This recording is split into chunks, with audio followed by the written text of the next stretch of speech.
Dream debut for Critchley as Essex put up 500. A late wobble last night where Essex lost 4 wickets for 40 runs had given Kent a glimmer of hope going into the second day of the hosts' 272 for 4, but they'd need wickets fast. And fast wickets they got as Jackson Bird nicked off Tom Westley for 37. That wicket brought new signing Adam Rossington to the crease. Rossington had been the captain of Northamptonshire, but after being replaced weeks before the season started, arranged a late move to Essex for the 2022 campaign. Alongside Matt Critchley, he pushed Essex past 300, and the pair brought up a 50 stand from 92 balls. They strolled past 350, but it was Darren Stevens who put an end to the partnership, his first wicket of the season, a beauty to dismiss Rossington. Adam Wheater was the next man in, and he and Critchley went to lunch together with the score 359 for 6. After the break, Critchley, who's on debut for Essex, having joined from Derbyshire, went to a well-crafted 50 as him and Wheater looked to take Essex past 400. Any hope that Kent had of making a breakthrough seemed wide of the mark, as Critchley and Wheater continued to grind down the bowlers. Halfway through the afternoon session, and Essex were 424 for 6. But with the partnership nearing 100, Wheater was bowled by Matt Quinn with the score on 447. Critchley reached a century off his 148th delivery, a dream debut for the 25-year-old all-rounder, who with Simon Harmer expected to be absent on international duty, is set to play a major role for his new county with both bat and ball. Critchley put on a further 22 runs with Shane Snater before the tail-ender was clean bowled as Kent picked up their 8th wicket of the innings, with Nathan Gilchrist claiming his second. New batter was overseas signing Mark Steketee, whose brief innings came to an end as he pulled a short ball from Gilchrist straight to mid-wicket. Batting with the tail, Critchley looked to speed things up, but the innings came to an end when he was eventually dismissed for 132. Essex all out for 514, and that too was tea. Critchley was the star of today after Brown and Cook's twin tons yesterday, and whilst no Kent bowler suffered horrific figures, Gilchrist and Bird's 3 for 80s were the best on show. In reply, Kent got off to a brisk start, reaching 35 without loss in just the 7th over. Ben Compton, cousin of former England opener Nick, finding the boundary several times on debut. But Daniel Bell-Drummond would soon fall to Sam Cook, LBW, the ball nipping in and possibly keeping a bit low on the right-hander.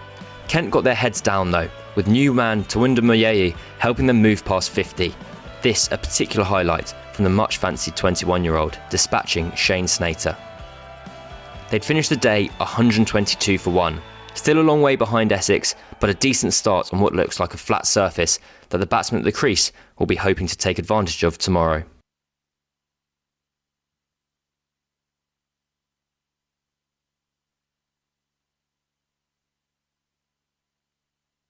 Critch, first competitive game for Essex, first century for Essex. I guess that's the dream start, isn't it? Yeah, it was a good one. Obviously started unbelievably yesterday with Chef Brown and the lads, and then to follow on that today and put ourselves in a good position. It's obviously very good, but yeah, personally it's a nice way to start. We spoke to Brownie yesterday and he said conditions out there made it quite hard for batting with the wind and pretty cold. So what was it like today? Yeah, obviously it was a bit less windy, so it was fine, and they made him grind out there for 96 overs yesterday, so it was alright. But yeah, hopefully there's enough in it to try and take 19 more wickets in this game and get my first win to round off a good couple of days.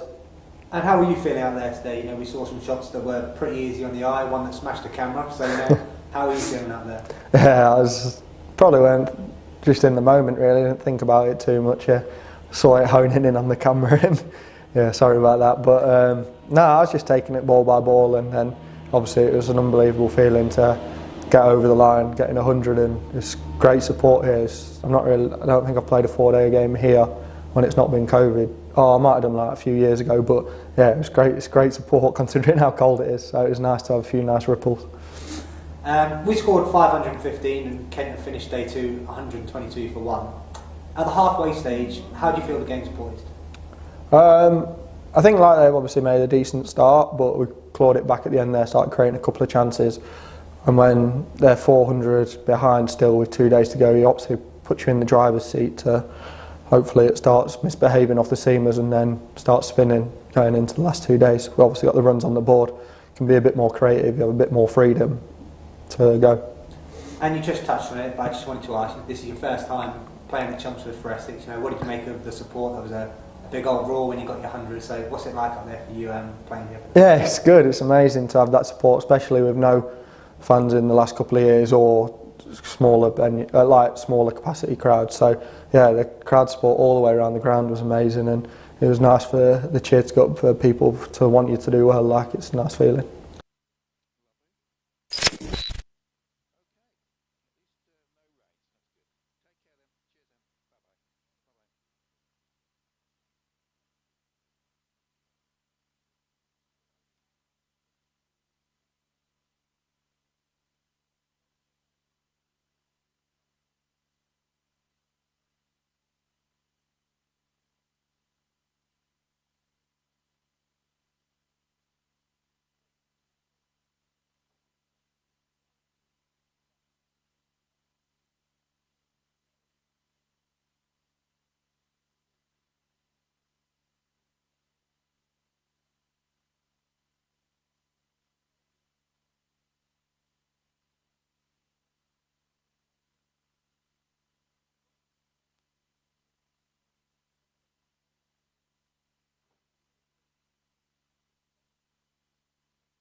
And good morning to you, and welcome on BBC Essex and BBC Radio Kent to our coverage of this third morning of the new county championship season. And gradually we're getting more and more clement weather after Thursday, which was very much not a day that you would associate with high summer. A slight improvement yesterday and another slight improvement today. A day of sunny intervals, and exactly what we've got at the moment. We've got areas of blue sky and some high cotton wool cloud, and a maximum temperature which will raise its way all the way to about 10 or 11 degrees. But if the sun stays out, it should be reasonably pleasant for the spectators here, at least for the first couple of sessions. I'm Nick Gledhill. Paul Newton is here today as well, and Alex Hode from BBC Radio Kent. And we're going to see the resumption of Kent's impressive first innings so far, 122 for 1. They needed a good start because Joe Dennelly has sustained an injury. But there was some enterprising batting yesterday from Ben Compton and Tawanda Muyeye, and they've shared an impressive stand so far, which has taken the score along to 122 for 1 in reply to the Essex score of 514. So they'll be very pleased with their early progress. Still work to do, of course. The follow-on target distant 365, but can't complain about that as a start to proceedings, and I'll be very pleased indeed with that. So 122 for 1 is the score. It looks like it's going to be Snater to start the bowling. 6 overs for 15, bright sunshine, and so pleasant enough conditions given the time of year, it has to be said, for the third morning of this match. And here is Snater with his bandana, light blue bandana, bowls, and nicely into line straight away. That's played defensively, head right over the ball from Muyeye, 43 from 78. And Compton, who made a really fast start, settled down as 47 from 111 balls in this innings so far. Just some areas of cotton wool cloud, as I say, and can't complain too much. It's gradually improving the weather, and actually the weather for the next round of games should be, well, very much spring-like. And here's the next delivery from Snater, and again positively forward. Compton playing it with head right over the ball, just up into the offside. Identical start for the first couple of deliveries. The man to go was Daniel Bell-Drummond, LBW to Sam Cook for 11, the first of many wickets, I'm sure, again for Cook this season. Cook with impressive figures of 1 for 23 in 10. And I suspect we may well see him from the other end, as this is a useful delivery which almost draws Compton into Muyeye, rather, into playing a stroke. He was pushing at that, and it wasn't far away from the outside edge. That was better delivery from Snater in the sense that it just got the batsman in two minds, and he was almost drawn into the shot, 2 slips in the gully waiting, but in the end didn't find the edge.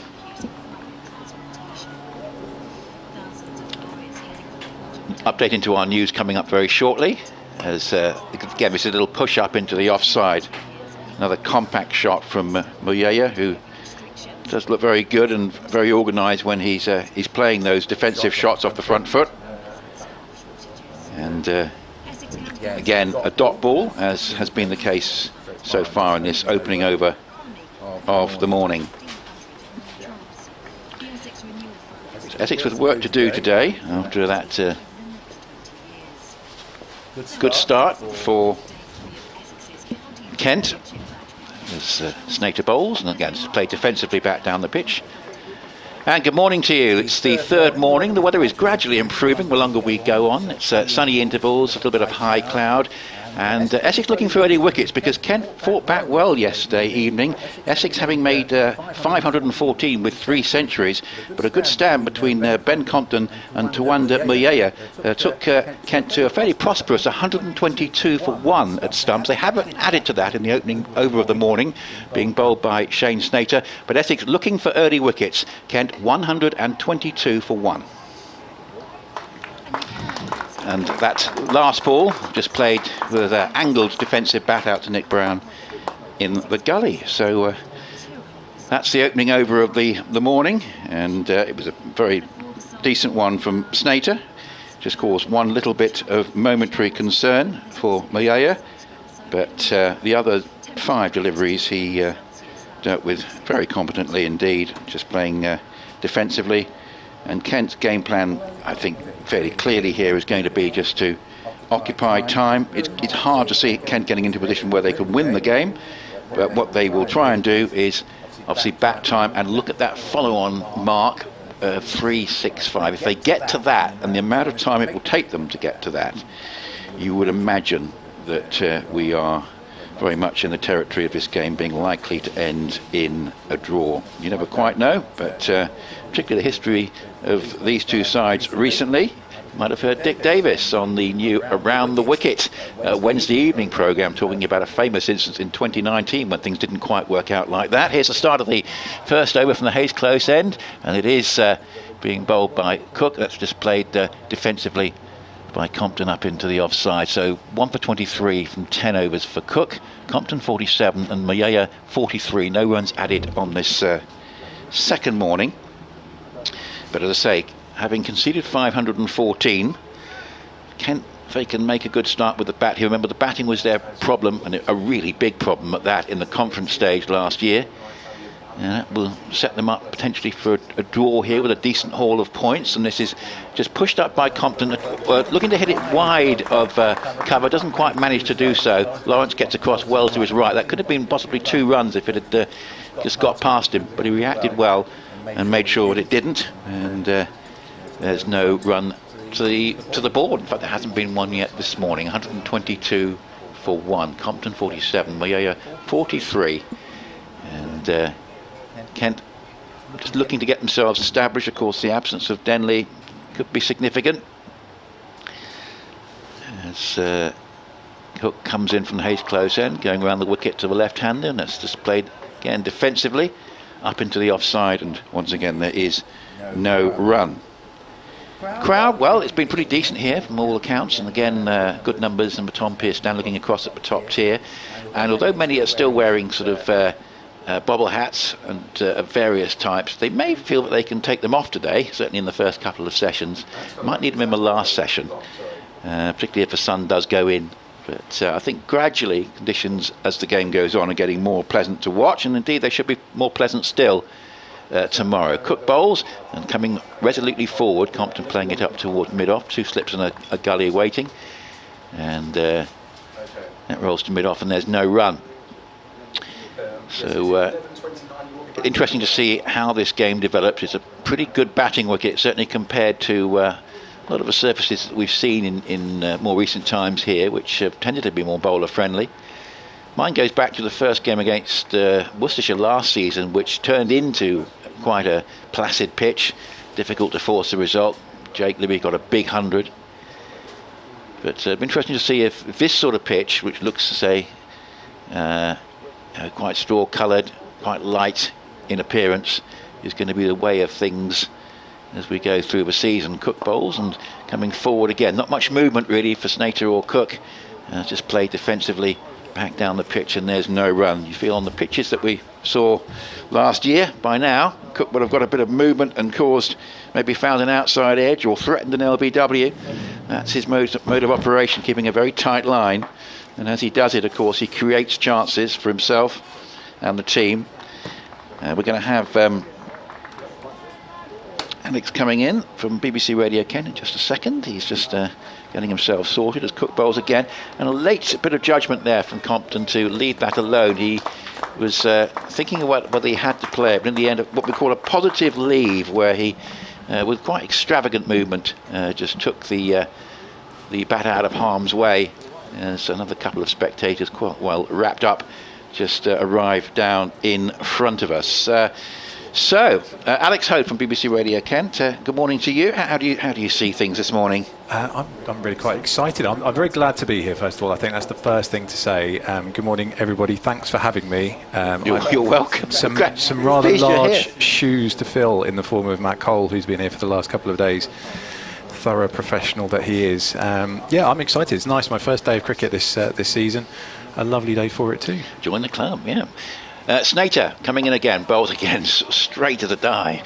And that there's very little deviation off the pitch. That's the first impression you get from watching the first 2 overs and 1 delivery, and played by Mayaya, just again back down the pitch, and there's no run. But the early impression, Alex, is that this is a wicket that's a lot truer than a lot that we saw last year, where basically if Essex made 280 in their first innings, they had a pretty decent chance of winning the game in about 2 days and 2 sessions.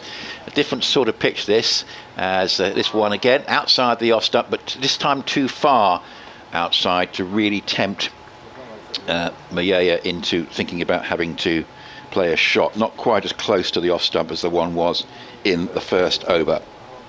BBC Essex, BBC Radio Kent.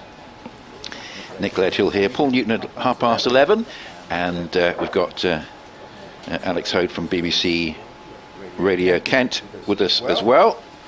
And of course we'd like to hear from you during the day, as again straight as a die Snater bowls. Must be thinking to himself, hang on, by now I should have balls moving around, cutting back in, and again no deviation at all. He's just played defensively. Looks a very sort of light straw-coloured pitch, doesn't it? Looks a pretty good pitch for batting. And Kent, well, they're not too fussed about scoring quickly this morning. They made a fast start yesterday, but they haven't scored a run in the first 15 deliveries this morning. No, absolutely right. I think Snater's got a little sense of what it was like for Kent for 160 overs. Yes, 2 slips in the gully waiting and 5 saving 1. And here is a shout, an appeal, as that one, the attempts to flick it away through the onside, but I think it was just a half shout. But Snater just pouring in his crease there, and just checking where he's landing. But that one was slightly more middle than leg than some of the previous deliveries. An attempt to flick the ball away. I think it was just like a stifled shout, but nothing of any great seriousness. It wasn't quite in unison either, which probably didn't help them with regards to the umpire. It was a range going around the ring. Absolutely. So Snater will try again as he bowls, and this is a delivery which is just back of a length. That's probably the shortest ball he's bowled so far, and therefore just for once Mayaya is playing off the back foot, and he does so between square leg and mid-on, but no chance of getting a run there. So you're welcome to contact us during the course of the day. BBC Essex Cricket at gmail.com is our email address, bbcsexcricket@gmail.com. We also have a Kent version. Yeah, I'll get you to give us that in a moment. As, this one, I think, just takes the pad of Mayaya, get it on leg stump and rolls away into the onside. But that is 3 maiden overs to start proceedings on this third morning in bright sunshine at Chelmsford. And Compton has 47 and Mayaya has 43, exactly as was the case at the close yesterday. And equally as was the case, Kent are 122 for 1, with that famous cricket figure of 365 in the back of their mind to avoid the follow-on. If you have any thoughts, I'm going to do my best to keep up the very high standard of contributions from around the world the last couple of days. I've heard people messaging in from Canada, from Africa, I think Gambia or someone as well. Yeah, if you want to get in touch wherever you are in the world today and let us know where you're listening, you can also get in touch, kentcricket@gmail.com. We can send us a tweet as well, BBC Kent Sport. So here is Cook going round the wicket, and that is outside the off stump, and there is no run. Compton's done a lot of gardening this morning for someone that's looking at such a pretty pristine track, I've got to say. 122 for 1. So we've got 2 slips. We've got Alistair Cook there, just getting back into his customary position. First slip, of course, 1 or 2 new faces in the Essex side in the field. As again, this is just played defensively, so little deviation is visible there, and getting played comfortably by Compton, head over the ball into the offside. And there with him at second slip is, of course, well, I think the hero of yesterday, very much from the Essex point of view, the 3rd centurion in the innings, Matt Critchley, a tremendous signing from Derbyshire. I have a suspicion a player that Derbyshire can ill afford to lose. But he was certainly a welcome addition to the Essex ranks as Cook bowls, and that's close to the off stump. Not too far away, that one. Again, good judgment by Compton, who's on a short sleeve shirt, so he's obviously got no issues with the weather today. He's obviously planning to stay out there for a while. He's quite comfortable in this 11 degrees, but sunshine. Kent have Jordan Cox, Ollie Robinson, Darren Stevens, who of course has made his mark on this ground once or twice in the past, Matt Mills, Nathan Gilchrist, Jackson Bird, and of course Matt Quinn, formerly of Essex. 2 slips of gully, backward point, cover mid-off, mid-on and mid-wicket in the fine leg, which is played defensively again by Compton. Again, head right over the ball, just playing that up into the offside, and there is no run. One name that you didn't read out then was that of Joe Dennelly. Yeah. No official word on his status yet this morning that I've heard anyway, but I don't think the signs are particularly good. No, we weren't expecting him to be able to bat. If he is, then obviously that would be a huge pretty bonus. Miraculous. Yeah. No, it seems quite a serious setback in these things. It's a shame. You can't really risk them. Certainly not this early in the season either. So here is Cook again, bowls and just covering up. Compton just playing it square into the offside. Again, playing with time and comfort. That's been the sort of the way of it so far. Nick Brown there at backward point, completing the fielding. But other than one delivery, which was sort of in the corridor of uncertainty from Shane Snater in his first over, the first of the morning, Kent have been able to deal with everything with relevant comfort, but not yet to the extent of scoring a run. As we come up towards 11:14 on this third morning as Cook bowls, and again Compton covering up, just playing defensively back down the pitch, and that is going to be a 4th maiden on the trot. So Kent won't mind that, because as I say, their chances of winning this game are very limited indeed. They will be, I think, just looking to bat time here, get to that follow-on mark, and then they know that basically Essex will find it very difficult to force victory from that point, particularly of course if they carry on at the progress they're currently going, having not scored a run in 15 minutes. But Kent 122 for 1, Compton 47, Mayaya 43. Yeah, the slowdown actually began last night. They flew out the blocks as you mentioned earlier, but some of the short stuff from Steckety in particular, that really reduced the run rate, and they were pretty happy to get to 122 for 1 at the close. And here is Snater bowls, and it's played defensively. Again, head right over the ball by Mayaya, who of course has faced everything from Snater so far, as indeed Compton has from Cook. That one just rolls up into the offside, and there's no run. BBC Essex, BBC Radio Kent at Chelmsford on this Saturday morning, the 3rd day of this match, and often the day that games at Chelmsford end, often around about this time of day as well.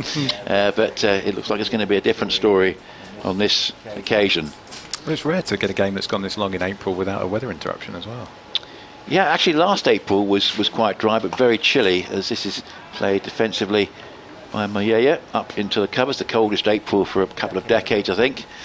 Of course preceded in 2020 by a very warm sunny April, where of course no one could make any use of it, sadly, because of the COVID lockdown. But that's always the way of it. You get a beautiful April and May, and you can't even get outdoors and play. But of course, at that point, you weren't allowed to play competitive sport with anyone. 2 slips and a gully, backward point cover, mid-off, mid-on, and well, I think now we'll call them a square leg, as this is going down the leg side. Mayaya just going across his crease, thinking of playing the leg glance. In the end, just doesn't manage to execute the stroke, and Surrey have removed Warwickshire's night watchman Danny Briggs. That's the 2nd wicket for Kemar Roach. So Warwickshire's 37 for 3, albeit including a night watchman, looks a bit parlous in reply to Surrey's 428 for 8 declared at Edgbaston. The champions not having all their own way on this first round of fixtures. And here is the next delivery from Shane Snater. A bit back of a length, that one, just played off the back foot by Mayaya, square into the offside, light breeze, and again no run. We'll tell you when there is a run. A light breeze just fluttering the flags. Flag there just to the right of the public season, looking away at the public side of the ground. A scattering of spectators, again pretty well wrapped up, In the green seats, sort of immediately opposite us, there's a few more either side of the scoreboard, or the sight screen, I should say. As this is Snater bowling, and it's played defensively up towards Dan Lawrence at a shortish cover.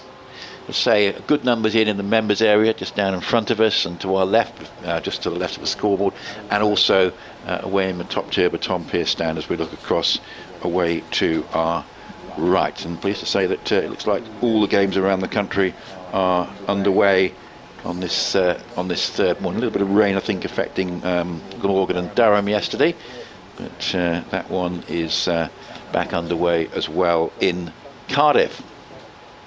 Here's Snater again, bowls and flicked away for runs. At least we have a run, just the one. Porter moving across from mid-on, but so they've changed ends as Mayaya gets the first run of the morning, takes him along to 44 from 96 balls, and that completes Snater's over. It means we don't start with 5 consecutive maidens. We managed to get to 29 deliveries and then a run coming off the 30th.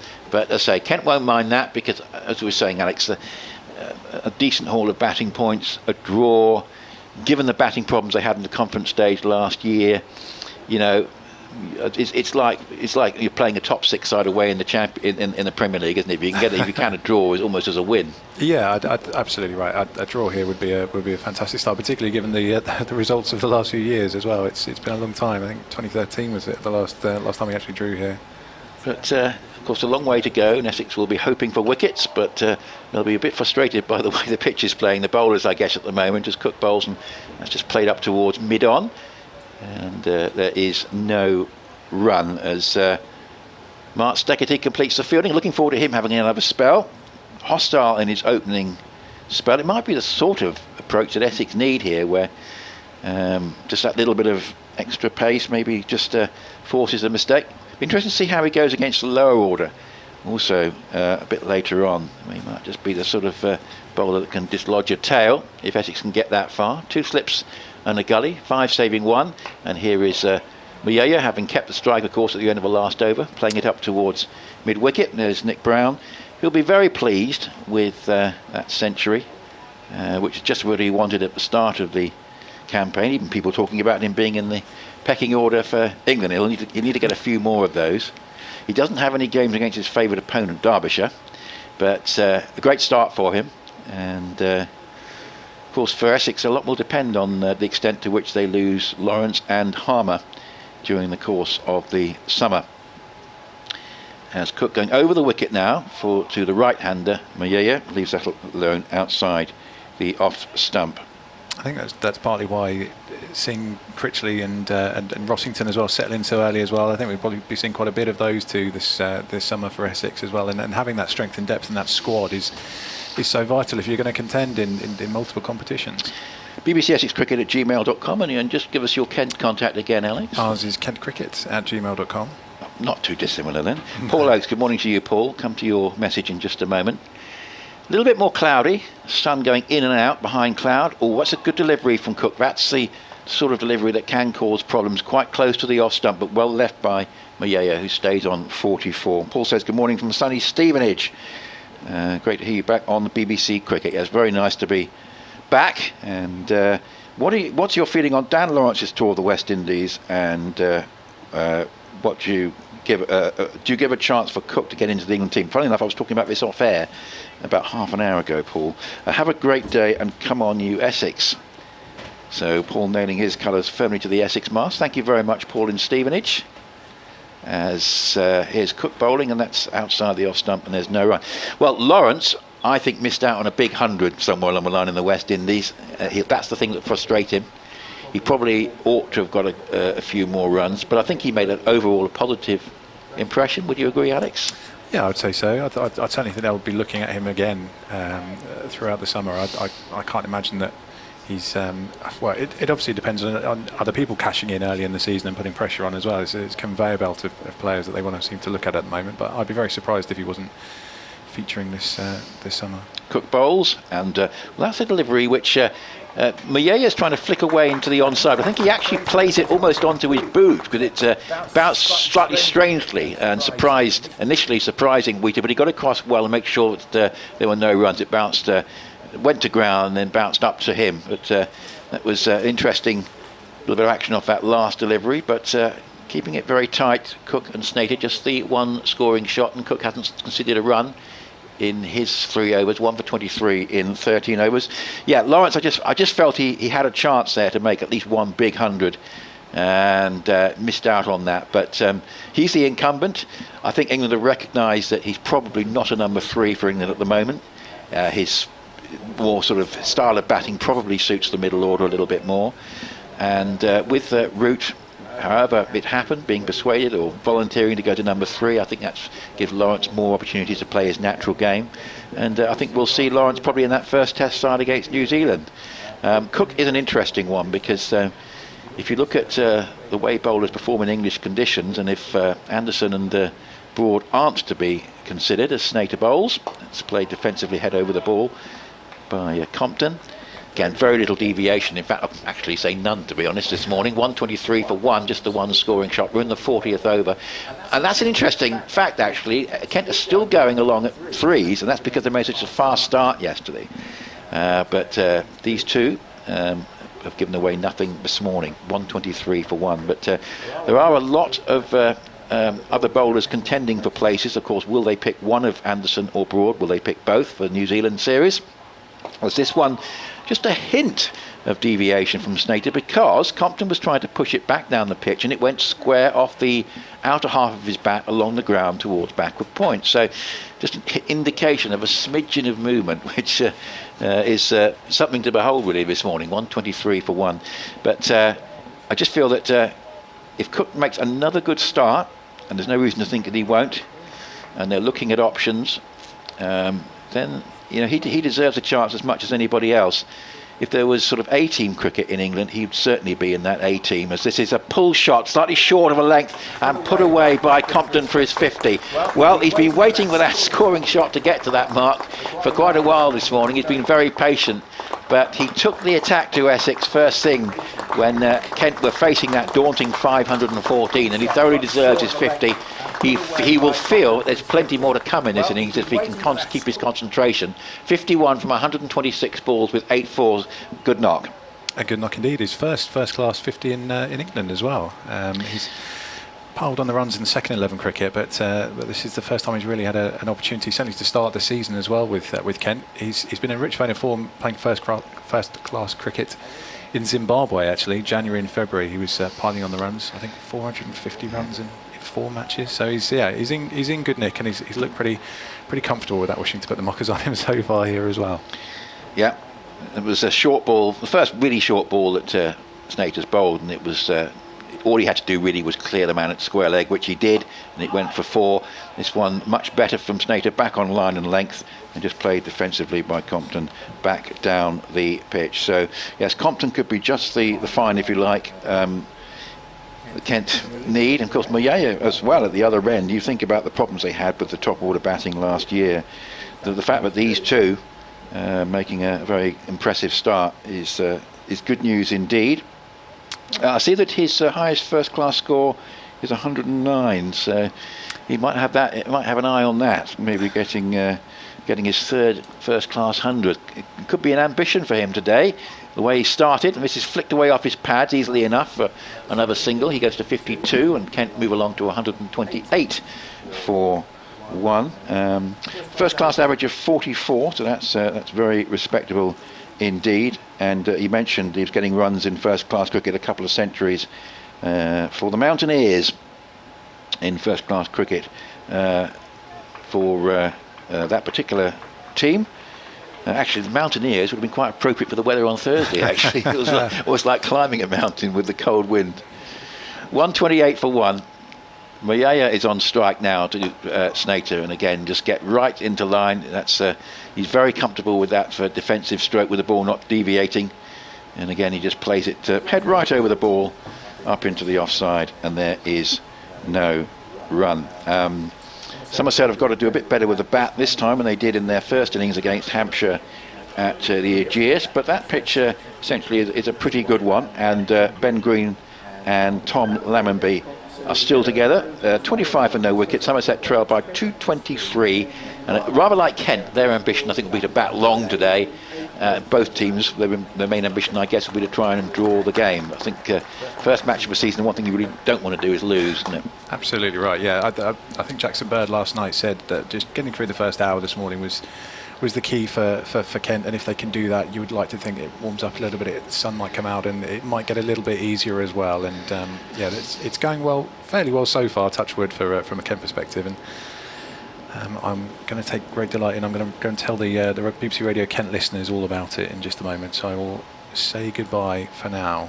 And I'll tell you what, who might have thought at the start of the season that the first side to win in the top division could be Northants, but that might happen as here's Cook coming into bowl to Compton, has just played defensively up into the onside, and there's no run, because having taken a useful first innings lead of 65, they've got Gloucestershire at 17 for 3 at Northampton, and we've got a couple of wickets there for Gareth Berg, of course formerly notably of Middlesex. I think he played for Hampshire as well. And Ben Sanderson, who's very much a key man for them, has got the other wicket. And this is played defensively, just again head over the ball off the back foot there by Compton up into the onside. So Gloucestershire 17 for 3.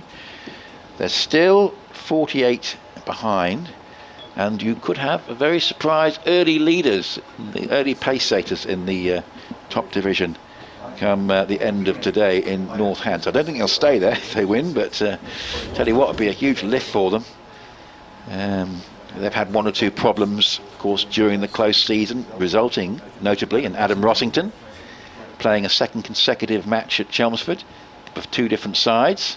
It's Cook bowls again. That one just takes the pad. I think it was possibly inside edge onto the pad, because there was no real appeal there from Cook, but just a hint of a bit of movement. He went for the leg glance and missed it. So 128 for 1. Compton 52. The one notable scoring shot of the morning, a pull stroke through square leg, and Mayaya has just added the 1 run so far. Lunch in the test match which is going on in South Africa at St George's Park.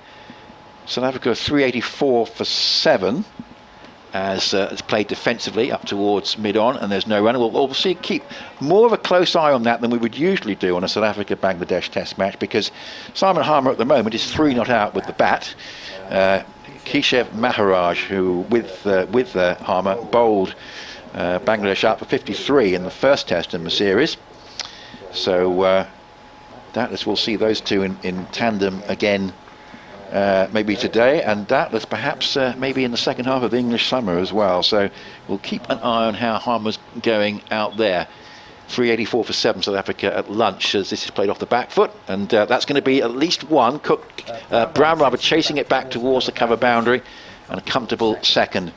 Again, the indication of the morning so far, really very little movement. That one, if you just drop short, there's plenty of time for the batsman just to play the ball off the back foot. And that's indeed how the 4 came, with a confident stroke away through the onside. And got a lot of M's in this next email as Cook bowls, and this is played defensively, head over the ball up towards mid-off.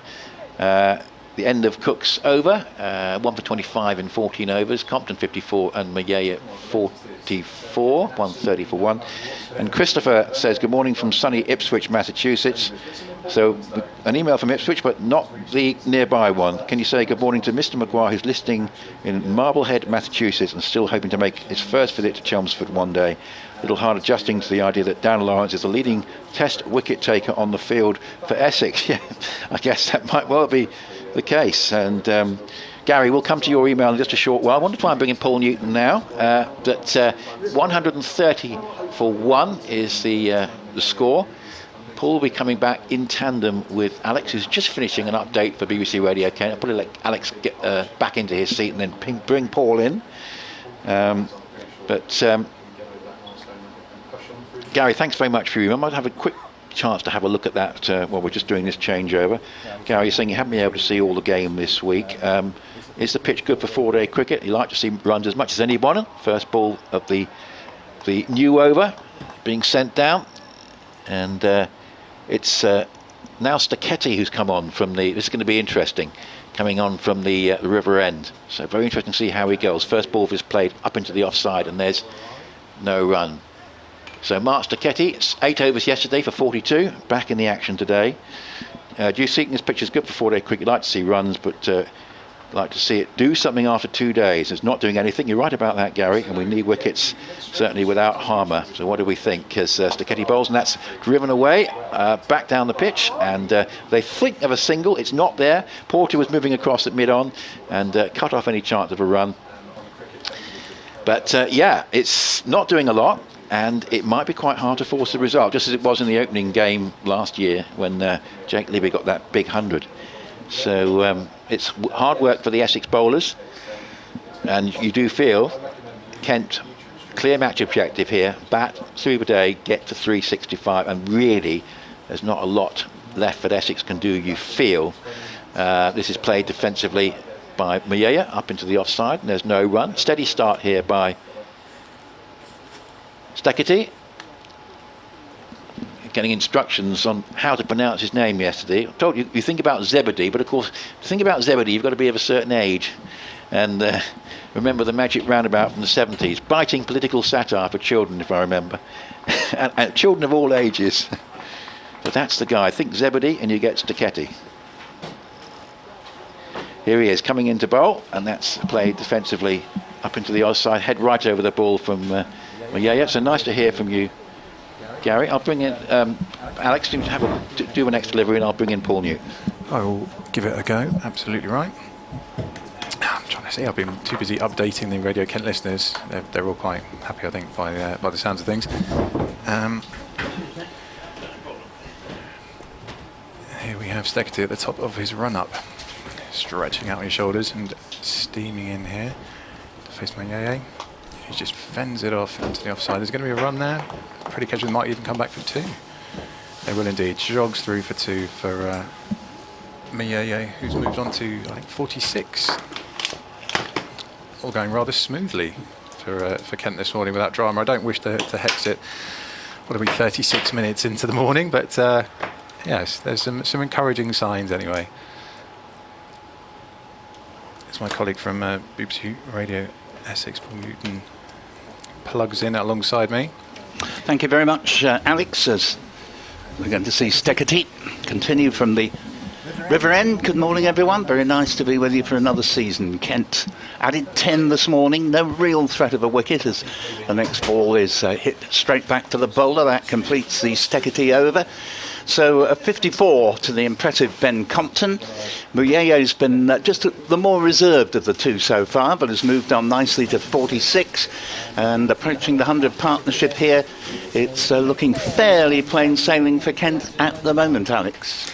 I don't wish to tempt fate, but it is. This is the order of the day for Kent. Just bat as long as you can, particularly these guys that are potentially playing for positions. We're actually missing a couple of players today, the likes of Zach Crawley, you would expect to come back into the team next week against Lancashire at Canterbury, and Jack Leaning I don't think will be featuring for the next couple of weeks, but he's a big miss as well, and someone that you expect to be one of the first names on the team sheet as well. So there's places up for grabs, and particularly with potentially a serious injury or a serious looking injury to Joe Dennelly as well, there's opportunities here, and they're going to want to take them if they get the opportunity on a flat track like this, on a nice day like this. You don't get many better opportunities in April. No, exactly right. Sam Cook to continue from the Hayes close end, and here he comes now, bowls to Compton, and that ball goes down leg side through to Adam Wheater. 132 for 1 on the board. We're in the 43rd over, and we're seeing a very similar sort of innings from Kent that we had from Essex, with wickets very hard to come by, but also runs only coming slowly. And I think we can infer from that it's a slowish pitch with very little deviation, if any at all. And you'd have to say, if you were a bookmaker, you would be going with every minute that passes, shorter and shorter odds on the draw. About 6 to 1 on, I'd make it at this stage, as Cook's in, bowls, and this ball is pushed down to mid-off. It'd be hard to think that Kent could win from here. And on the evidence of what we've seen, Alex, you just can't imagine that Essex are going to be able to bowl Kent out twice in the relatively small amount of time remaining. So I think a bookmaker would be about 6 to 1 on in favour of this match finishing a draw. Well, I'm glad we're onto the bookies chat on Grand National Day already. It only took us half an hour. I'd love to think that Kent won't be bowled out twice. Yeah, stranger things have happened probably in cricketing history, but fingers crossed not today. As Cook's in bowls, and that ball possibly off the pad. I think there may have been an inside edge there. It's gone for 4, and indeed it's off the bat. And Compton will move along to 58, and the score to 136 for 1, and applause for the 100 partnership. Very well played, this Kent second wicket pair. Yeah, they've looked pretty comfortable. I like the fact that they've changed the pace. You started off yesterday with Compton. They had 33 overs last night. Compton came out the blocks flying, and I think he scored the first 18 runs himself, and Dennelly were playing second fiddle. But then Mieye came in and took the strike and Cook's in bowls, and this ball's nudged into the offside, and there is no run. 136 for 1. They're basically tag teaming it, and whoever's seeing it bigger and is playing well is basically taking the strike. And it's Compton at the moment seems to be doing it. Mieye is kind of the quieter one of the partnership, but we know he's got plenty of shots in his locker. We saw a couple last night. Interestingly, although the field has now changed, but there were 2 short mid-wickets, with Cook, unusually for him, employing, if anything, a leg side sort of slant to his bowling, hoping that Compton might flick the ball off the pads in the air. Now the squarer of the 2 short mid-wickets has gone out to within 15 yards of the boundary, and that ball is dabbed down. It's running down towards the third man boundary from the blade of Compton, the left-hander. They're coming back for 2, and in fact, they haven't managed to keep that ball from going for 4. There's a long chase back to the third man boundary, unavailing, and suddenly we get 2 4s out of nowhere, and the scoreboard rockets along to 140 for 1 in reply to Essex's 514 all out. 62 now to Compton. Yeah, and he's looking in nice touch as well. It's nice. I know Kent were very keen to get a left-hander in at the top of the order as well, and it's something for the fielders to think about. As he takes the bat away from the next ball, which leaves him outside off stump. But certainly 2 nice boundaries there. One a little flick off the pads, and the other just neatly dabbed down past second slip and away to the boundary. So 140 for 1. And Alex Hode with me was saying that Jackson Bird had said last night that the first hour was crucial this morning. Well, we haven't completed it yet, but we've had 40 minutes, and in that time there's barely been a single moment where a wicket looked like going down. And I agree with what Jackson Bird said, because as I came to the game this morning, I thought this is exactly like the pitch on which in the first game last season Essex played Worcestershire and made 490 for 9 declared with a double century from Tom Wesley. Worcester were 43 for 3 at the end of the second day's play, but they went on to make 475 in what was effectively a 1 innings game. As here is Steketee in bowls, a flick down leg side, and there was no bat on that, score remaining at 140 for 1. Essex just had time to make 29 for 1 in the third innings of the match, and it was a stalemate, and dare I say it, a bore draw, and I think this is heading in a similar direction. Wow, do you know what, after losing so many times here, I think most Kent fans would take a ball draw here. They would, yeah, no, absolutely. And to be fair, not only have they played well with the bat, but come back to that point, because Steketee's already on his way back in as the sun returns. 2 slips, a wide gully, and that's well bowled actually. It's a ball of full length, not played with as much comfort as most of the other shots this morning, but it produces a run down to fine leg, and Sam Cook for a single. 141 for 1 as Mieye moves along to 47. But I actually thought on day 1 that Kent fought all the way. There was a to my mind, a ridiculous statement under a caption of Alistair Cook saying that Essex were in total command at the end of day one. I'm sorry, that's absolutely wrong. If you get 272 for 4 in a day's play, it's slow going, so you're not in total command. And how can you say that anyway when you haven't seen how the second side are going to bat? Have batted. Exactly right, yes. Steckerty's in, around the wicket. Bowls to the left-handed Compton, plays it back past the bowler, but for no run, as Porterfields, and the score remains 141 for 1. I was quite impressed with the way that Kent stuck to their guns, actually. They bowled pretty disciplined. They in the field, they were excellent. I think barely just a couple of slips in the entire day, and they didn't let their heads drop, which is obviously the most important thing, and they got those late wickets, which turned the tide, and the complexion looked slightly different. But Essex are going to have to do the same thing as Kent did. Yes, his next delivery, and this ball's played out to point, and there is no run. Taking a longer view from an Essex point of view, Alex, I was thinking this morning, if I were in charge of Essex, and bearing in mind in that game, first game of the season last year, when Essex had the ball draw with Worcestershire, and it was reciprocated 3 games later, a very similar pitch at Worcester produced another one innings match effectively, and it really wore the Essex bowlers out. They weren't used to bowling so many overs, the quicker bowlers, as Steckerty's in, bowls, and this ball goes through outside off stump. And if this game increasingly looks as though there's no way either side are going to win, I would be very inclined, rather than bowl the quicker bowlers into the ground, to make use of the 3 spinners in this Essex side. They may not all be front-line spinners, but you've got Matt Critchley on his Essex debut with his leg spin. You've got Dan Lawrence with his frog in the blender style of bowling, off breaks, and Tom Westley can bowl very tightly as well. Steckerty comes in around the wicket from the river end. The ball is played into the offside, and there is no run. The end of that Steckerty over. 141 for 1. Kent have added 19 this morning, with Compton on to 62 and the Muyeye on to 47. I would be looking, certainly by tomorrow, if Kent are still batting and they're edging towards Essex's total, to give 20 overs each to the 3 spinners and not wear your quicker bowlers out. No, I agree with that.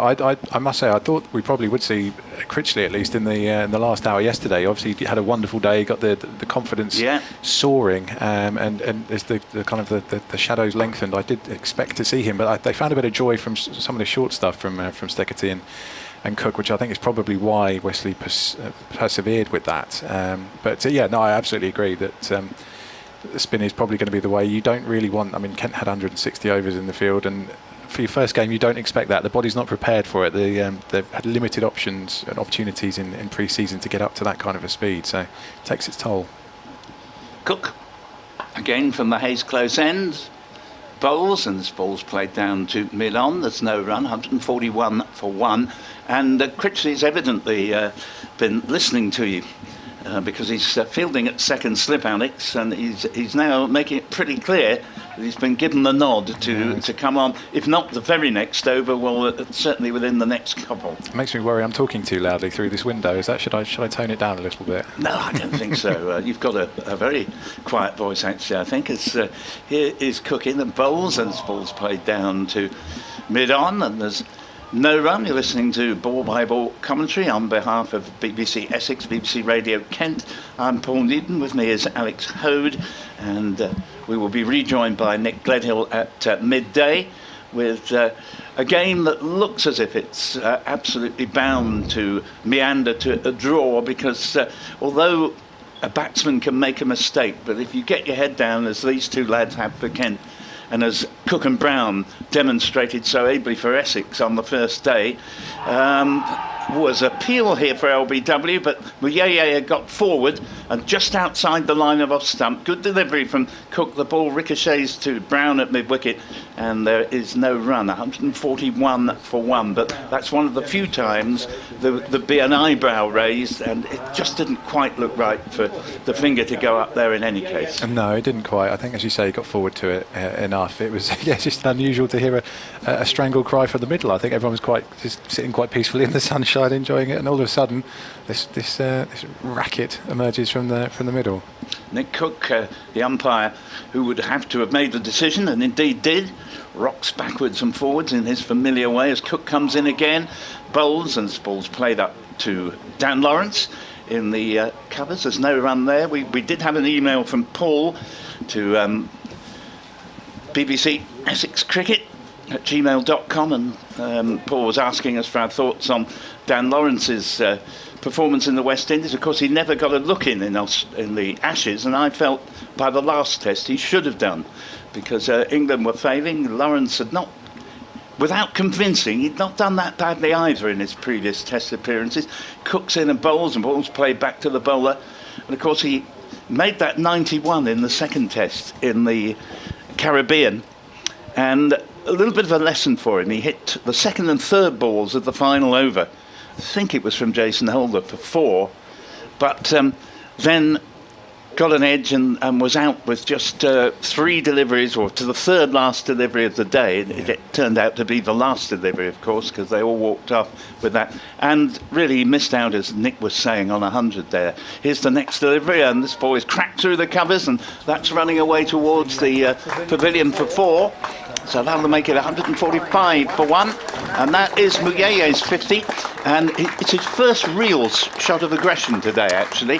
Resuming on 43, he's now moved along to 51, and that was a nice shot, and it went just a backward point to the boundary. From the moment it left the bat, it was always going to get there. 145 for 1 at the completion of that, the 45th over of the innings. Yeah, absolutely. It was a lovely shot, and I think it seems an awfully long time ago, the dark days of September, but I think he got 89, his highest first-class score, 89 against Middlesex in the last game of last season. So it's actually back-to-back 50s for Muyeye, and he's looking in really good touch. You don't get all that many opportunities throughout a cricketing summer to really cash in, and it feels like this is an opportunity. And Nick Brown, Sir Alistair Cook, we've seen them do it. They were patient. They picked off the bad balls, or not even bad balls, slightly looser balls, and really punished Kent in terms of the scoreboard. And there's the opportunity here for these guys to do the same today.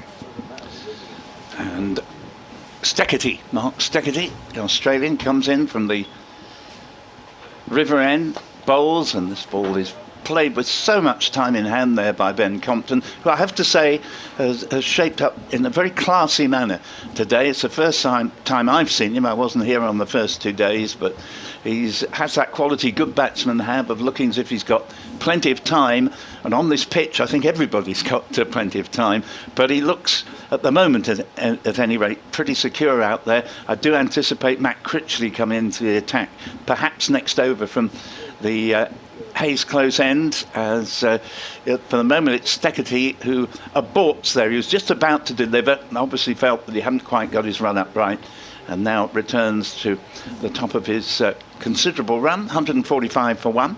He was actually struggling a little bit with his run up from both ends yesterday. He came in from the Hayes close end and bowled a couple of no balls, and here he comes again.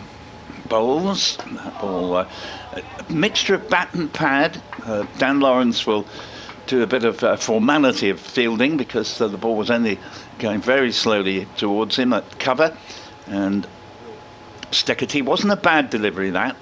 He did bowl one that discomforted Muyeye in the previous over, that was sort of Yorkerish length, and he is quite sharp, so if he can get the ball onto a Yorkerish length every now and then, I think on a different pitch it might bring him a few wickets. 145 for 1 with 62 to Compton, 51 to Muyeye, 100 partnership achieved, and this is another good delivery in fairness, and doesn't come out of the middle of the Compton bat there, as it comes off something of a leading edge, perfectly safely though, along the ground. Again, on a different pitch, such a delivery might have produced a ball that travelled in the air. So Essex have done their best this morning, but lacking the penetration. Interestingly, we're now approaching the first hour of the day. We haven't seen anything from Jamie Porter. Tom Wesley just in conversation with Paul Pollard, the umpire at the Hayes close end, and I think he's probably trying the old trick of trying to get the ball changed, Alex. Yes, I did wonder what they were chatting about. I can't imagine quite where it would have lost its shape. I suppose that shot from Muyeye, I'm not quite sure where it ended up down there, but yeah, it's It's a strange one. I mean, Kent went through this for 160 overs. They stuck to it. They hit their straps. They were pretty disciplined. And yes, of course, the shoulders do slump after it. But Essex are only 45 overs into this, and there could be plenty more before it's over. Absolutely. 2 slips. Gully's gone now as Steckerty's in bowls. This ball's clipped firmly to mid-wicket, and there's no run. And still Kent yet to lose this second wicket. 145 for 1, and I must admit I did feel as I drove in today, not even having actually seen anything live at the game, but seeing the way the game was going and following it closely from home for the first 2 days, I did feel that Essex really needed to get not just 1 wicket but probably 3 in the first hour. If this was to be anything other than a draw. At the moment they haven't got so much as 1. A decent delivery from Steckerty is played back to the bowler, and score remaining 145 for 1. And Kent, without Zach Crawley in this game, it was actually said in the paper during the week that he'd be the one player who played in the Caribbean who would be on display in this early round of matches, but ironically he isn't playing, but it looks as if he's not being missed at the moment. As Steckerty's in around the wicket to the left-handed Compton, nudges into the offside up to Shane Snater, and the delivery is completed without a run. The over is completed. 46 of them have now been bowled, and Kent replying to Essex's 514 all out, 145 for 1. And interestingly, if indeed it is interesting, is that 145 is a sort of numeral anagram of 514. Oh, that's interesting, I think. Yeah, that's nice. I like that kind of thing. I was still thinking of your Zach Crawley irony comment, and I think probably even more ironically that playing in a game like this on a track like this probably would have done him the world of good as well. Yes. And had he been here, it might well have proved to be beneficial to him, to England, to everybody. So it's an unfortunate mess this week, but from what I understand, he's working very hard at home, and he's going to be ready and raring to go for Lancashire on, what was it, Thursday? Yeah, well, yes, that would be good. They come around quickly, don't they? Yes, I mean, a little bit of a hobby horse of mine, but the moment England have a bad time in Test cricket, people turn round and say it's county cricket. That's where the problem is. I think the problem is the way Test cricket is run. I mean, for a start, they didn't make it the most important thing when they emphasised, and to give them credit, they did win the 50-over World Cup. But that was said to be the one they wanted. Here's Critchley coming into the attack for his first bowl for Essex, and it's too short, the first one, and belted away to the man on square leg boundary, and that'll just be a single. 146 for 1. Muyeye moves along to 52, and if anything, he'd probably feel he missed out there a little bit.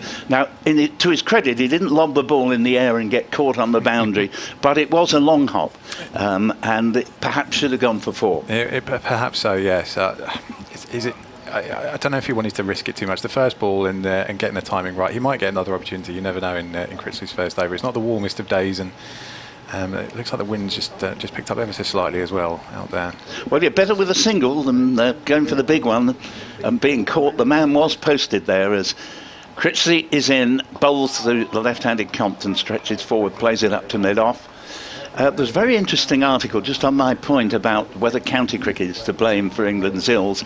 The article was in The Guardian from a bloke called Barney Ronay, as Critchley's in, bowls, and this ball will produce a single down to mid-off. Shy comes in, but Compton knew what he was doing and moves along to 63, 147 for 1.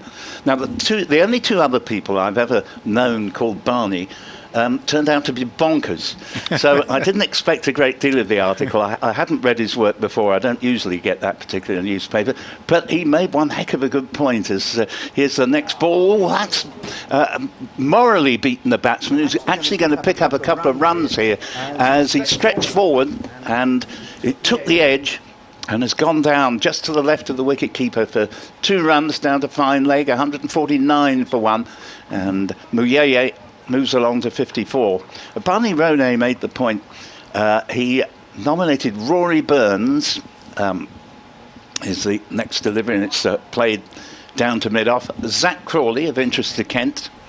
Ollie Pope, And he said, what have these three got in common? And he said, they all made very good starts to their Test careers.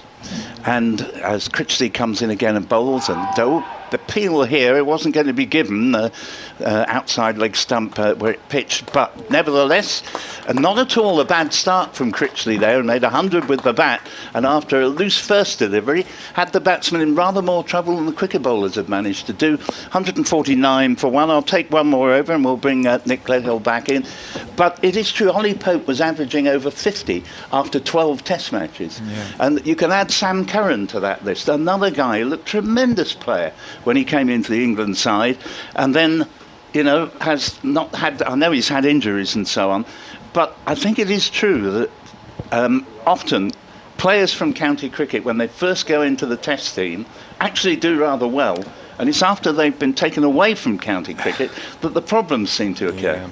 And the lights burn very brightly when you're in the spotlight of an England Test side as well. The attention and the criticism, I think, weighs quite heavily on a lot of young players. You're right. As here's Steketee in bowls, and the ball is played up to Dan Lawrence in the covers, and there's no run there, and the score remaining at 149 for one. Kent, they've added 27 this morning as we come up to the end of the first hour of the day's play, and the overnight pair have done so well. They've now gone past the 100 partnership. Ben Compton 63 not out, Tawanda Muyeye 54 not out.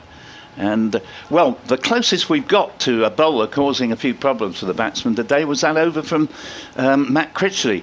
As here is Steketee in. I don't think he's bowled badly, Steketee, but this isn't really his type of pitch. He's a pace merchant, and there is very little response to him, but at least he's pitching the ball up and bowling pretty accurately. There's no run there, 149 for one. It's a good test of character as well to come over here, make your debut. You've got a pitch that's not remotely helpful at all. He's struggling to map out his run-ins. He's tried both ends. This is a baptism of fire, I think, a little bit for him as well. But he's got the class, he's got the pedigree, and he's certainly got the right attitude because he's putting in the right areas and keeping ticking away now, causing problems.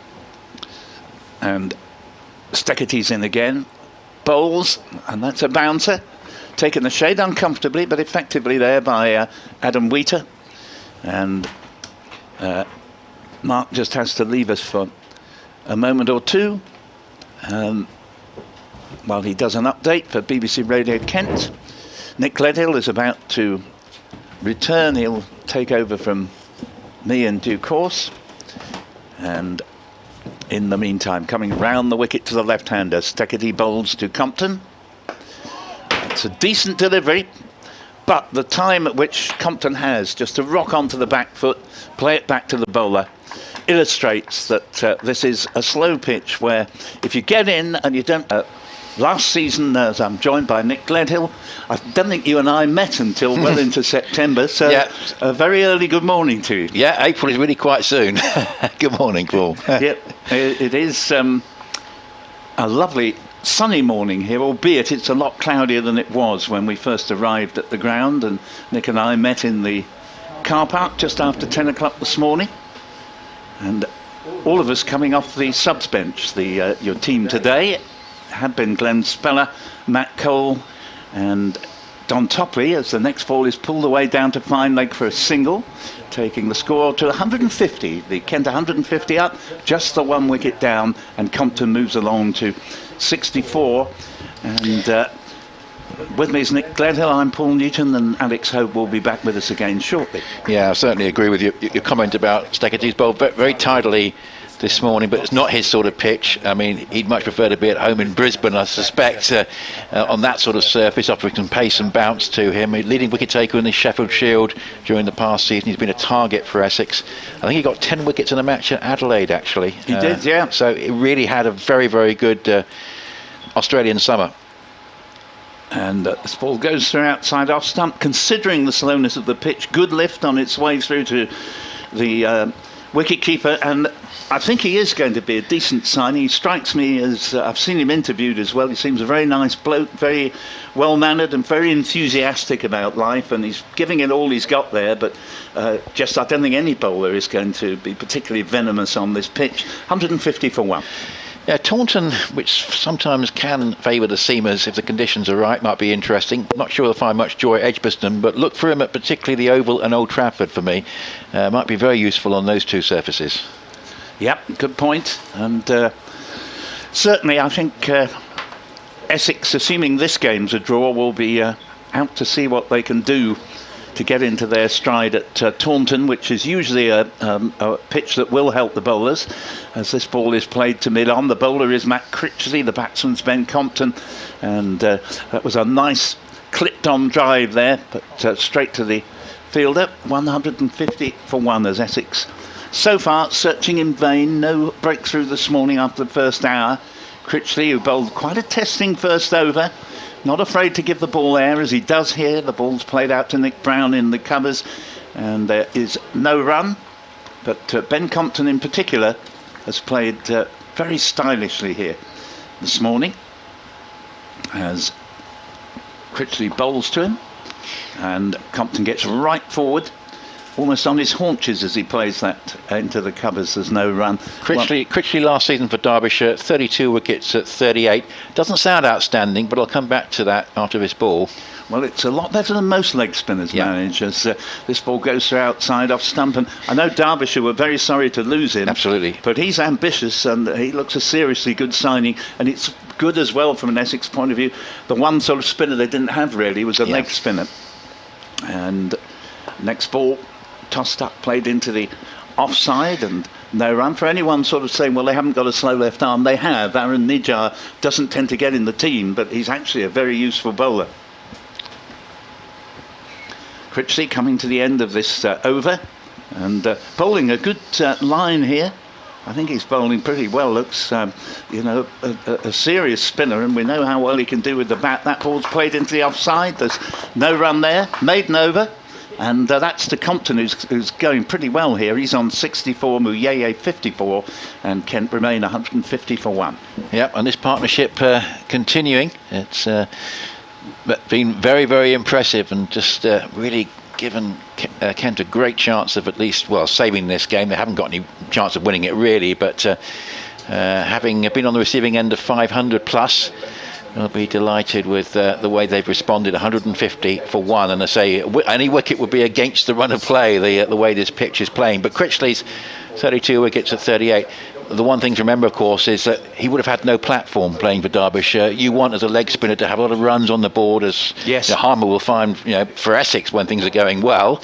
This is a nice stroke. That's the shot of the morning we've seen from Muyeye, leading into a lovely extra cover drive off Steketee there. That was a beautiful stroke. That's certainly the best shot he's played this morning, and it takes Kent to 154 for 1 as that goes for 4. He goes to 54 from 122 balls. So now the Essex game plan will be that he's going to have runs to play with when he's bowling, perhaps in tandem with Harmer on occasions, and Essex will be hoping as many occasions as possible. And could well be with 1,000 runs for Derbyshire. It's obviously a player Derbyshire can ill afford to lose, but what a signing for Essex, I think. Yes, indeed. Steketee could well be useful, as we mentioned, particularly when he gets pitches that suit him, as this one just sees that Muyeye covering up and just playing it defensively, picked up by Porter running around at mid-on. But certainly got some hostility about him. I'd like to see him on a pitch with some pace and bounce, and it could be very, very interesting to see what effect he can have then, particularly if he's bowling at the tail. I feel he might really give them a bit of a hurry up. Bright sunshine breaking through again, and here is the next delivery from Steketee, just played defensively by Muyeye, up into the offside, and there is no run. So bbcessexcricket@gmail.com if you'd like to get in touch with us, as a few of you have done this morning. Thanks very much indeed for those emails so far, which we'll go through in the next few minutes. You were listening to me making my point that very often the problem's not county cricket with English batting, but when they've been in the test side for a while, they've just come back to that point after this next delivery. Steketee from the river end, good crowd in again, bowls, sun brightly shining as that's played defensively to a shortish cover, Lawrence, and there's no run. It's 154 for 1, Kent. They haven't lost a wicket on this third morning.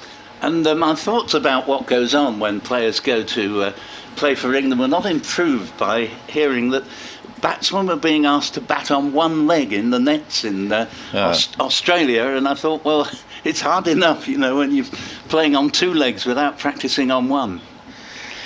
Yes, Steckity bowls. This is just played off the back foot to cover. It was a mystery to me.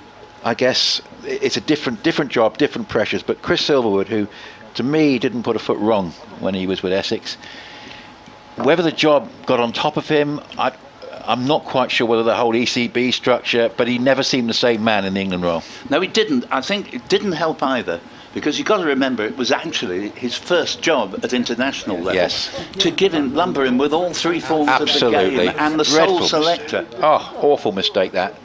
As Steckity bowls, and it's just played defensively, head over the ball again by Mayaya. And it's still 154 for 1, and Compton has 64 and Mayaya has 58, and Steckity 13 overs, none for 50, but actually he's bowled pretty tidily this morning. Well, looking at what I think are just unforgivable mistakes in the management of England Test cricket, in such a way, I don't see how they've got the nerve to turn around and blame county cricket. You take a lad who made 100 for Gloucestershire a couple of days ago, James Bracey. He comes in, he made his Test debut when one of the wicketkeepers, might have been Bairstow, broke a finger. And I think he batted at either 3 or 4 and does all the wicket keeping. Now, when Bairstow plays, they bat him at 6 or 7 so he can have a good rest. But to lumber him with that on his debut, as this ball is clipped very firmly to mid-wicket, and there is no run there. The score remaining at 154 for 1. We're watching Matt Critchley with his leg spin from the Hayes close end, and he's been quite impressive so far as the next ball's played back to the bowler. Yeah, I mean, such an impressive signing from the Essex point of view because of the runs he's going to provide in the middle order, and it gives them the option. They can play two spinners without losing anything. That's the important thing.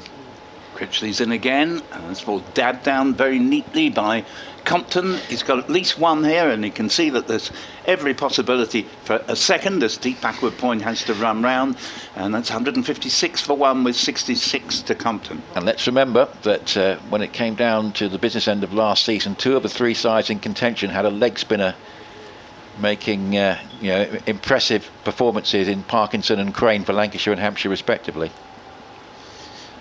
And again, a single this time as it's played wide of Brown in the covers. 156 for 1 with 67 now to Compton. Yeah, I mean, I couldn't understand why Parkinson didn't get a test match out in the Caribbean.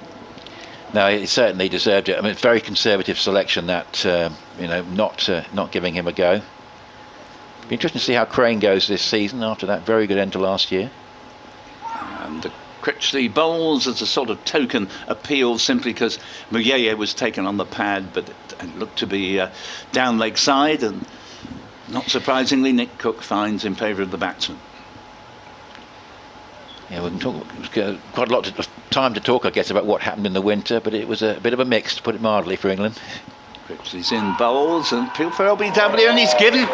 And that is the end of Muyeye, who maintains his stance at the crease.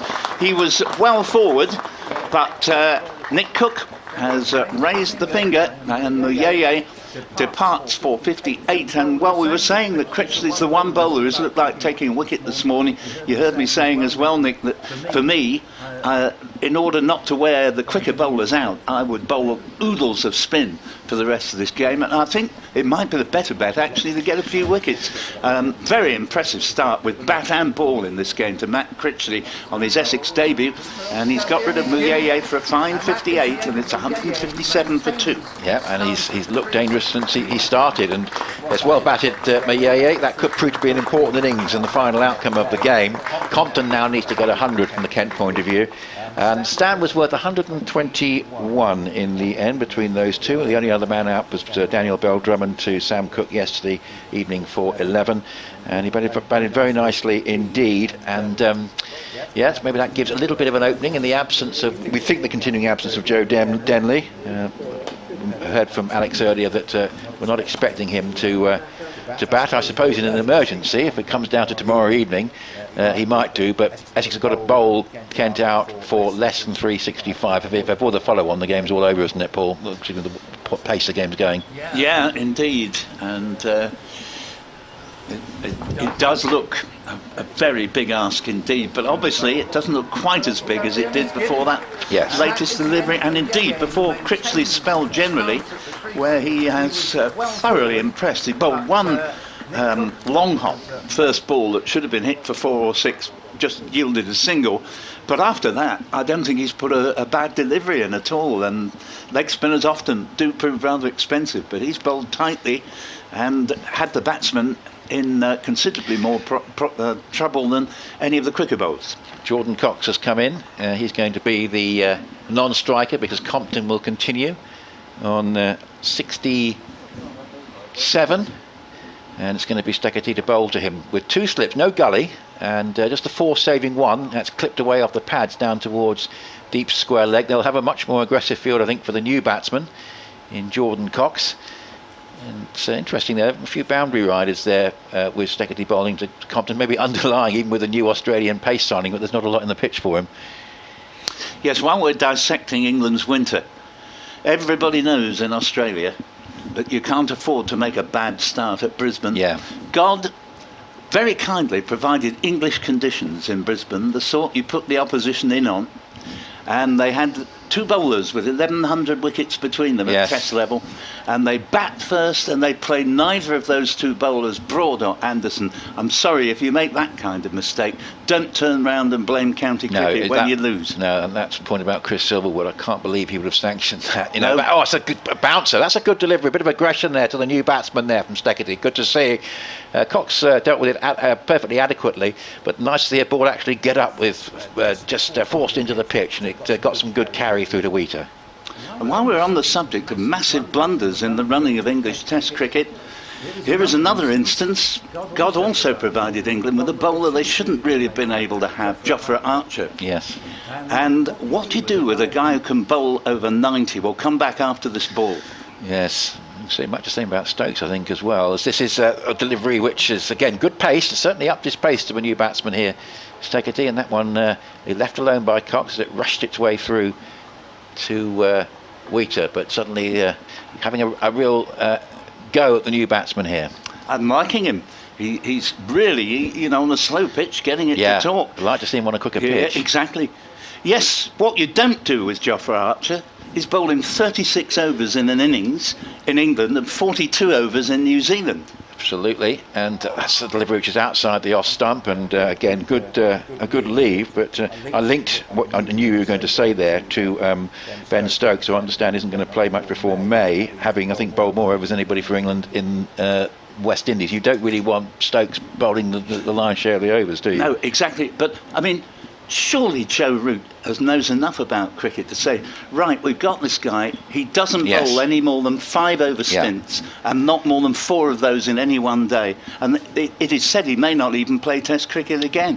Which is a great shame. Steketee bowls, and that's outside the off stump, and there's no run. Yeah, I mean, the handling of Jofra Archer, very, very frustrating, and I think, yes, people tend to blame county cricket, and we'll have a look at some of the suggestions for the format going forward, but, you know, a good few mistakes. I mean, even going back to the tour of India, yes, they got Joe Root batting at 3 now, but to not have Joe Root batting at 3 when he's the best player of spin, you're going to see spin almost from the word go in India, was such an error as well. So it wasn't a good year, certainly for decisions, 2021, England-wise, as that's played defensively up towards mid-off, and the end of an impressive over that, with good pace from Steketee, 14 overs for 51. Cox has no score. Compton has 68, and Kent, in reply to the Essex 514 on BBC Essex and BBC Radio Kent, are 158 for 2. And just continuing the theme of England bowlers ruined by being over bowled, couple from this county, Tamal Mills, asked to bowl in the nets in Australia a few years ago, and of course now reduced to playing just IPL or some such tournaments, you know, 4 over stints. And Rhys Topley, not of the absolute express pace, but he's had about 5 stress fractures at the back, and of course Rhys, son of Don Topley, nowadays with BBC Essex, and I remember Don at the time saying, he said, yeah, I had mixed feelings when they asked him to go out and bowl in the nets over there, and for the very reason that Don was saying, you know, that a bowler might have reached however tall he's going to be at the age of 18 or 19, but he hasn't filled his frame out. And if you ask him relentlessly to bowl as fast as he can, even if he's not of express pace in the first place, you know, it causes endless problems. And Reece has done really well to come back as he has, as the next ball is hit very firmly back to Critchley. But these are all, you know, chronic mistakes. I feel England are forever trying to go short term. They can win the next series rather than have a long term policy that looks after the players. As Critchley's in, bowls, and that's played out to Brown in the covers. There's no run, 158 for 2. Yes, and I think Joe Root, I think most people would say, a little bit fortunate still to be captain. Should that still be the case? Nothing wrong with his batting, but you know, too many defeats in Test cricket. And again a repeat, bowling really well here, Critchley, as Compton, who's batting really well, plays it out into the covers. 158 for 2. Muyeye providing Critchley with his first wicket for Essex in his previous over from the Hayes close end. Muyeye going for 58, putting on over 100 with Compton. Next ball played to mid-on, there's no run. Interesting, 2 failures in the match for Tom Abel for Somerset against Hampshire. Because he, for me, that's a great shame, because he, for me, I like his character and the way he responded to a very poor start as captain for Somerset. Yeah, I agree with that, and he's the best fieldsman in the country. Phenomenal. As the next ball's played back to the bowler, there's no run, and England could do with some really good fielders. Because if Vince had come off in Test cricket, he'd be the obvious next captain. Yeah. But if it's not going to be Vince, maybe have a look at Abel and give him a go. Yeah. Next ball is flicked away. It was just a bit too short from Critchley, and Compton quick to seize on it to the tune of moving along to 69. Score 159 for 2. Critchley, not the least of his virtues, being a leg spinner as he gets through his overs very quickly, particularly bearing in mind Essex don't have Harmer at the moment. 159 for 2, 53 overs bowled.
A lot of them. For me, if I were to be asked now who I think will win the championship, I'm going to say Lancashire.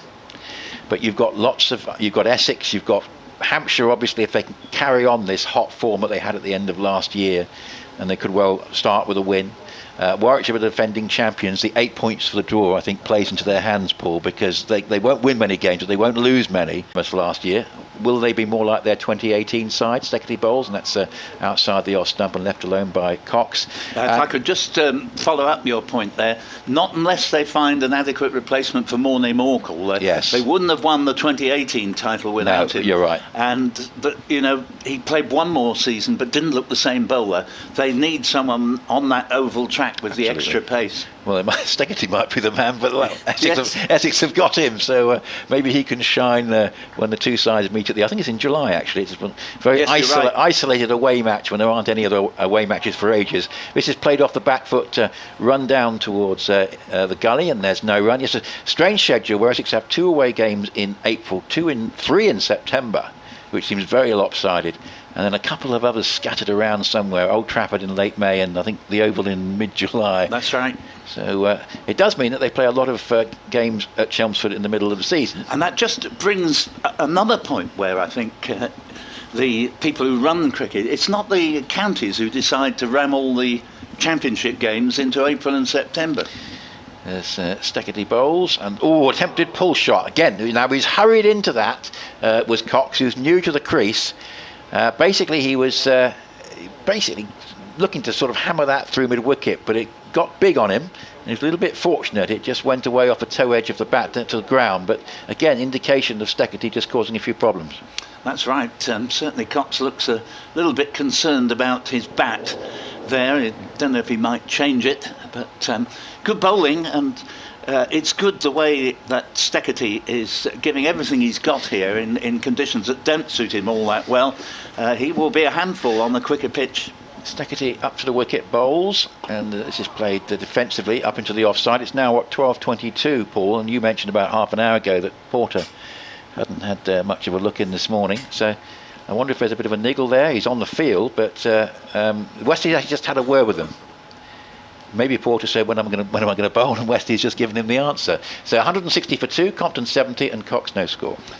Another point of the many that I'm making in the way I think those that run England's international team have let the side down far more than any shortcomings in the running of county cricket. As I say, it's the powers that be that have had this policy of pushing all the championship games into April and September. They are beginning to do something about that. But you take Dan Lawrence, who's a number 5 really at Test level, 5 or 6. Yeah. He'd only just got his feet under the table and they shoved him up to 3. But then instead of putting him back to 5, as Critchley comes in, begins a new over from the Hayes close end. It's hit firmly back past him, but to deep mid-off. And Stegarty feels there is no run, 160 for 2. They put him down at 7 for that last test in India a couple of winters ago. And Dan, to be fair, played the spin far better than most of the England batsmen, got 40 odd in each innings. But, of course, he was stranded with the tail batting at 7. And it ended up rather throwing his wicket away when number 11 had come in to join him. Shane Snater, a great run down here to the fine leg boundary, saved what looked to be 4 runs and commutes them to 2, as that ball was just nicely guided round off the front foot but down to fine leg by the batsman Compton. They moves on to 72 and the score to 162 for 2. I remember Lawrence missing out on that flat track in the first test against India when he was batting at 3, and Root then made a big 100. And the next ball is hit very firmly. It's well half stopped there, and Critchley is the bowler, Compton the batsman. He looks in really good touch, I have to say, Compton. And the score to or rather remains at 162 for 2 with a good stop there at mid-wicket. Next delivery is on its way and played back to the bowler. Dan Lawrence was a man with that fine stop, because I think that was definitely going to have gone for 4, not from that ball but the ball before. And Critchley's in again. Nice sunny morning here at Chelmsford, and that ball goes through outside off stump without the batsman having to play. Yeah, it'll be interesting to see what England do, because I think Ollie Pope started quite well for Surrey, and I think they want to try and get him back in. Is it Pope or Lawrence, and can they both fit in the side? Easier with Root at 3. Yes, very good point, as this next ball is pushed for a single out to Rossington, another of Essex's new signings. Fields that at backward point, 163 for 2. Compton keeps the strike. He has made 73. Yes, whether they consider Stokes as a 4 and maybe Lawrence and Ollie Pope in whatever order after that, or that they say to bat Pope at 4 as much as you can, because looking at him in that position. But that will be interesting. But I think England do have more options with Root batting at 3. And I think they've definitely got their eye on Robbie Yates, who made a good 30-odd for Warwickshire. Which obviously would have liked to have gone on from that, but he's been the mainstay of the Warwickshire innings so far. And if he has a good start, I think he could well be in contention for perhaps one of the opening slots. Can I see Dan Lawrence come into the attack? Now this pleases me. You heard me say earlier that, Nick, that if there isn't much in this for the quicker bowlers, what Essex don't want to do is wear them out on a pitch that wore them out a year ago when we had a similar one.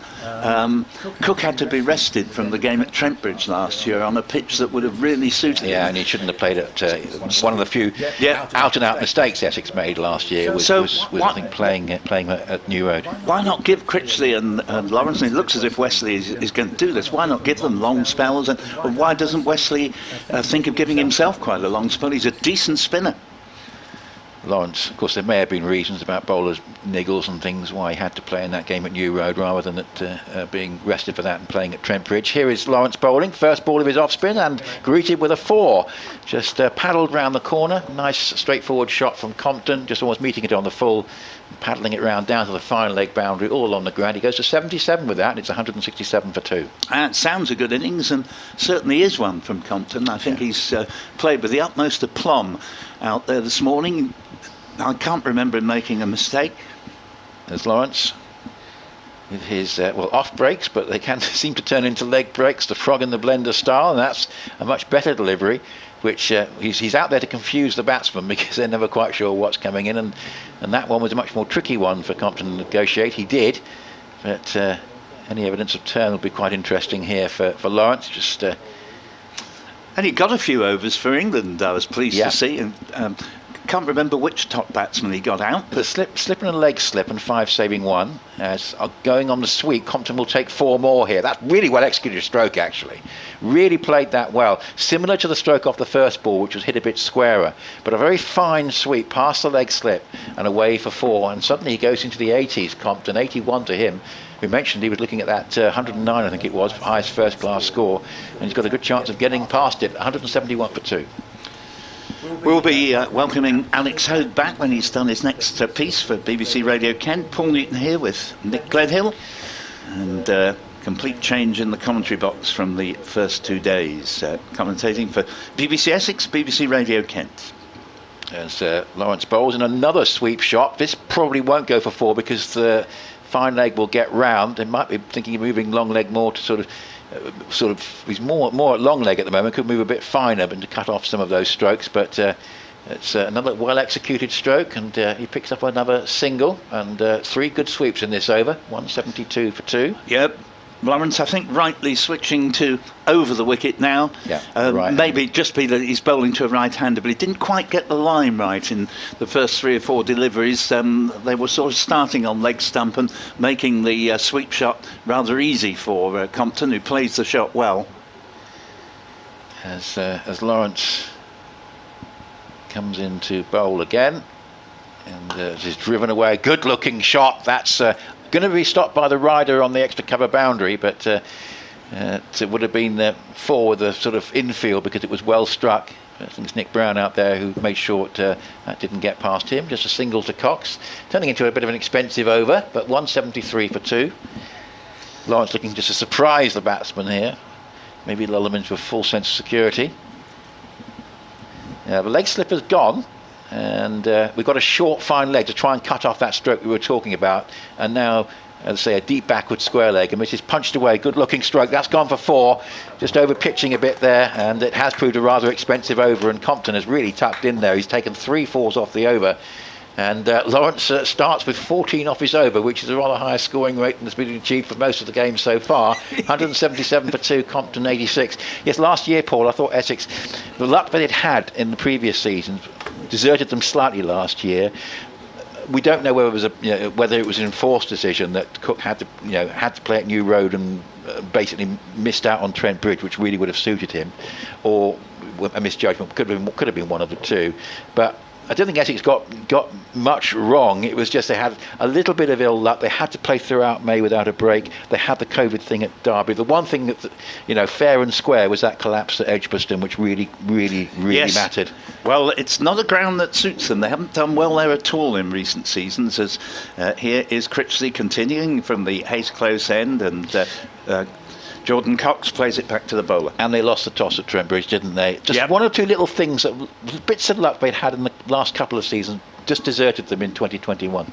Yep, they certainly came very strongly at the end of last season as Critchley's in bowls, and Cox just dabs the ball out to Lawrence in the covers. 177 for 2. Basically destroyed completely. I mean, certainly Glamorgan were obliterated at Cardiff. Northants here. Gloucester put up more of a fight, but they went much the same way, didn't they, here? Yeah.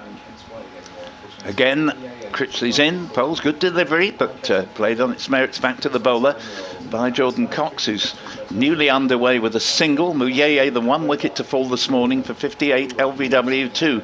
Matt Critchley is having a very good match here following his century on debut for Essex, and already looking the most likely to take a wicket or two as the ball's played to mid-off. There's no run. Nominally, Kent need 365 to save the follow-on here. Still need the better part of another couple of 100 runs. We'll bring Alex Hode back at the end of this over. Critchley's in, bowls, and this ball is very nicely timed by Cox. Chase round the cover boundary for Jamie Porter. Good bit of fielding, although the throw's not as good as it might have been, but they're going to get 2 anyway, and Cox moves along to 3 and scored to 179 for 2. Now, I know our colleague Matt Cole thinks that Kent could finish in the top 3, but I think more realistically they're looking to finish ahead of Gloucestershire and Northants in the table is what they need to do.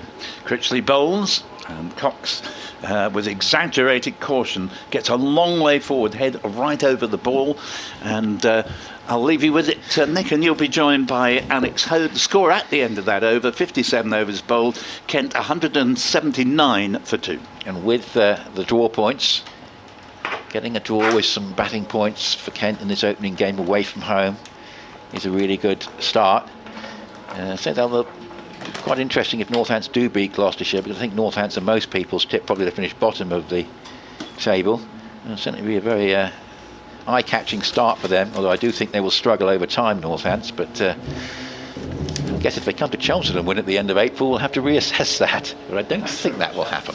179 for 2. Now Lawrence, 14 off his first over. It's going to bowl to Compton, and again it's rather on the pads, but Compton leaves that alone. Doesn't have anything to do with it. Had a few emails coming in, as I mentioned, and Steve Everett is trying to entertain us with some Saturday silliness. Is Snater bowling straighter, or will that come later? And will Porter bowl a touch shorter or hurl down a snorter? Well, he hasn't had the chance to do either yet, but we might see that.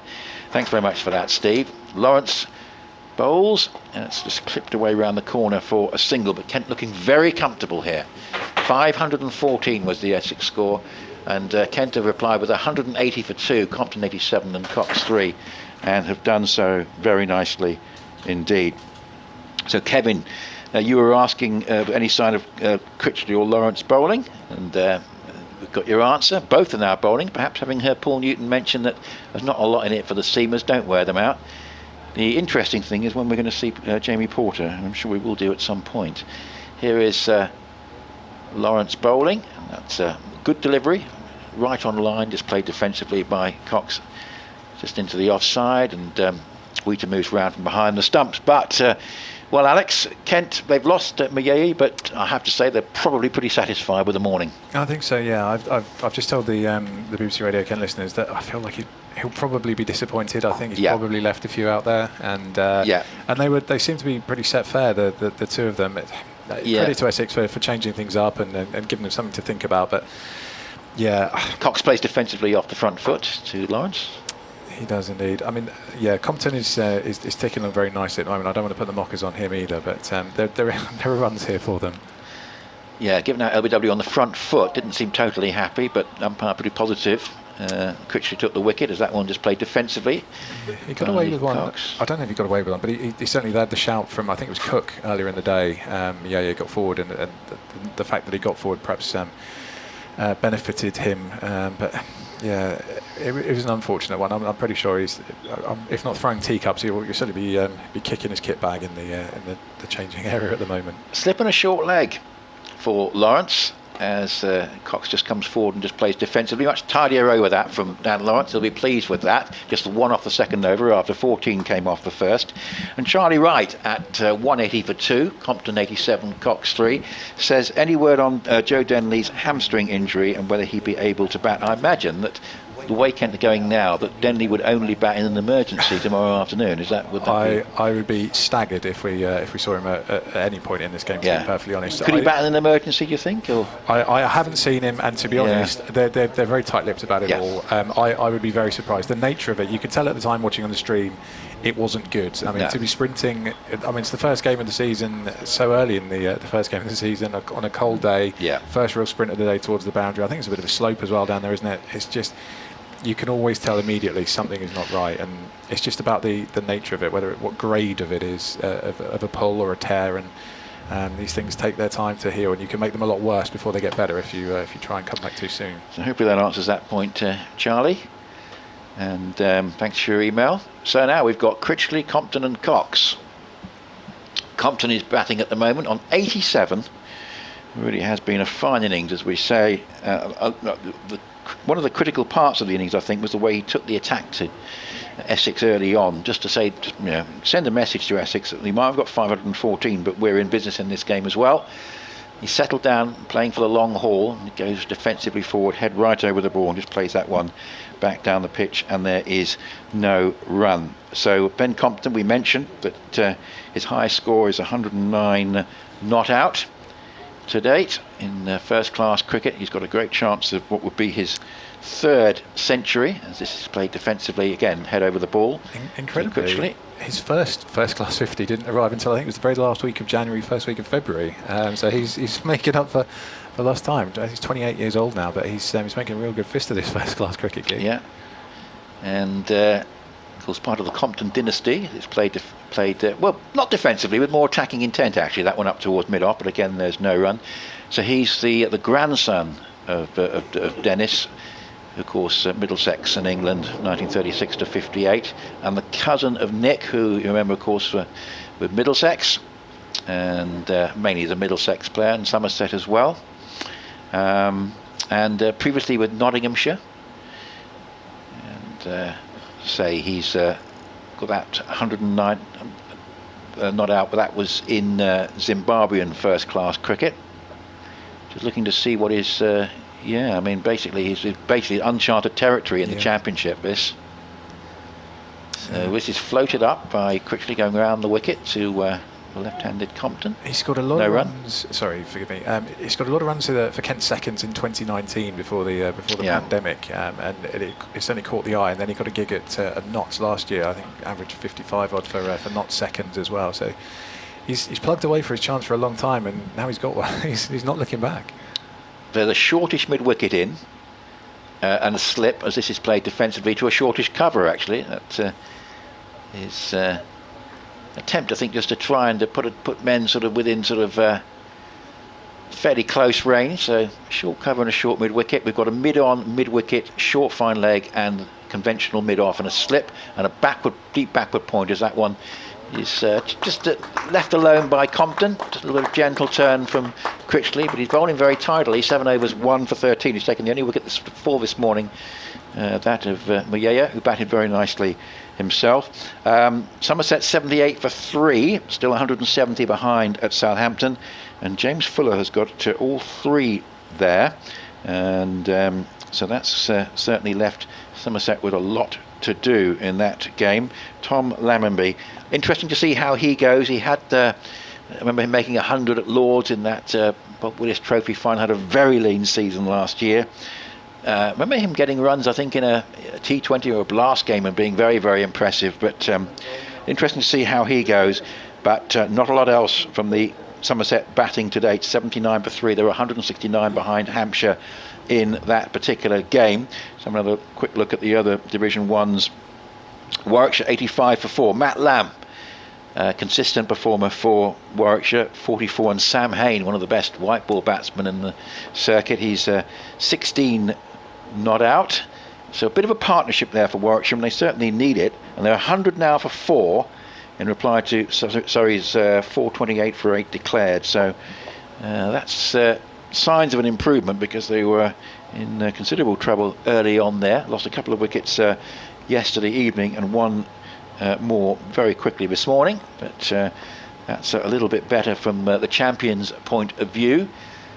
Here is Porter coming in from the river end and bowling to the right-handed Cox, who plays it off the back foot into the covers, and there's no run. So good to see Jamie Porter. Let's see how he gets on. So Warwickshire's 100 up. Surrey made 428 for 8 declared. Gloucestershire trying to fight back, a 60 for 4, still 2 behind Northants, and they've got Chris Dent 31 not out, but I think at least 3 of the Gloucestershire top order have had double failures, in the sense of not making double figures in either innings there. As this is all edge and goes for 4. Good delivery from Porter. That's one of the few deliveries actually from the river end that we've seen from the seamers that has shown some sort of deviation, and it drew Cox into a full shot. He got a fast edge, it sped past second slip, not at catching height, I think just bouncing short and then going for 4 to the third man boundary. But that might be Jamie Porter saying, well, we could have had that a bit earlier if I bowled earlier, but that's a very good delivery from Porter, and he's unlucky to get 4 runs against his name for that. Cox goes fortuitously to 7, and Kent to 184 for 2. 2 slips and a gully and 5 saving 1, and Porter from the river end bowls, and Cox covers up and plays defensively. Good delivery that, wasn't it? And out of character with a lot of what we've seen so far, which hasn't offered much to the bowlers. A little bit of a shot of adrenaline for everyone in the ground, I think, on a pretty lazy, hazy Saturday morning as well. Jordan Cox was certainly looking very uncomfortable shuffling around in his crease after that one. See, Simon Harmer's still batting in the Test match in South Africa. He's on 16. Keshav Maharaj out for 84. They're 430 for 8 against Bangladesh, who made 53 last time out and losing the first Test. This is played defensively on the move by Cox up towards mid-on, and there's no run. Just a quick look at what's going on in Division 2. Derbyshire, a lot of people concerned about Derbyshire this year, having lost Matt Critchley, but Shan Masood's a really good acquisition actually from the Pakistan Test setup. 91 he made. They could rely on him, and of course Wayne Madsen, who made 34. 245 for 6. They're still in the game against Middlesex, who were 401 all out. And a good fight back by Nottinghamshire, who are everyone's favourites to win Division 2, as Porter bowls, and that's clipped away for 2, past the square leg umpire, being chased back by Snater, who'll just drag it in about 15 yards from the boundary. They get back for the second run, and it's 186 for 2. Yes, Nottinghamshire were in quite a lot of trouble against Sussex's 375 all out. Sussex is going to be almost a completely different side, it seems, a completely different setup this season. Big changes there, but Stephen Mullaney, so important for Nottinghamshire. The captain, 122 not out, and they do bat a long way down. Liam Patterson-White, 41 not out, 319 for 6 is the Nottinghamshire score. So very much level pegging there, as that's clipped away off the pads up towards Snater. Gathers it running across from mid-wicket, just in front of Steckety, and there's no run. Rain affected game at Cardiff. Durham 65 for 1 in reply to Glamorgan's 234, and Leicestershire 106 for 4. This one going on at Grace Road, and Worcestershire made 348 all out, and they got Lewis Hill, who's set nicely on 68 not out. Leicestershire scoring quite a few runs last year. That's outside the off stump, and there's no run. But on the list, actually, from the Essex point of view, of grounds that they haven't been to for a long time now, Grace Road. I was just thinking about that the other day. Is there a Kent ground that you sort of think, oh, there's a long time since they went there? But Grace Road is now very much Essex, having been to the Riverside at Durham a couple of times last year. Grace Road is the ground that they never seem to visit these days, and I'm quite fond of the place, I have to be honest. 188 for 2, Compton 87, Cox 9, BBC Essex and BBC Radio Kent at the County Ground, Chelmsford, on this third morning with 15 minutes to go before lunch. If you threw that question out to most Kent fans, I'd imagine most will come back at you with the likes of Tunbridge Wells. Yes, the outgrounds, of course. Yes, exactly. And they were terrific venues. And like Essex, outground cricket has sort of become... Like with all counties, really. Yeah. Not everyone, but certainly these two, I think it's affected the loss of outground cricket, as this is played defensively of Critchley. I have to say, one of the highlights for me last year, the first time I felt real normality at a cricket ground, was going to Cheltenham. The Cheltenham Festival was outstanding last year in the organisation. This is driven away firmly backed around the ground by Compton and fielded by Critchley in his follow through.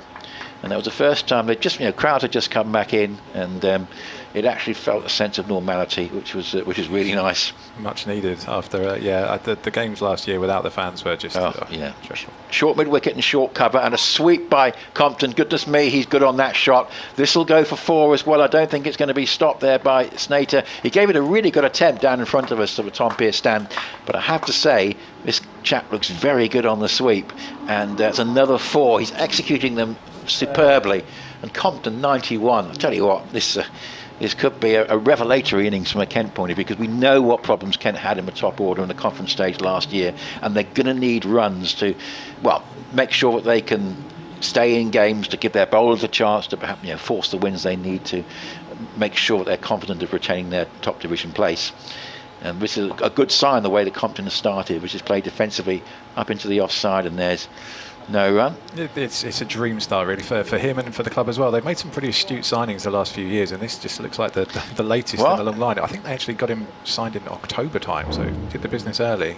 This is Critchley bowling, and this is just dabbed down towards deep backward point with no power, and thought of a possible second run there, but it wasn't to be, as Sam Cook spotted the danger early on, coming in a long way back for the deep backward point boundary.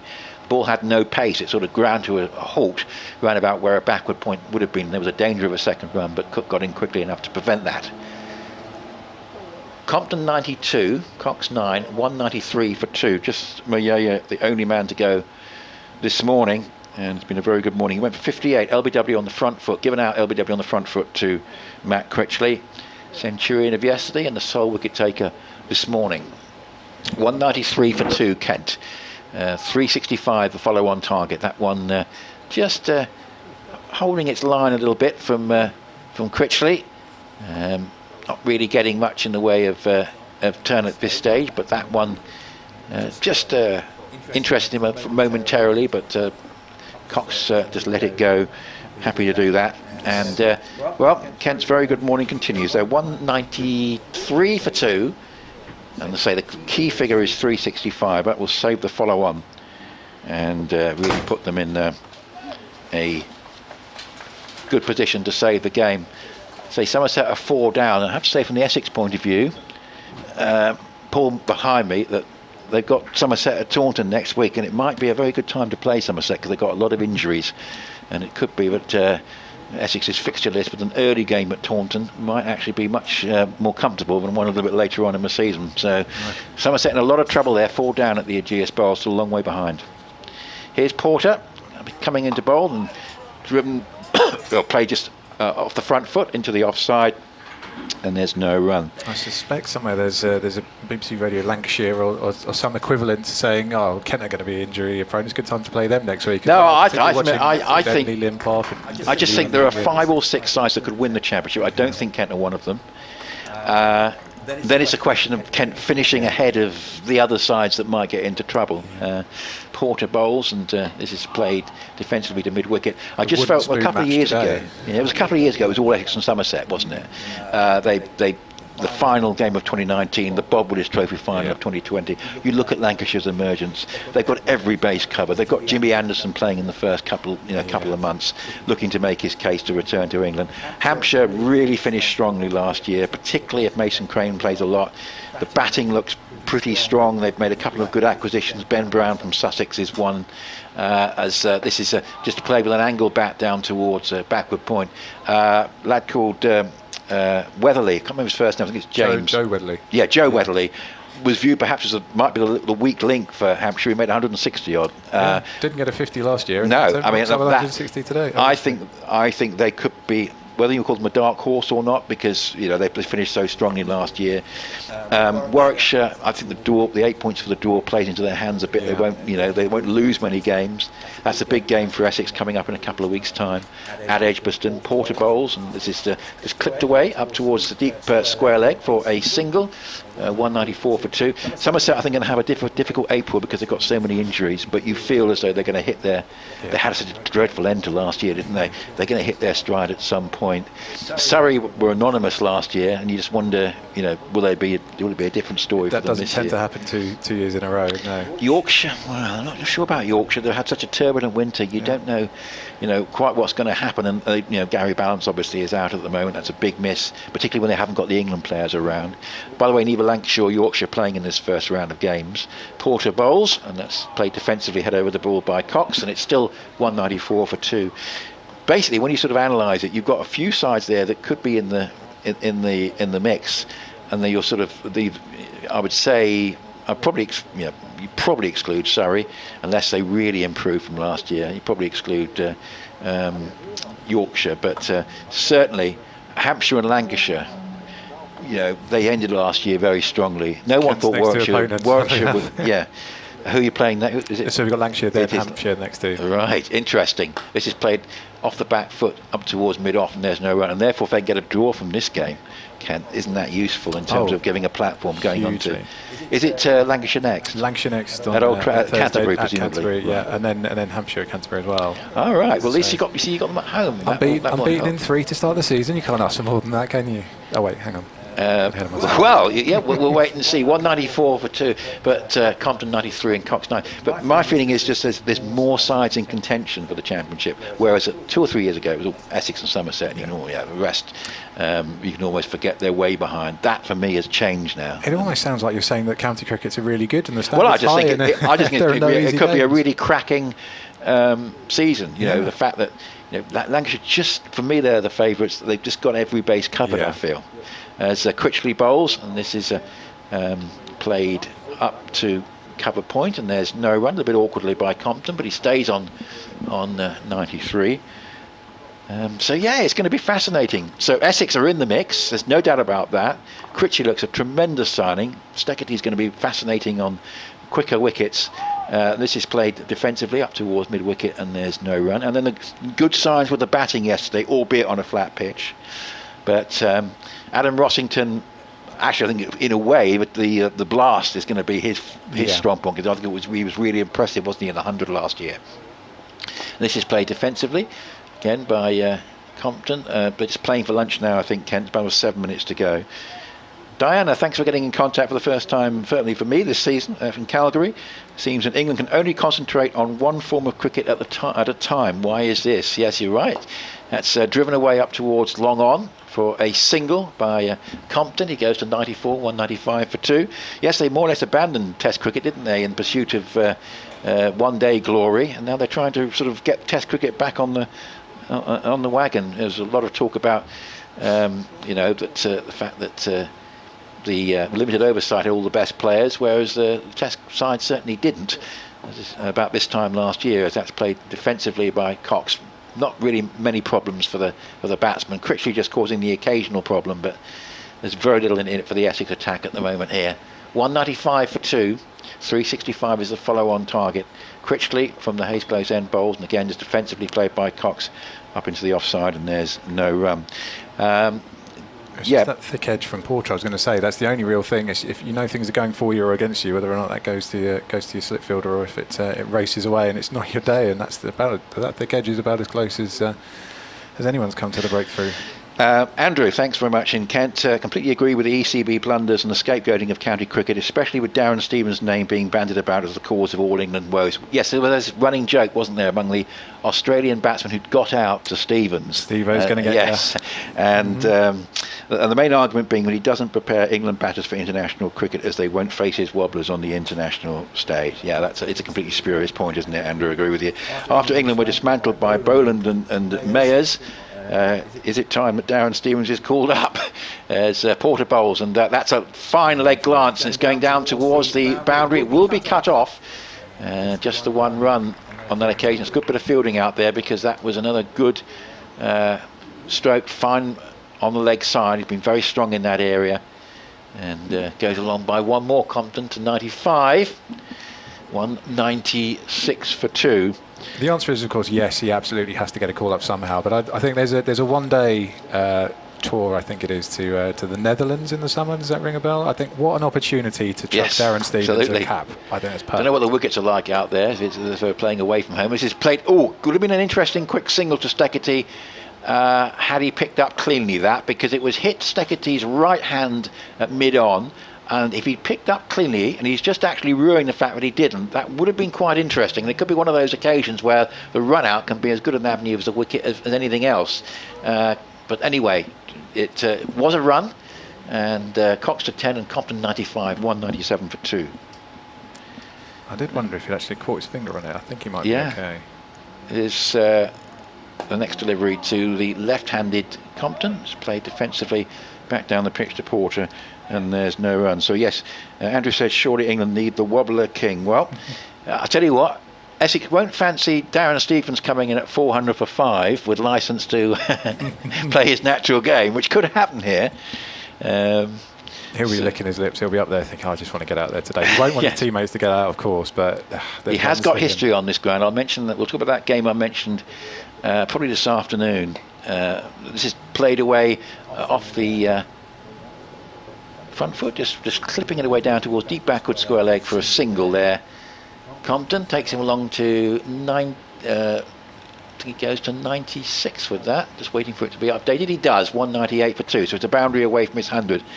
Can he get there before the lunch break? So very much in new territory. This will be his first 100 for Kent then, won't it? And, yeah, it would. Yeah. So the other two must have both been in Zimbabwean two in domestic cricket. Yeah. This is good delivery from Porter, good pace, but left alone by Cox. He actually had 2 first-class centuries and a List A century in the space of about 10 or 11 days, which is pretty good going. So while we were all polishing off our Christmas booze in January, he was setting himself quite nicely up for the summer. The Grumbler, I'm going to cover your email about mentioning Paul and what he was talking about. So we'll probably go for that after lunch about the Essex signings. That's quite interesting points you make. We'll give that more justice after lunch. Thank you for that. That's played defensively up into the offside by Cox. Kent's morning, no doubt about that. 198 for 2. They've added about 76 runs, I think. Bearing in mind didn't score in the first 15 minutes. Compton 96 and Cox 10, 198 for 2. So yeah, thank you for the emails. We've still got a few to cover, which we will do just after the lunch break. We're coming up towards a bulletin at 1 o'clock, and then we'll be away. Just to mention, by the way, if you're looking for some entertainment during the lunch interval, Victoria Polly's Around the Wicket programme is now broadcast on Wednesday evenings between 6 and 7. So the whole hour would sort of go a bit over the 40 minutes. You could listen to 40 minutes in the lunch break and 20 minutes during the tea break, I suppose. As Critchley bowls and pushed up back down the pitch, and there's no run by Compton. But you can find it on BBC Sounds. You will hear Don Topley getting his prediction for the team right, but you can skip through that, and we'll just give Don his credit for getting that prediction right. This is played off the back foot down towards Snater at running around at short fine leg, and there's a 97th run for Compton, and it's 199 for 2. But if you tune in about halfway through, you'll hear Dick Davis's new feature, which is called Dick's 6, which reminisces about a game between these two sides at Canterbury back in 2019, when a lot of wickets fell on one particular day. Dick will tell you a story of that about halfway into the programme. It's played defensively by Cox. And then a very interesting interview with George DeBell, who now works for the Cricketer, about some of the issues facing the first-class game during the winter, and that's well worth a listen. I can recommend that. This is driven away uppishly down towards deep backward point for a single, and that will take Kent to 200 and their second bonus point of the game. They just got the one for the bowling because it took a while to get some wickets, but they're going to be hopeful of getting rather more with the bat, and they have now got to 200 for 2. And as I say, the key figure 365 to look out for this afternoon. So it's going to be Critchley with a slip and a short mid wicket and a shortish cover. Oh, that's a good delivery, and it had him trying to just sort of play at that, play a stroke late through the offside, and it beat him. He's been very strong back of the square on the onside, but that one was much more towards the off stump, and a good bit of thinking by Critchley to take it away from his pads. Here's one that's a bit straighter, and he just plays a nice stroke out into the covers, and there's no run. And that will take us to lunch, and it will leave Compton stranded on 97, but he's done his job this morning, done a very good job indeed for Kent, and really has been the mainstay of the morning. He has gone to lunch on 97 not out. He's got that from 215 balls with 14 fours. He shared a partnership of 121 with Mayaya, who was the only man to go. He was eventually out. Tuanda Mayaya, LBW on the front foot to Critchley for 58, and Jordan Cox has come in and done a solid job for 10, but it's not been an easy morning for Essex on this pitch, which has offered the bowlers very little. In fact, probably the man who's got more out of it than anyone else, Critchley, the wicket taker. Figures at lunch: Porter 12 overs, none for 47, didn't come on this morning until the sort of last half hour of the session. Cook 16 overs, 1 for 37. Mark Staketty, interesting because more economical than yesterday, and at times, certainly when bowling to Cox when he was first in, quite threatening on a pitch which doesn't suit him at all. Something that Essex maybe going to have to consider whilst Staketty's with Essex about the nature of the pitches. Number 52 in 15 overs. Snater number 21 in 10. Critchley an impressive 1 for 21 in 10. And Dan Lawrence 2 overs. The first went for 14 and the second went for just a single. Kent 200 for 2, having resumed at 122 for 1 this morning. And as I say, very much Ben Compton, his morning, and he's very close to his first century for Kent, which he'll be hoping comes very shortly after the lunch break. What we're going to do now is just do a piece into the 1 o'clock news on BBC Essex, after which we'll take our leave, and we'll be back with you at 1:40.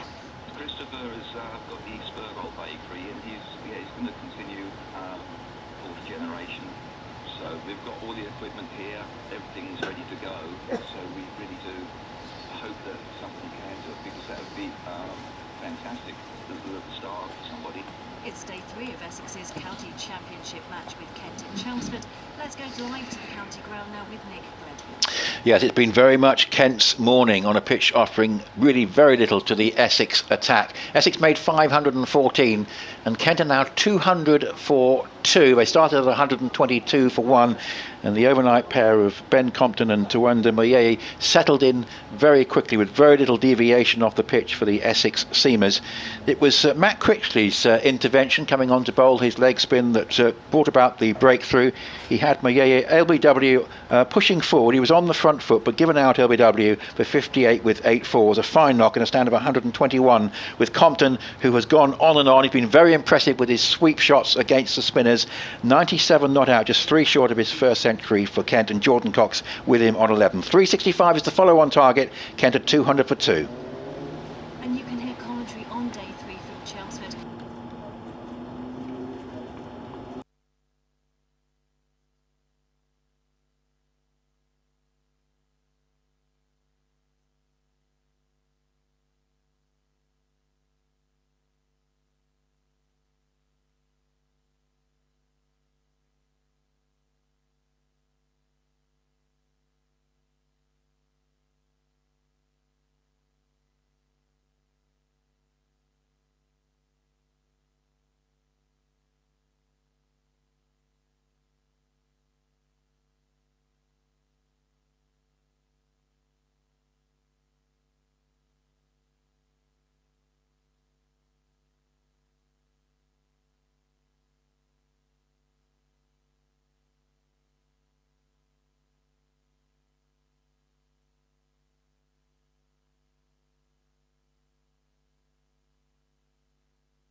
if there was sort of A-team cricket in England, he'd certainly be in that A-team, as this is a pull shot, slightly short of a length, and put away by Compton for his 50.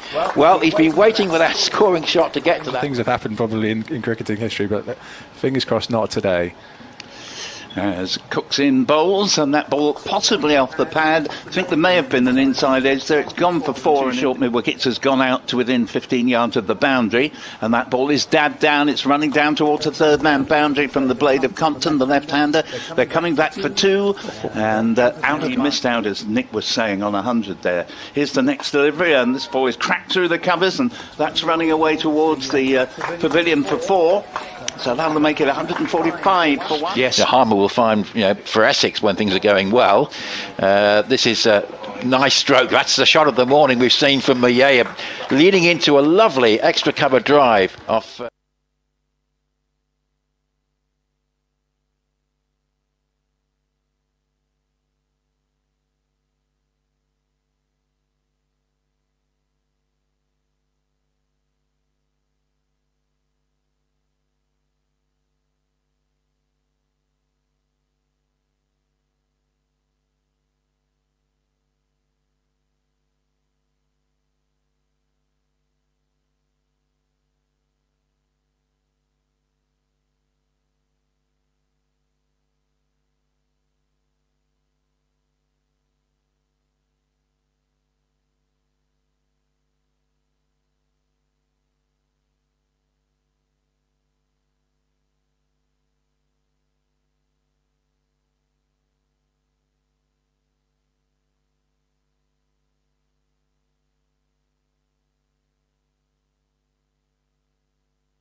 And therefore, thinking of the supporters here, it is plenty chilly enough. Admittedly, you can't expect a lot different in so early a stage of the season, but at the moment the sun is shining gloriously. It clouded up considerably during the morning session. It looks very nice indeed now.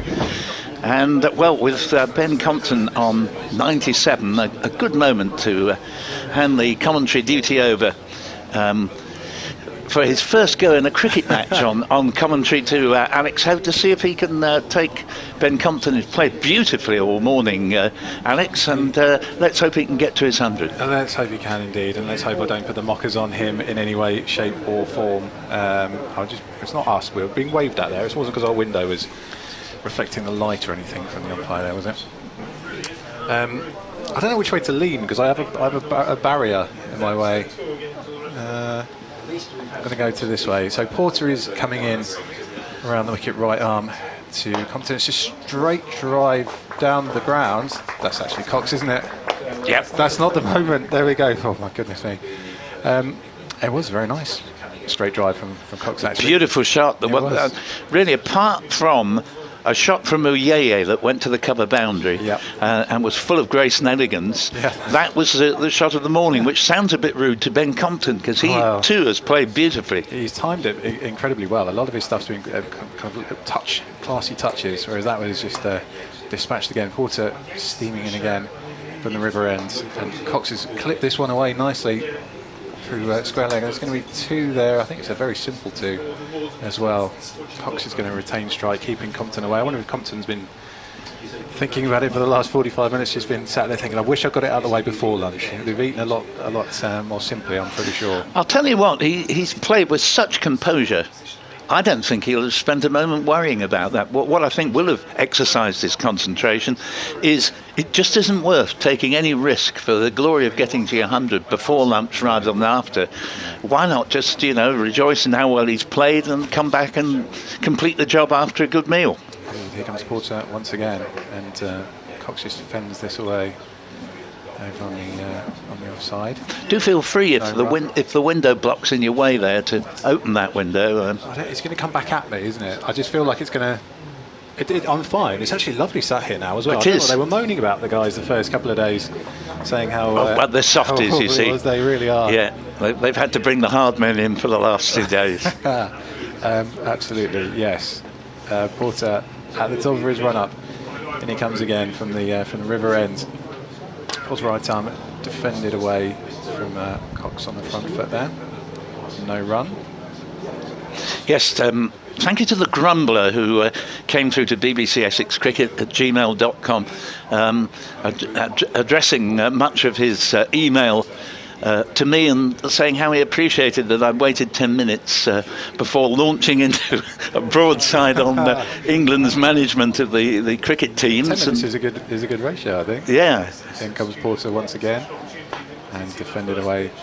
Identical shot to the previous one. No run. For anyone who wasn't listening before lunch, my point was that I get very annoyed when people blame the failures of the England cricket team on county cricket, because I just don't think it's right at all. I think I'm not saying everything's as good as it could be in county cricket, but I'll tell you what, pro rata, I think it comes out a lot better than Test cricket does at the moment. So here comes Porter. And Cox has clipped that away. That's going to go all the way to the boundary. Just gave a half a chance at mid-wicket, but it's raced away. Didn't even think about running, and Kent moved quite nicely on to, is that 208 for 2? It is, and to be fair, I mean, I was saying when you were on previously, that a report in the Times newspaper described Essex being in total command at the end of day 1, which clearly wasn't true. But Kent are actually going at a better tempo than Essex were at this stage of their innings, because Kent are over 3 and over, whereas Essex were sort of more 2.6 and over. It was only Critchley in that afternoon session that really put the foot on the pedal, the accelerator. Did very well pushing on. Porter comes in once again, and Cox is forward. Immaculate defence back to Porter. send it around the cordon. End of the over, Kent are 208 for 2. Yes, it's proving a little bit expensive, Jamie Porter, in this game. He's had a difficult sort of last couple of years or so, not quite in the form he was back when Essex won the first of their recent titles in 2017. To be fair to him, though, he finished last season looking right back to his best. Hasn't so far recaptured that. In fairness, I don't think any of the quick bowlers are going to look as good as they can be on a pitch that's slow and not really giving assistance to the quicker bowlers. But and the other point for Porter would be that he's not operating from his favourite Hayes close end, which he's virtually made his own here over the last 5 or 6 years at Chelmsford. It's going to be Matt Critchley to continue from the Hayes close end, and he was the pick of the Essex bowlers by far in the pre-lunch session. 10 overs, 1 maiden, 1 for 21, and he was well worth his wicket that he got, because he beat the bat on 2 or 3 other occasions, and those were almost the only occasions when the ball did beat the bat, regardless of who the bowler was, throughout the session. Do you think the Essex members are happy with their new signing? I'd suggest I so, think so. After the last couple of days. Well, of course, Derbyshire were very disappointed to lose him, but he's very ambitious. He wants to play in Division 1, and from everything we've seen of him in this game, he deserves to be in Division 1. Over to you. In comes Critchley to bowl, and Compton has just guided it away. It's going to be 1 run there, away on the offside. Rotating the strike, so Cox back on strike now. Cox is on 21. Compton moves on to 98 not out. Kent are actually 213 for 2 now in the 67th. Yeah, it was nicely played again by Compton, just casually playing the ball away. But when I say casually, with the utmost care, that's the first ball he's received since lunch. He was on 97 at the break. He's now on 98. Critchley comes into ball to Cox, the right-hander. Straight drive through the covers. No run there, though. Yeah, Compton. He said in the press this week he just wants to be boring. He doesn't want to do anything too flashy. He just wants to be up there, nuggety, just hang around and make bowlers work. He's doing so far. Critchley, and again Cox forward, just nurdles it back on the offside. Well, I think he's being a little bit modest there, because he got 50 runs off his own bat, exactly 50 in the morning session, with some excellent cricket. Absolutely, Critchley just nudged away by Cox. Rotate the strike again, an easy single, and Compton will face the next ball anyway, which I think is going to be the 5th of the over. Yes, of course, Essex will be delighted with Critchley's performance in this game, the more so with Simon Harmer only going to be there for some of the season for Essex this time. Absolutely. Here comes Critchley. Compton gets forward and just nudges it away. No run there. He's still 98 not out. Last I heard, Simon Harmer, who's currently playing for South Africa against Bangladesh, was 27 not out. That was about an hour ago now. Critchley comes in once again. And it's just tucked away by Compton. No run. Tucked away into the leg side. It's going to be the end of the over. 214 for 2. I'm trying to keep up with trying to count the score in my head rather than look at the scoreboard. Yes. I should probably just do that, shouldn't I? Yes, don't forget there's the board up on our screen. Yes, of course there is. I was just so put off by listening to Matt Cole and Glenn and Don talking about the various different scoreboards that have their own slight quirks the last couple of days, and it just made me Yes, I do. Yes, I do. Of course, Simon Harmer was originally going to play for England, but the rules were changed less than a year before he would have qualified, and of course he can also bat as well as bowl, so he is a loss to England. South Africa's game very much. Porter in now from the river end, and it's just tucked away by Cox off his hips. So it's going to be a run around and a good bit of fielding actually.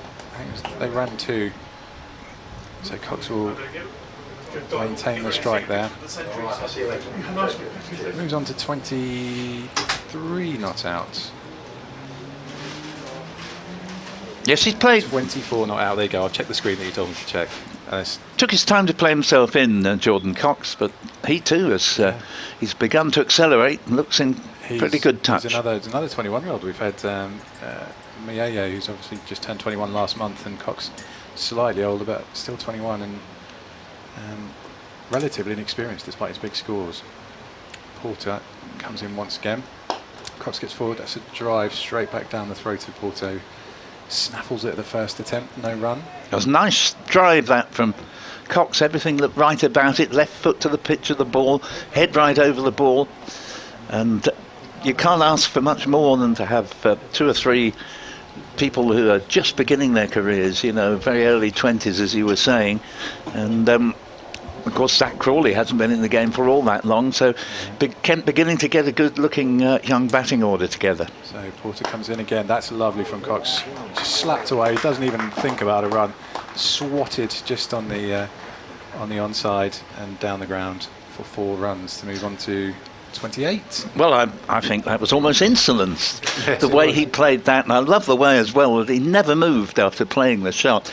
And once it beat mid on, there was going to be no stopping it. And clearly he's already learnt the trick of nonchalantly playing a boundary without ever reacting or moving from his crease. He's quite the character, Jordan Cox, as well. He's obviously very flamboyant, as we've seen in the 2020 and the Blast in particular. Here comes Porter again. Nice forward defensive from Cox this time, showing he's got all the shots in his repertoire. Yes, he's, again, I have to say, I'm impressed with the way he's shaping up here. He's very stylish indeed, as is Ben Compton. Both of them play with, a really nice impression of playing proper cricket shots. Nothing sort of particularly eccentric about them. And getting the basics right does take you quite a long way in this game. Here comes Porter once again.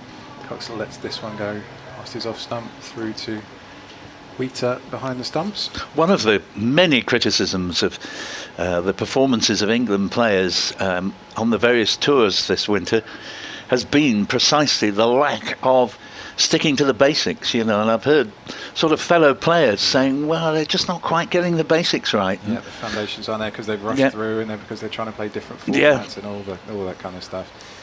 Yeah, we hear it quite a lot down our way. Porter coming in once again from the river end. Cox has left that one as well.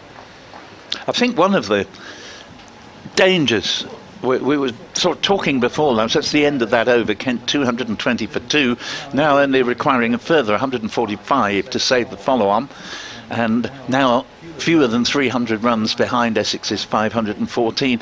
I think one of the difficulties and possible reasons why young players going into the England team thrive at first and then struggle is because, obviously oppositions know more about you and they sort of know more about your weaknesses, but then you get assaulted by so many different people giving you advice when you start not doing so well, and I think that can actually make you worse rather than better. Over to you. Indeed, Critchley is going to come in again from the Hayes Close, just nudged away there by Compton, who's still there, 98 not out. He hasn't had much of the strike since lunch. No, he hasn't. They've rotated that quite well. They did it with Yeye as well. So this is his 220th delivery he's faced. He's had a little swing at that one. It's got a thick edge. He's going to come back for 2. It's not the shot he would necessarily have wished to bring it up with, but that is going to be a century on debut for Ben Compton. His helmet comes off, lifts the bat to the pavilion. Healthy round of applause all the way around the ground as the sun beats down. What a start to his Kent career for Ben Compton. Incredible. 100 not out from 220 balls, 14 fours and no sixes. What a way to make your mark in English first-class cricket. Absolutely. Thoroughly well played, and good to see him acknowledging both sides of the ground. Very, very good 100. Chanceless. It has been indeed. Critchley again comes in from the Hayes Close, just nudged back to him by Compton. We saw, I can't remember, was it Shrans Cook that went very quickly after his 100 on the opening day. The pressure was off. I felt that pressure was perhaps mounting on Ben Compton as well, but we'll see. Hopefully he can hang around a little bit longer. Job's not done yet. Critchley in, and he got a nice bit of bat on that, Dick Compton. He's just nudged it back down the leg side and no run. Well, I don't think he will be out in the near future. Based, I hadn't seen him before today, but on the way he's played for 2.5 hours, he looks there for a long time. There'll be plenty of people screaming at their radios or computers saying, no, don't put the mockers on him. I don't go along with that at all. I think you say what you see. That's true. He's looked very, very good. As you say, chanceless. I can't think of any particular moments across last night and this morning that he's been in trouble. Critchley comes in once again, and Compton down on one knee to nudge it back away. No run. End of the over. And Kent are 222 for 2. Yes, I mean, he hasn't taken liberties, whilst at the same time playing the shots that he's got and playing them well. And anyone who does sort of think, oh, I've got my 100 now, I'll sort of take a few risks, that's not really the way to do it. We've got a plethora of 2s on the scoreboard at the moment because it's double Nelson, 222 for 2. And Jordan Cox can own one of the 2s as well because he's 28 not out. And splendid 100, very well played to Ben Compton. There's a lot of players that will never in their life make a first-class double century, and there aren't that many opportunities to get one, and he's set fair here. That's quite right. You've got to love Why not? Absolutely, you've got to get it in your sights. Porter now coming in from the river end, and Cox has just let that one go through to the keeper for no run. 109 is his first-class best, set very, very recently. This is his third first-class century and chucking a list A century since the last week of January. So he's absolutely in a bit of a rush to get his first-class career on the road. Is Ben Compton? Yeah, great. 28 years old now, but he's making up for lost time. Great to get 100 under your belt first game of the season as well. It's not something we tend to do all that much of, so it's fantastic to see. Porter coming in once again, and Cox has just let that one go through to Wheater. Essex, it's not that they've performed badly at all out there today, but for the quicker bowlers in particular, there's been very little to encourage them, and Matt Critchley has made a very pleasing Essex debut with both bat and ball in this game. He's bowled tightly, which is not always the case with a leg spinner. No, he's looked very impressive so far. Porter now comes in from the river end. Cox just shoulders arms and lets it go through to the keeper. Yes, that particular delivery slightly underlines Jamie Porter not quite being on good terms with himself in this innings so far, because it was a ball that was a long way outside off stump. Clearly wasn't the ball he set out to bowl, and hopefully he will begin to find his rhythm. I think he'd be a lot happier if he could be bowling from his favourite Hayes close end. Absolutely. Well, here he comes again from the river end, and once again well outside of off stump, and Cox just watches it sail on by for no run. It's the river end. I know it's the river end, but apparently it's the city end. Is that what we're supposed to call it now?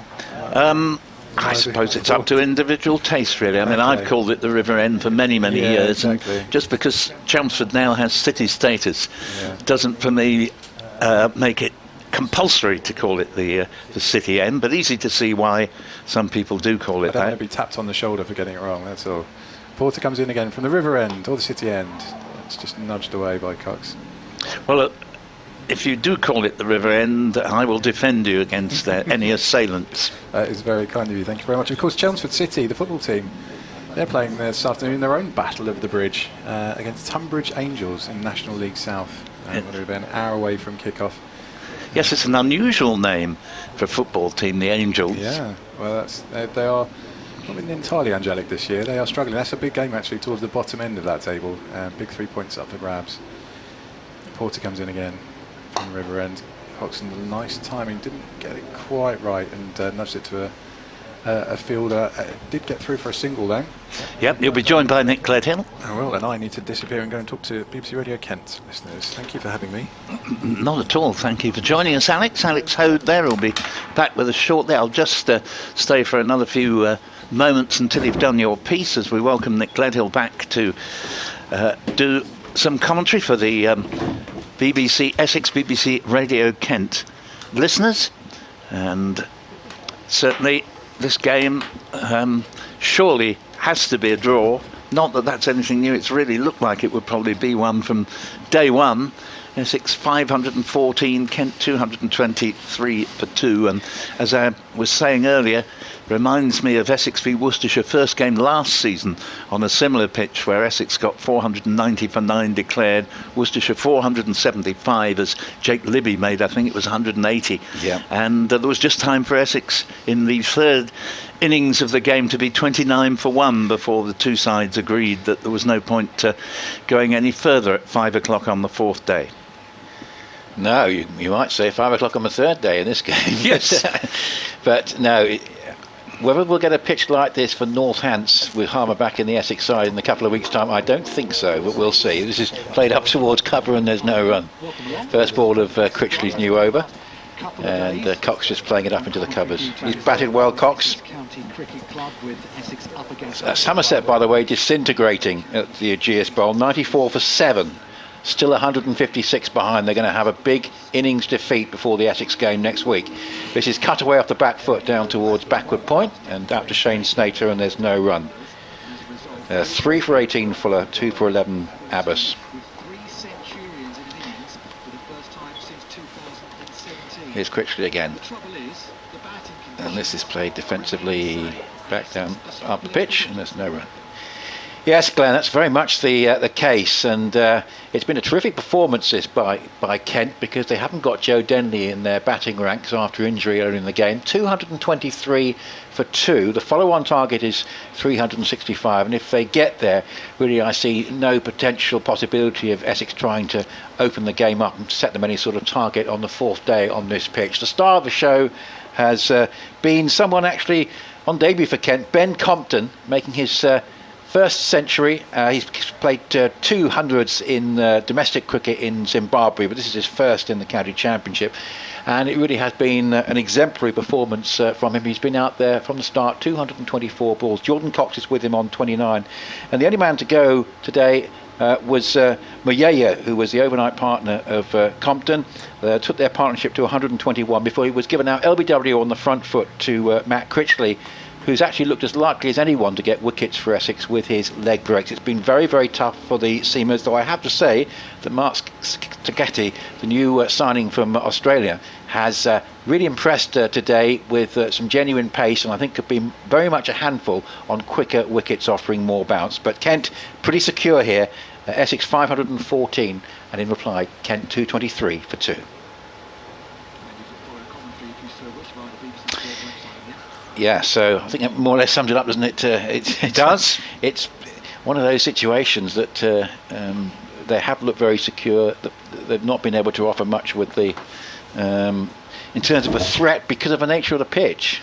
Well, that's right. I mean, as you know, in my lunchtime little piece that we do at the end of each session, I have said that the blandness of the pitch is the only winner here, and it's true, there's not going to be a winner. Essex won't win, Kent won't win.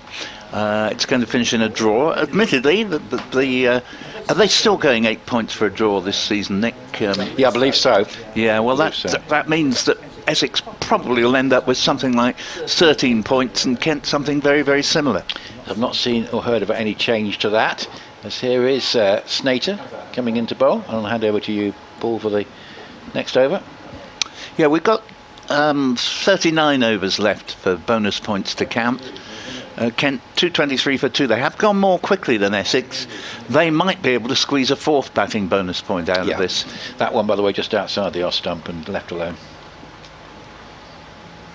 Yeah, it's looking as though something remarkable is going to happen to take this game away from its inevitable course.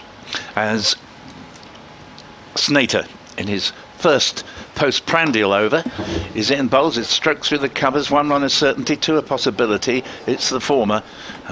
Good bit of work in the field to keep it down to just the single, and Critchley, the man who chased after that with great enthusiasm, as he's likely to do after the match he's having here. 224 for 2 with Compton 101 and Cox now into strike on 29. And well, we know that Compton's played thoroughly well for his 100, but Cox has been looking very impressive since lunch. Yes, he has, and again you feel a wicket would be against the run of play. It's tough work for the Essex seamers. 2 21-year-olds at the crease for Kent. both impressing. As this one actually was a good ball from Snater, and a little bit of a leading edge that time from Cox. It went to ground pretty quickly, long before it went anywhere near Steckety, who's fielding at mid-on. But that's one of the few deliveries that have somewhat discomforted the batsman today. 224 for 2. Sounds like a good time for Essex to go to Taunton. Somerset 95 for 8. I mean, going to dust themselves down after this, aren't they? And obviously they're very weakened at the moment, Somerset. Yes. So a good time for Essex to go there on Thursday. Here's Snater again. Bowls, and Cox just defends this into the offside, and Dan Lawrence, and no run there, but score remaining at 224 for 2. Does underline that Hampshire will be could be one of the contenders this year if they continue this fast start. Look like they're going to become the first winners in the top division this year, and their bowling is particularly impressive. And if they get their batting right and it's more consistent, a bit like Lancashire, they've got most bases covered with a leg spinner late in the season as well. More of that in a moment, but Snater's in from the River End, bowls, and the ball played to Steckety at mid-on, 224 for 2. Now, Hampshire really should have won at least one title in recent years. They've got a strong side, as you say, with most bases covered. The big problem with them, and it may yet strike them this season as well, they're virtually unplayable at the Aegeus. Yes. They don't travel very well, and you know, very often they're unrecognisable when you see them playing away from home. And that's what's bedeviled them, really. I feel that they are actually as strong as anyone, if not the strongest team in the land, as the next ball's played back to the bowler. And there is no run. Cox, the man on strike. That's the end of that over. 224 for 2. 29 Cox, 101 to Compton. But I've felt for some time that there's just a weakness somewhere in the character of Hampshire, in that on the road and when the pressure's on them, they don't win games they ought to win. Yes, because they got very close to Liverpool in that final game last year, which that was a tremendous finish where it looked like Lancashire were coasting and they suddenly started to fall apart. And the famous moment where the youngster in at number 10 took a single to face Mason Crane. And I would have loved to have heard David Lloyd on commentary then. David Lloyd, of course, who's recently left Sky. I would have loved to have heard what he would have said at that moment. Yes, incidentally, news about Chris Silverwood. He's taken on the job with Sri Lanka, head coach with Sri Lanka. It's just come through in the last little while. So wish Chris well with that new posting. Here is Critchley from the Hayes Close End, bowls, and that's just tickled round the corner for a single by Compton. Goes along to 102. And I was going to say, Paul, when we were on together, I was going to mention an email from the Grumbler who's talking particularly about the signing of Adam Rossington. Is that going to put pressure on Adam Wheater? And he says that Rymel, Cushy and Pepper will be disappointed not to have started this game. Yep, good points as ever from the Grumbler. Views on that, and a difficult over of leg spin obviously, but play defensively up into the offside and there's no run. Certainly the three, well, of course, someone who wasn't even mentioned there, but I mean, Paul Walter was doing very well for Essex toward the end of last season. I hope he gets his place back at times. Here's Critchley bowling and just covering up. Cox plays up into the onside, just goes off the pitch, and Wheater moves around to complete the fielding. And I shall always remember Rymel's innings in the, I think it was quarter-final of the 50 overs competition, the terrific 100 he made here. Yes, Critchley bowls and just attempted to tickle the ball away around the corners. It's partially successful. I think it's off the bat. It's going to be a single. No, it was as a bye actually. So Wheater wasn't able to get across to stop that as it snuck its way through past everything. Yes, and I was lucky enough to see the 96. I think it was that. Now, has he ruled that run out? The umpire. Because he changed it to a leg bye. He's changed it from a bye to a leg bye, which isn't going to make a difference to the result of the game, but getting everything right. And Tony Choate, the Essex scorer, will be very quick on the draw there to acknowledge that. Yes, stickler for detail is Nick Cook. So got a slip in and a shortish mid wicket and 5 others saving one. Here's a sweep shot which bounces well short of Snater at short fine leg. Yes. Certainly Pepper, I saw his 96 at Durham, and that was a very, very impressive innings on a tough pitch. So yeah, he might consider himself unlucky not to be in this first starting lineup. Of course, Rossington coming in sort of fairly late in the piece, I guess.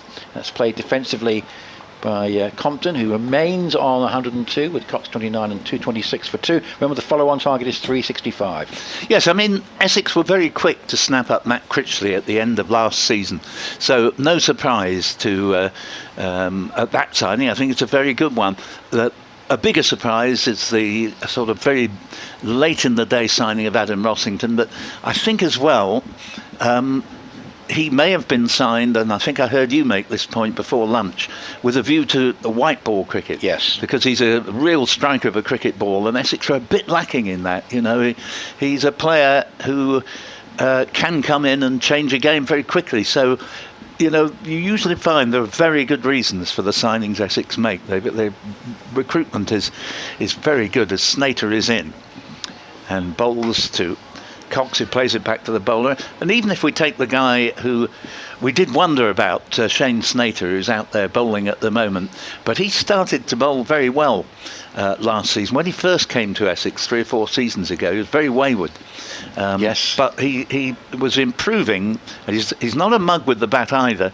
So, although it's taken him a while to sort of show the sort of form that might prove very useful for Essex, he definitely is an improving cricketer as he comes in now and bowls, and this ball's hit to mid-wicket. I hasten to add, we don't expect Snater to do anything spectacular here, because no quicker bowler really has been able to do on this pitch. And as I say, Anthony McGrath, like Chris Silverwood before him, they've made very, very few mistakes, and we're talking about, one way or another, Sam Cook ended up not playing at Trent Bridge. But to be fair, Shane Snater did as well as possibly Cook might have done. He's got a 7-for, didn't he? Yeah. Right. No, that's right. Although they could have done with winning with toss, I guess, in that game. Yeah. It's one of those things. Snater on his way again. Past umpire Paul Pollard. Formerly based at Trent Bridge, played for Nottinghamshire. As this next ball is played straight to mid-wicket, and there's no run. Just, you mentioned Chris Silverwood there, and we were talking about him earlier. Didn't have the same sort of success with England, and I think Mike Atherton in the Times made a good point that he wasn't assertive enough. Now, it's partly because that was his first international job, and they lumbered him with all 3 forms of the game and the sole selector. It was an awful lot for one man to bear, even if he'd been really experienced. But there were times perhaps when he needed to have been a bit more decisive, as the next ball is played to mid-wicket. There's no run, but he's landed the Sri Lanka job, and we wish him all the very best with that. Yeah, and there's a bit of work to do with Sri Lanka, who have been off the pace a bit in the last couple of years. BBC Essex and BBC Radio Kent here at Chelmsford on the third afternoon of Essex and Kent. And Gary back in touch with us, saying he agreed with our comments about Joe Root, but would ask who else is there who could take over the captaincy. He said he'd give it to Stuart Broad this summer, and one thing's for sure, if Broad did get the job, he'd definitely select himself. Well, yes, it is. That's a very good point. It's a good reason for appointing him. Snater's in and bowls, and it's played to mid-off, and there's no run. Because Jimmy Anderson's 39, there may have been a birthday in the last few weeks, but roughly speaking, Broad is 5 years his junior, which means that if Broad, who doesn't want to retire, remains fit, there's no reason why he shouldn't still be selectable 5 years down the line. I don't go along with the argument that he's not England's future, therefore don't play him, because maybe those who are England's future have yet properly to emerge, as here is Snater in, bowls, and the ball is played. Could be a run out here. Critchley, well, it would have run the batsman out, who is Cox, had he had a direct hit. He only really had one stump to aim at, maybe 1.5, and missed. Wheater at that stage hadn't been able to get up to the stumps. That's not a criticism. The ball went to just in front of the square leg umpire, but had the throw hit, Cox wasn't going to have got back in time, and that's the closest we've had to this partnership being broken since lunch. 226 for 2 on the board. But I forget what we were just saying going into that before that delivery, Nick. I don't know if you remember. There was a point I wanted to make arising.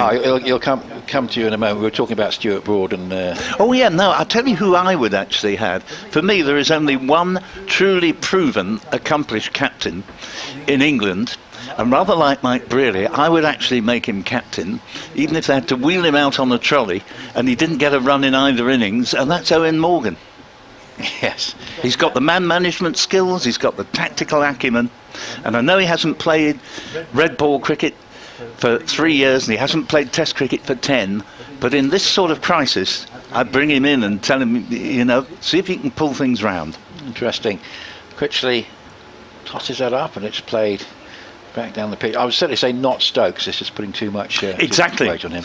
And then you really are scraping the barrel after that to find anyone, because you don't want to lumber a young player with the captaincy. Critchley again, who's bowled really well. It's just clipped around the corner by Compton, who will get his 103rd run. He's actually does not make much progress since lunch. He's not had a lot of a strike, but I think that's his 6th run since the break. 103, 227 for 2, but another big partnership taking shape here. Yeah, just on that point, Nick, I thought Dan Lawrence made a splendid job of captaining Essex in the last game last season, but he's yet to prove himself a regular member of the England side. Absolutely, this is played defensively, just comfortably back to Critchley, and there's no run. Warwickshire 160 for 4 have recovered after a bad start to their reply to Surrey's 428 for 8 declared, and Matt Lamb is 77 not out at Edgbaston. That's looking like a draw as well, I think. That's played defensively back down the pitch. The other 2 Division 1 games we think will have results. Hampshire looks certain to beat Somerset, and Gloucestershire and Northants is sort of wavering this way and that. Northants still favourites. I'll give you the latest on that in a moment. That's played defensively from the crease up towards mid-wicket. Gloucestershire are now 109 for 5, only leading by 44. In a low-scoring game, if they could get another 100 runs, then that still might be interesting.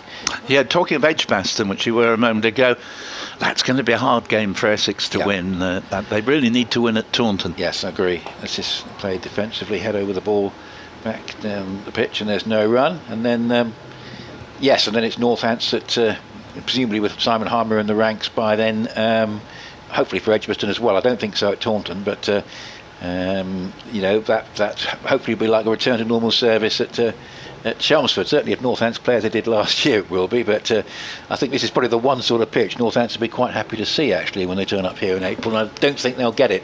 Compton 103, Cox at 29, 227 for 2. No, that's right. I mean, we never saw a repeat of the pitch for the Worcestershire game here that was the first game last season.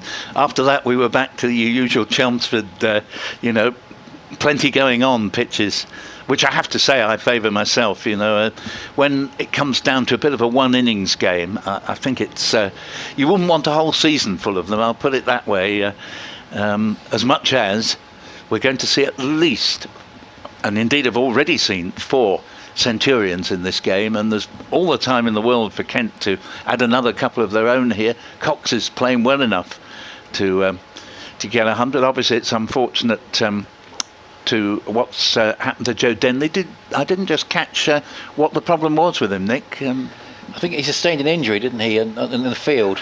Hamstring injury, yeah. They're terrible, I'm afraid, hamstring injuries. Nothing you can do about it. But wait.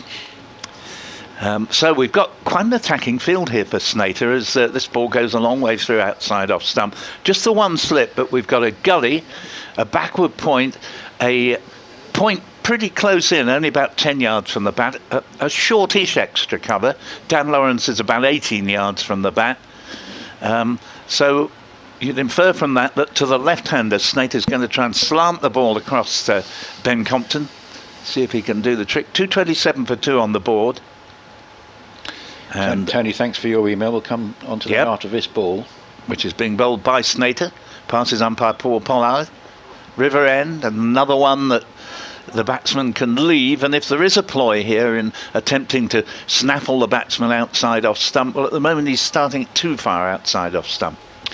Tony's point basically is too much backroom staff and over analysis in the England setup. So some analysis is fine, but basically there's lots and lots of it going on with super slow-mo motion and too many cones, constant analysis, paralysis by analysis, he says. Yeah, that was what Stuart Law used to describe it as this next ball is played to Critchley, who's the man just fractionally in front of point. Yeah, Simon's point is such a good one there. Nowadays it's common to see a huddle of the players coming out onto the pitch and forming a huddle. Now, that idea was originated by England's most imaginative captain of this century, Michael Vaughan. And Vaughan's reason for having the huddle was that he'd look in the dressing room and say, I've never seen these 20 people in my life before. Who are they? Yes. As Snate is in and bowls, and this ball is steered again to Critchley by Compton, 227 for 2. And of course, Michael Vaughan's point was, for all he knew, these could be enemy agents who were going to relay the best laid plans to whoever England happened to be playing at the time. And I quite agree with Simon's point. Far too many bottle washers and so on hanging around, and paralysis by analysis. I totally agree with you. In fact, I made that point about half an hour ago, that young players, very often when they come off scoring the runs they start with, the Snaters in bowls, and very pleasant extra cover drive, that's going to go for 4 and take the score to 233 for 2. Lovely shot from Compton, who will move up to 107. But I do think, Nick, I remember back in 2010, Alistair Cook hit a terrible spell and he couldn't buy a run, and I described him to Ryan Tendescarter, who was joining us one Sunday afternoon, as looking like someone who was trying to remember what 7 different people had said to him was probably what he ought to be doing. And a week after that, he got 100 against Pakistan. And I think it was Jonathan Agnew who said to him, what's the secret, Alistair? What have you done that you weren't doing? And he said, well, I just went back to doing what I always used to do in the past. And I think there's a lot of truth in that. As the next ball is played back to the bowler, there's no run there. Once you have a plethora of coaches, they feel they've got to earn their money and can't just, stand by while someone's in a bad trot. But it doesn't mean, if you have too many of them, that you're going to do them any good. Yes, and Tony mentions that he saw Zach Crawley at Lord's going around the boundary to go to nets, and he was accompanied by the backroom staff, 2 of whom had iPads. So it sums up the over-analysis. So thanks very much indeed for that, Tony. Yeah, sorry, Tony, I called you Simon at one point, though. My mistake. Liked it. Yes, nothing like being versatile. As the next ball goes through to the wicket-keeper without Compton having to play a shot. Lovely extra cover drive in an over that otherwise was too many balls, I felt, were the batsman didn't really have to play at there. 233 for 2 in 76 overs, with 29 to Cox and 107 to Compton. Gosh, Kent might be thinking of getting a 100 lead and leaving Essex with an awkward half to bat. Matthew Parker, hello to you. And you say you're sat in the garden with a stream on and the sunshine. All you need now is Dennelly batting and it'll be complete, but you might have to wait a little while because of that hamstring problem. So we wish Joe Dennelly well. He certainly has his form against Essex in the past, particularly in limited overs form of the game, Joe Dennelly. And of course his England career has rather come and gone. But certainly still very much a key player in the limited overs format, and sort of quite a big name still. That's cut away, nice looking stroke from Cox, but fielded by Snater, the first ball of Critchley's new over. He's got a very long spell either side of lunch. 1 for 27 is the score now. Yes, the number of overs he's bowled is just blocked for the moment. Yes, we'll see if we can get rid of that in a minute. That's out, just gently turning outside the off stump, and there's no run. So we've got another update coming up in just a moment.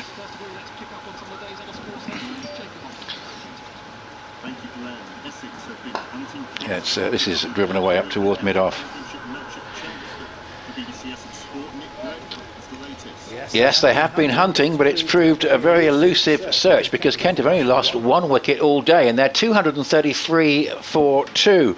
Compton is the Centurion. He's been quite splendid for 107 not out. Jordan Cox is with him on 29.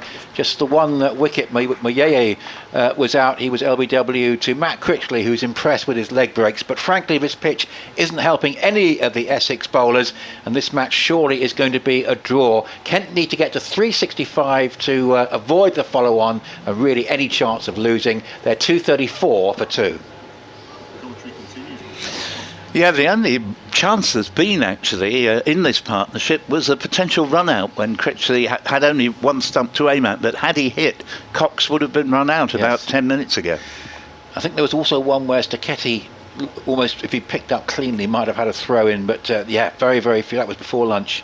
Very few instances. Critchley bowls, and this is driven by the splendid Compton towards mid-on. It really has been a terrific effort, and of course he took the attack to Porter in particular at the start of the Kent reply. Sort of made a case for himself then, and then settled in and gone for the long haul. This is played defensively back down the pitch, and there's no run. Just made a bit of a statement of intent there, and it certainly has come to fruition now. It's been a splendid innings from him, and as I say, it really bodes well for Kent. And the big fear for Kent this season is if they were to bat like they did in the conference stage last year, you'd really fear for them. But you know, although this is quite a flat pitch, this is an encouraging start for them, and I think it does bode well. 234 for 2. Going to have Alex coming back to us in just a moment. He's about to do another update, I think, and then he'll be back with us. Yes, Critchley 16 overs, 3 maidens, 1 for 28, and it's been a really good spell because, you know, the key has been not just that he got the only wicket to fall, but the fact that his economy is so good, under 2 runs an over, despite the fact that he's mainly been bowling to set batsmen. Now, Manu was rather expensive, albeit only in 1 over, which went for 14. Dan Lawrence is coming on at the river end. He bowled a subsequent over that only went for a single, and good to see Dan being given another chance, because I think there's so little in it for the quicker bowlers. You don't want to wear them out for the trip to Taunton. I think Essex would be well advised to use a lot of spin. Yes. And make sure they finish at 6 o'clock sharp, as this first ball is hit, bump ball from Cox back into the bowler's hands. Dan Lawrence, who takes his bowling very seriously and thoroughly enjoys his stints with the ball. Reminds me of Ravi Bopara in that connection. Ravi always said he got as much pleasure from taking a wicket as he did from scoring 100. That's down leg side and taken nicely by Adam Wheater. 234 for 2 on the board. Just another 131 needed to save the follow-on. Currently still 280 behind as Lawrence bowls, and that's too short and hammered away towards the cover boundary, and very well picked up by Nick Brown there, preventing the boundary. Just get a single to Cox, who'd been on 29 for a quarter of an hour or so, moves on to 30, has been playing very well, and Compton on 107 in to strike at 235 for 2. I saw a graph courtesy of one of our colleagues about the easiest and most difficult places in the country in recent years to score runs, and of course the Oval was at the top, and down at the bottom was Chelmsford. And so maybe there's been a bit of sort of let's try and make it a little bit more, give a little bit more for the batsman, but maybe it's just a little bit too much the other way now. Yes, more of that after this delivery, which Lawrence is on his way in to bowl from there, coming round the wicket, and Compton for once misses his attempted sweep, and there's no run. I think the problem for Stuart Kerrison is that if you don't leave plenty on it for the bowlers, it just gets what we're seeing, easier and easier to bat. Here's the next ball, it's played back to the bowler, because on most cricket pitches you would say as you move towards the 4th day it does more to help the bowlers, but actually that's not true at Chelmsford. It just becomes more and more bland. So if he didn't do what he normally does, Stuart Kerrison, who's a very fine groundsman, we'd have this sort of scenario game after game, as the next ball takes a thick inside edge and goes safely enough into the onside. There's no run there.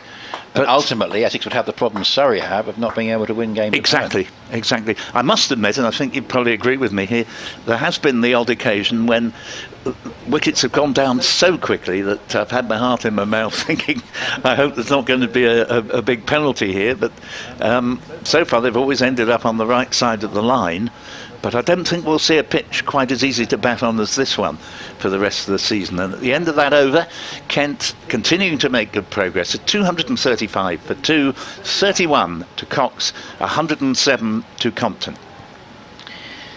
So it's going to be Critchley continuing this long spell either side of lunch, 16 overs, 1 for 28 with his leg breaks.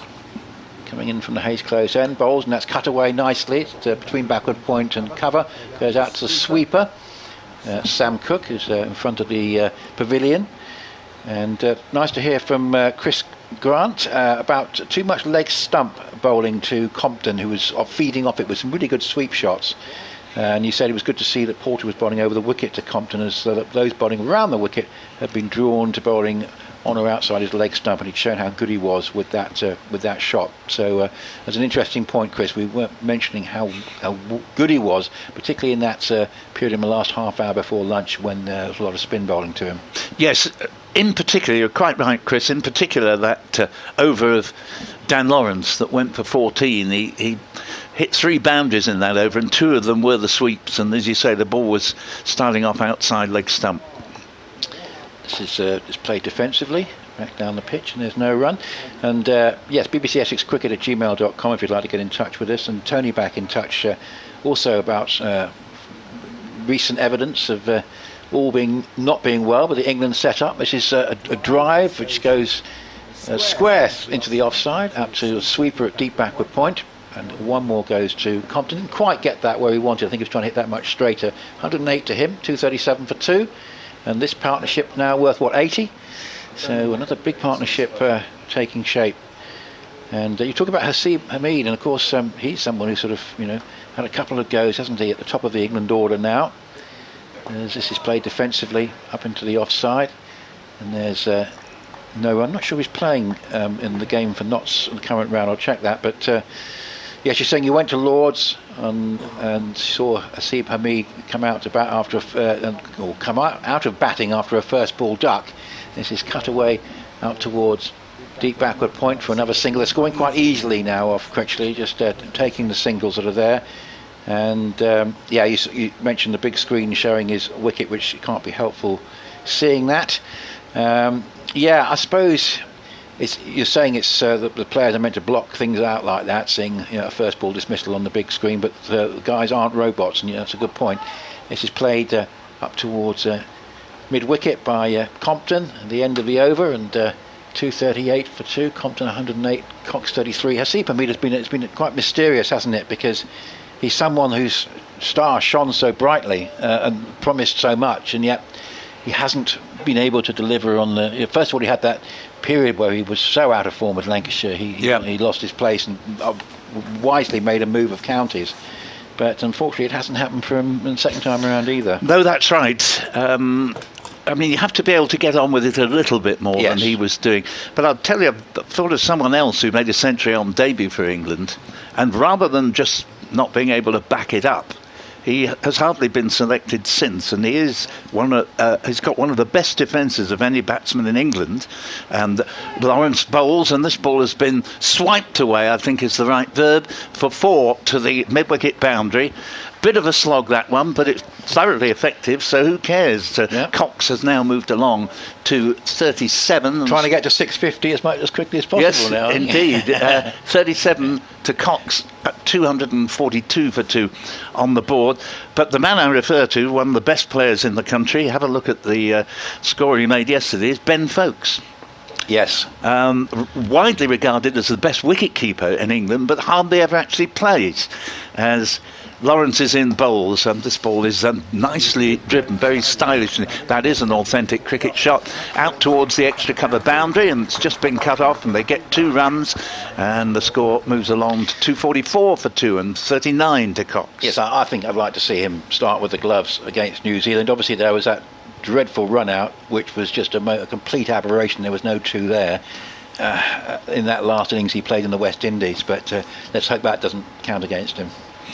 No, but I mean, he shouldn't have been kept waiting so long after making such a good start. As next ball's played back to the bowler, and again, symptomatic of the way the England international team is run.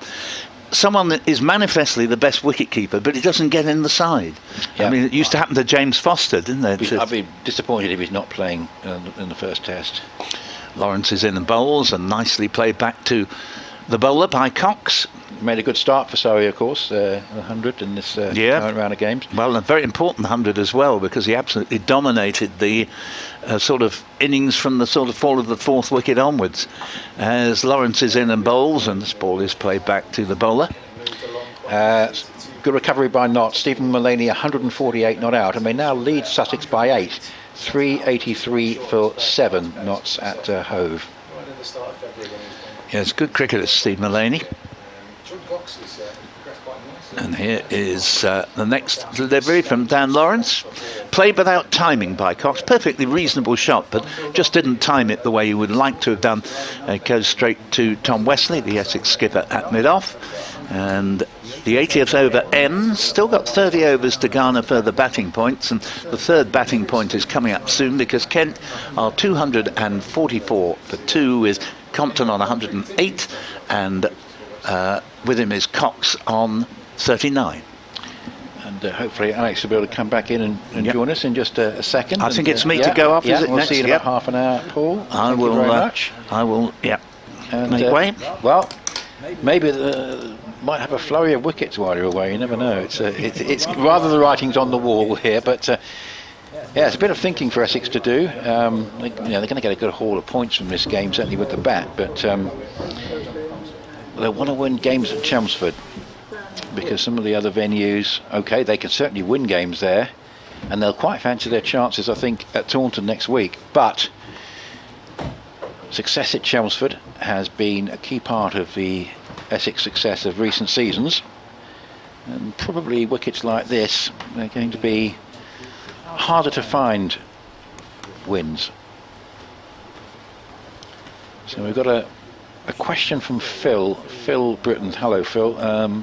You sent this one in about 10 minutes ago. You'd like to know who scored the millionth run, first-class run for Essex. As this is left alone outside the off stump. Got Sam Cook back on from the Hayes close end, bowling to Compton, and it's the new ball. This is the new ball, so that's why we've now got an attacking field, 3 slips, backward point cover, mid off, mid on, mid on, and then a wide mid wicket and a fine leg. So Essex giving it a go now with their seamers with a new ball. Almost like a last chance to try and force their way through this Kent side before they get to the follow-on target and probably effectively save the game. This is just run down off an open face and well stopped actually there by Rossington in the gully. It was an agile piece of fielding. Got Cook at first slip, Critchley at second, Rossington in the gully. There's Nick Brown there at backward point. Dan Lawrence is there at cover. Interesting, of course, Tom Wesley at mid-off, and of course Tom used to seeing him in the slip cordon. Mid-on and mid-wicket and fine leg, the other 3 fielders. Looks like I think it's Porter there at mid-on. As Cook bowls, and that's driven away nicely between the backward point and cover. It's being chased back to the boundary, but to no avail by Snater, and that will go for 4. It was a good shot, nicely played, slightly over-pitched delivery, and put away, and Compton goes to 112. Welcome back to Alex. Thank you very much. That is his first class best yes, score good point. well. We mentioned the 109. We said speculatively this morning when he was about 50 that this would be a good chance on this pitch to try and beat it, and he's done it, so well done to him. Well remembered that we did mention it, and then much earlier on that's a good delivery from Cook, which just played defensively back down the pitch, and there's no run. Sat on 108 for quite a while. I was aware of it in my previous message to the Radio Kent listeners. I've got some fantastic stats which have been sent to me by Philip Bailey. Thank you, Philip. Sent via kentcricket@gmail.com. Harry Finch was the last player. It's a name that not many Kent fans even will know, to get 100 on first class debut for Kent. That was last summer in one of the Asterix games, I think it's safe to say. Not a bad way to start, is it? As Cook bowls and just played defensively back down the pitch, head over the ball. The Canterbury faithful, we're looking forward to seeing him later on in April, I'm sure. It's a fantastic start. It really is. I mean, most of I'm looking through the historic names on this list that he's joined. Azam Mahmood, who did it at Canterbury 2008. That was the last time before Harry Finch that someone did it. Martin Van Yarsveld, Michael Carberry. You almost expect Van Yarsveld to be on the list. You would, yeah, absolutely. Some great names. He's the 12th player in Kent history to reach that milestone, 100 on your first class debut. Wonderful. Bit more cloud cover around, hiding the sun for the time being as Cook bowls, and that's on the pads of Compton's. Probably a leg by. It goes down to fine leg, and there is Sticchetti, and it will be one to the total. So Compton 113, Cox 39, 249 for 2. Another bonus point coming up for Kent. Number 365 saves to follow on. They would get to that sometime probably in the final session, and really once they get there, I can't see Essex being willing to engineer a position which would risk losing the game. Obviously, if they would probably leave Kent sometime to bat on the 4th day, but it's very difficult. This sort of pitch is not going to deteriorate. You've got to be very careful if you're a side batting 3rd. And you're starting to sort of run out of time. So the millionth run for Essex, scored in the 2006 versus Surrey at Whitgift School Croydon game. In the Essex first team, from the score reached 201. The batsmen were 2 Essex stalwarts, Ronnie Irani and James Foster. Hopefully it wasn't an extra, so it's got to be one of them. And don't know if you have a statter who can answer, or perhaps Tony Choateson can supply the answer. I'll try and get Tony in a quiet moment when he's not busy with other things, Phil, but it's a very interesting point. And yes, Whitgift School always used to sort of produce some sort of quite memorable cricket, didn't it, when Essex have been there? Remember Graham Napier? That's clipped away round the corner, but straying onto the pads. First ball of the new over, and it's Staketty who's come back on, and he's actually bowled perhaps his worst delivery of the day. And Compton, who feeds very nicely on anything on the pads, clips it away for 4. And I shall hand over to you for a bit of commentary, Alex, for the rest of this over as Kent's second batting point comes up. It does indeed, yes, very useful. We'll take them where we can get them. I just noticed over to the far side the Felsted School sign. It's Jordan Cox, good Felsted boy. Staketty comes running in around the wicket and just clipped away. Oh, it's a misfield actually.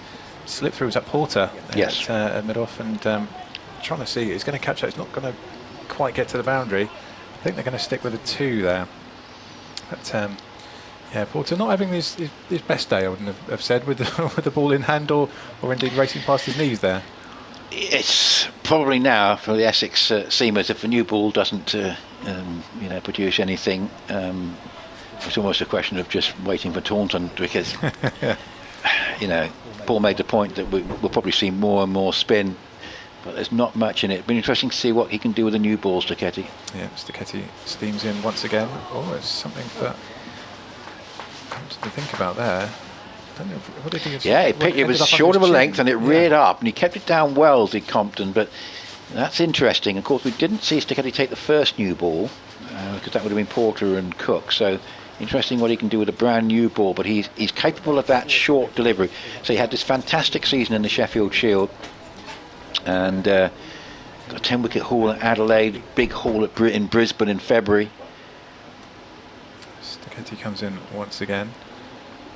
A little bit lengthier this time, and it's just nudged away, but found a gap there between the slip cordon for a quick single to move him on to 119. Uncharted territory. We were saying earlier on about double centurions. There are plenty of players that will play for 10 years in the county championship and never get a sniff of a double. It just feels like the way the weather is, the way the pitch is. He seems so patient. As Paul mentioned earlier, just a chanceless innings. And is there another 80 there? I think it probably is. If he certainly if he plays as patiently as he has been so far. Concentration will become an issue in the final session if he gets that long. But I mean, it's quite something to bat through a day, which he might be eyeing up as a potential objective. Steady coming back over the wicket, and it's just clipped away from Cox to mid-wicket. Now, just trying to think of when Cox joined Kent, because it was second 11 was 2017, but that was Kent debuted 2019, and of course, famously, he shared in a second wicket partnership of 423 with Jack Leaning, and in which he made 238 not out. That was during the that was at Canterbury. So that was during the Bob Willis Trophy season, wasn't it? Yeah. It was, yes. Against Sussex. Yeah, it was a real shame. He's burst onto the scene. He's obviously been thought very highly from Felsted School all the way through.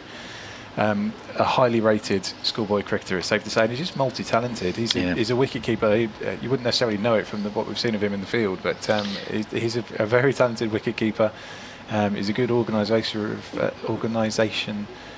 fields. Great fielder as well, as we've seen in particularly in T20 and the last final. That one from Stacchetti was just played out into the offside, and there was no run. And Hampshire have beaten Somerset by an innings at 113 runs.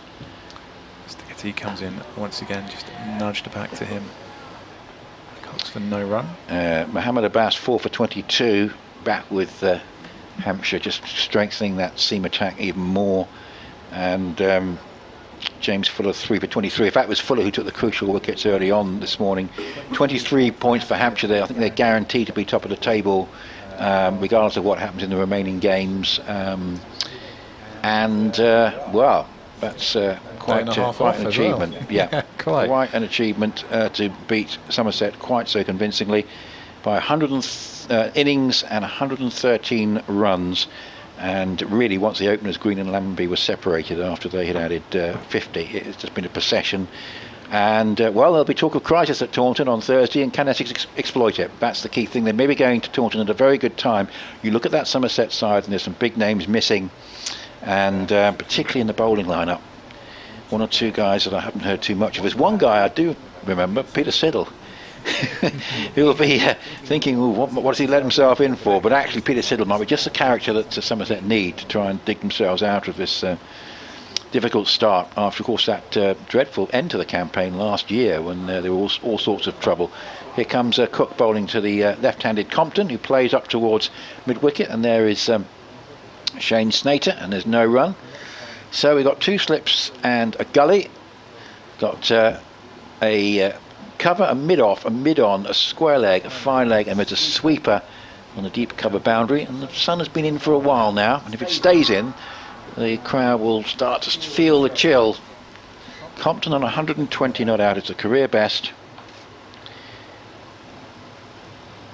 Here's Cook coming in to bowl to him, and this time he just looks to steer that one into the offside. Played it with soft hands in the end to Rossington on the bounce, and there's no run. So got an email from KTJ. Thanks for the comments on the coverage, and you just wanted to raise a few points which we'll try and get through. So any idea why no spin was tried yesterday, and when tried today yielded results? Same happened a few times last year. I suppose it was still fairly early in the innings yesterday. Of course, they got their runs fairly quickly yesterday. There's a stifled shout here for, I think it's LBW. Is it just pushing forward there? Compton might have just flicked him on the pad, but nothing doing. Cook going round the wicket to Compton. He's still on 120. Cook 39, and these two have put on now. I think it's 101, isn't it? The last wicket fell at 157. That is absolutely spot on, yeah. So second consecutive 100 partnership. And I was going to say, I think it was a choice of short stuff or spin last night, and they went with the short stuff. Yeah. Obviously they wanted to try Stacchetti, and that's played defensively up into the offside, or Stacchetti. Yeah, it's interesting. I think they wanted to try their seam bowling options, obviously having played the extra seamer. They wanted to try and use all those options. So, yeah, obviously you mentioned Jamie Porter, who had a difficult start against Compton yesterday, and yeah, his introduction into the attack was a little bit delayed today. So here's Cook going round the wicket and bowling to Compton, who again just covers up and plays defensively back down the pitch, and there's no run. So yes, you think the sort of two most threatening bowlers in terms of potential take among the seamers, looking like Cook and Stacchetti, and you think you might have opened with them after lunch. So yeah, you're talking about the dead nature of the pitch, and the fact that Kent, you feel, are a fairly modest side, and that Essex should be beating. This is a play with an angle back past Rossington, just for a run, I think. Yeah, Rossington picks up. Believe it or not, I have to go and do another update. Hard work. Nick Brown picks up at a deep backward point. Well, it's all good news for the Kent listeners, particularly with those two difficult matches to come, as you mentioned, against Lancashire and Hampshire. Both at Canterbury, though, so That's good news. It could be that if Kent can win one of those on the back of this draw, then that it's going to turn it into quite a good start of the season for them. Yes, I think the pitch isn't helping. You know, it would be interesting to see how, for example, Sacchetti got on a pitch offering more pace and bounce. We're talking about how he might, you know, if he was playing at, say, the Oval or Old Trafford, how he might go. But anyway, we're seeing him here. He's trying to get something out of the pitch and bowls a full length delivery, and it's just played defensively back down the pitch by Compton, and there's no run. But certainly does seem to have something about him. You can see how he's taken those wickets in the Sheffield Shield on pitches probably offering him a bit more pace and bounce, particularly his home surface in Brisbane. And certainly does seem to, I can see why he sort of caught the eye of the Australian selectors, and was involved in the tour party for Pakistan. That's outside the off stump, and a good carry as well as it flies through to Wheater. So doubtless he's someone that Essex, we know, have been monitoring. It's been on their radar, and that, you know, the fact that he's had such a great campaign in the Sheffield Shield obviously prompted them to very much sort of make the move. And it's going to be a question of the pitches he plays on while he's with Essex. Is he going to get something he can really exploit? It'd be fascinating to see. And he comes around the wicket, bowls, and has played defensively. Such correct strokes from Compton. He's showing no sign of weariness. Playing very technically correct innings, and 3 of the 4 openers in this match have made hundreds. Doesn't often happen. Compton 121 from 265 deliveries. Yeah, you mentioned, KTJ, that you feel Essex should be beating Kent. You feel they're probably playing Somerset at a good time after that mauling by Hampshire. Sacchetti bowls, and that's driven up towards Westley at mid-off. Edgbaston will be tough. They certainly want to avoid defeat there, which they didn't manage to do last year, and it really cost them. For me, that was the pivotal moment.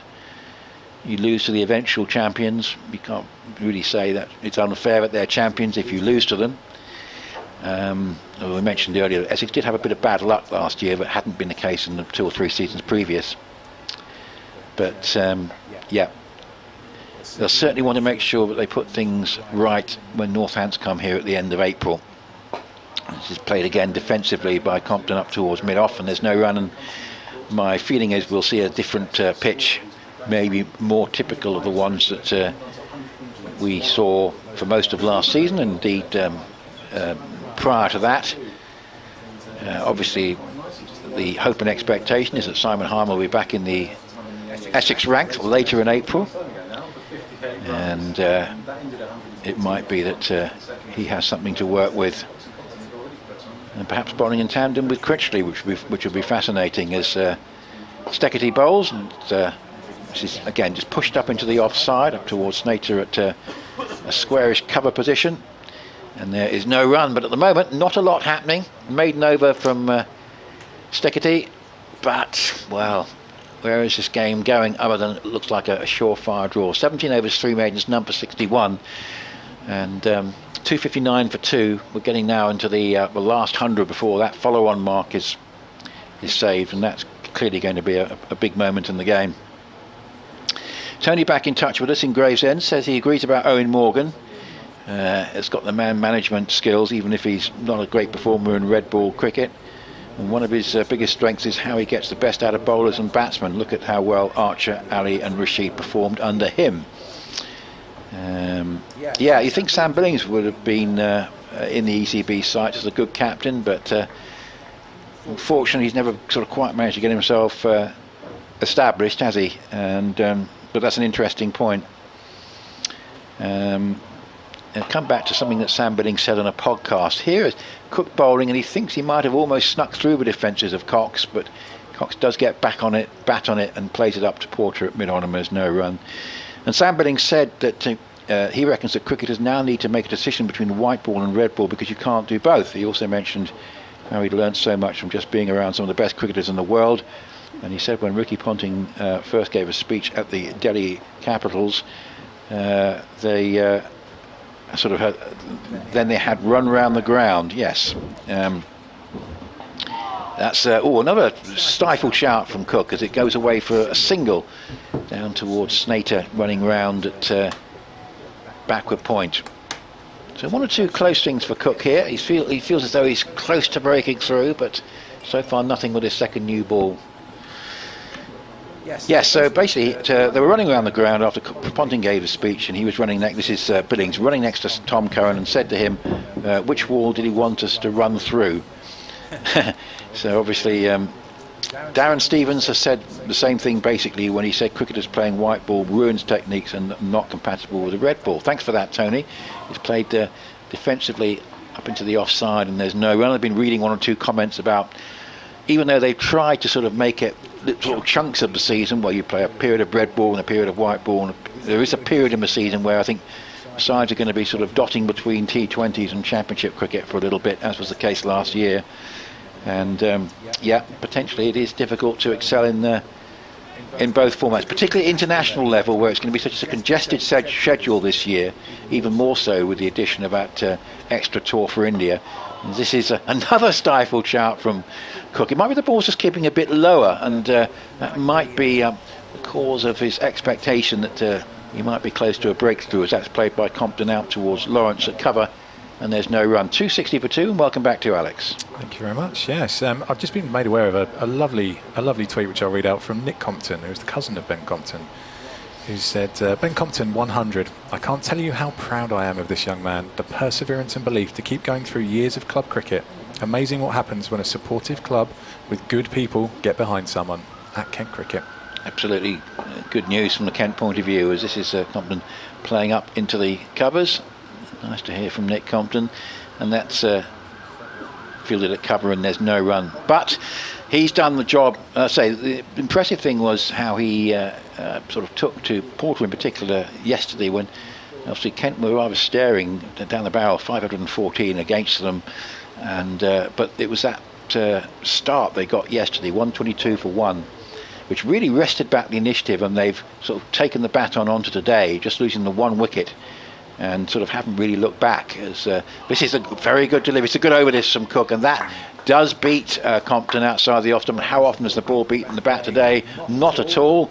And Cook is probably making the comment there, but he was very close that time. But it's a good over that from Cook. 1 for 44 in 19. Compton 121, Cook 40. Partnership is now worth 103. Just the only wicket to go during this day here at Chelmsford.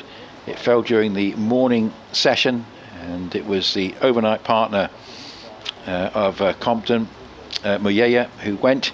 Tawanda Muyaya was LBW to Critchley, given out on the front foot for 58, having hit 8 fours. Compton now has 17 fours, and he's batted for 272 balls. He's done very nicely. Steckety coming in now from the river end, bowling into Cox, who's hitting a lovely straight drive straight down the ground. No point running for that one mid-on. It's all the way for 4. I imagine for his, I don't think that's 6 fours for Jordan Cox. I can't imagine he's run for very many of them at all. I think we've got about 5 strides. No, he's naturally attacking player, isn't he? And so this is just really good news for Kent, because, as I say, the batting in the conference stage last year was what really let them down. So I thought they would get out of their conference group, and they were the only selection I got completely wrong. Most of the other side was just about there and thereabouts, but I read Kent totally wrong. I thought they'd do much better. Steckety back to Cox. He's timed that one. Has he got it? He has not quite got all of it. He's pulled it away just past square. It's going to be Shane Suter is over there to drag it back in. I think they run a second, because they were in, I thought, the easiest conference of the 3. There was the one that Hampshire, Gloucestershire, Surrey were in. That was a very tough group. Gloucestershire didn't manage to get out of it in the end. And the Essex one, of course, because Notts suddenly found their form, that turned that into a very tough group, with Warwickshire, the future champions, in there as well. Absolutely. Cox fending that one away. It's a quick single of Steckety. There was a chance of a shy. The stumps, I think, was a bit ambitious from that Porter there, and nothing doing. But Cox moves on to 47 now. Just one of his lusty, disdainful blows away from a half century to kick off the county championship season for him. It's much cloudier here now. There's little bits of blue sky, but it's really clouded over. It's going to get chilly, therefore. It's raining at Northampton, Gloucestershire 140 for 5, hanging on a bit, but the lead's now up to 75 over Northants. Northants are still favourites, but that good game could still go either way. Ryan Higgins is 48 not out. Stickety now is going around the wicket to Compton. He's just nudged that away. No run scored. And Matt Lamb has made his 100, but he's out at Edgbaston, 106. So Sam Hain 52 and Warwickshire 198 for 5. Still 230 behind Surrey, but that really is looking a draw, unless Surrey can find a way of finishing Warwickshire off very quickly. But things tend to move fairly sedately at Edgbaston, and I can't really see that happening. And you feel that once Warwickshire, a bit like here actually, once Warwickshire get past the follow-on mark, that one's likely to be a draw. Steckety into Compton again, the left-hander. It's he's played across the line there and just nudged it back on the offside. Slightly frustrated, a couple of anguished cries. Watch out for Durham in Division 2, not to the favourites, but you would think Durham are the second favourites to go up with them. And Alex Lees, of course, who's just started his England career, 72 not out, going up a sort of typical Alex Lees pace, a strike rate of under 50, but it's 131 for 2 Durham. They're just 103 behind Glamorgan at Cardiff. Steckety in again to Compton, who's he's shouldered arms there and let it go through. I think pretty much on the leg side. It's gone through to the wicket keeper. That's the end of the over, and kind of moved on to 267 for 2. Compton there unbeaten on 121. Cox has moved on to 47. This new ball's definitely a period that Kent are going to have to see off. It's just, I guess it's resetting goals and setting yourself challenges and just trying to get through these overs with the new ball, take the shine off and get back to business, because they've had far too much fun today already. Yeah, and well, we've got, what about, let's have a look. It shouldn't be a late tea today because there's been 43 overs, so technically we've got another 11 overs to go before tea, so it won't be that long delayed. It's going to be Cook to come in from the Hayes close end. Still this relatively new ball, but Cox dealing with it perfectly comfortably, playing it up towards mid-on. Interesting that Cook and Steckety taking the new ball. It was Cook and Porter in the first innings. Then Steckety came on and bowled a brief spell. I think he was bowling from the other end, Steckety, wasn't he? I think he certainly bowled from both ends and just trying to get it. I guess you need to find out what works for you, don't you? If there's a slope one way or the other, and the wind certainly didn't help anything. Here's Porter again, 2 slips in a gully, bowls to the right-handed Cox, who leaves alone quite comfortably, but my word, this is a flat wicket. And as I say, I think, well, Stuart Kerrison will know that he'll want to prepare something that offers the bowlers a little bit more come the Northampton match at the end of the month. Middlesex have taken the first innings lead of 97 over Derbyshire at Lords. They bowled Derbyshire out for 304. So they've got time to set some sort of a target there. Shan Masood, 91 for Derbyshire. He's going to be important to them. This is played defensively up towards Dan Lawrence at cover, and there's no running. You can feel the chill actually with the sun having gone in. There's little bits of blue sky, but the temperature is dropping here because, with the sun not out, it's going to feel every bit like they sort of 8 or 9 degrees centigrade, but it's going to drop to. In fact, there's still the pile of ice there from this morning. The scrapings from this morning hasn't quite melted yet. That's this delivery played defensively up towards mid wicket, and there's no run. Middlesex revolution, really. They've changed everyone, chief executive, coaches, and all new staff. And bowlers have shared the wickets. Tom Helm got 3, Tim Murtagh, Ethan Bamber and Toby Rowland-Jones got 2 apiece. And they're at the moment well placed in that game, but they're going to have to score relatively briskly to try and get into a position to engineer a result. Here's Cook again. It's played up towards mid-on, again quite comfortably by Cox. And that really has been the story of the day. The batsman looking very comfortable on this surface. It's been useful, extra nets basically, isn't it, for a lot of these players. I know that the weather has been great pre-season for some of the games have been shortened anyway, so they'll be very, very glad of the opportunity to get out there on a track like this. Stephen Mullaney 167 not out, Joey Everson 58 not out. Century stand for the 8th wicket for Notts, 426 for 7 against Sussex at home, as that's played defensively with a straight bat by Cox, and they now lead by 51. They've completely turned that round, Notts, because they were struggling a little bit earlier. And if you have just joined us, 2 bits of news. Chris Silverwood, former Essex coach, has now taken on the Sri Lanka job, moving to the Sri Lanka job, and there is a result in Division 1. That's a huge win for Hampshire, who've beaten Somerset by an innings and 113 runs at the Ageas Bowl to be the early pace setters. I'm not saying the weather's closing in. We know there's rain at Northampton, but it's getting progressively chillier. And the only game that hasn't had a weather interruption so far. I think probably on the first day there were a few more elsewhere. There was a bit of rain yesterday at Cardiff, but generally I think it's not been too bad. I'm going to bring Paul back in. We'll leave this over with you. Absolutely. Steckity coming in from the River End, and Compton's had a little, I don't know if that's quite a strangled cry, just watched it down the leg side, had a little waft, relatively untroubled. Steckity seems to have settled on this River End, City End, whatever you'd like to call it, having begun his life, his Essex life at any rate, the Hayes Close End.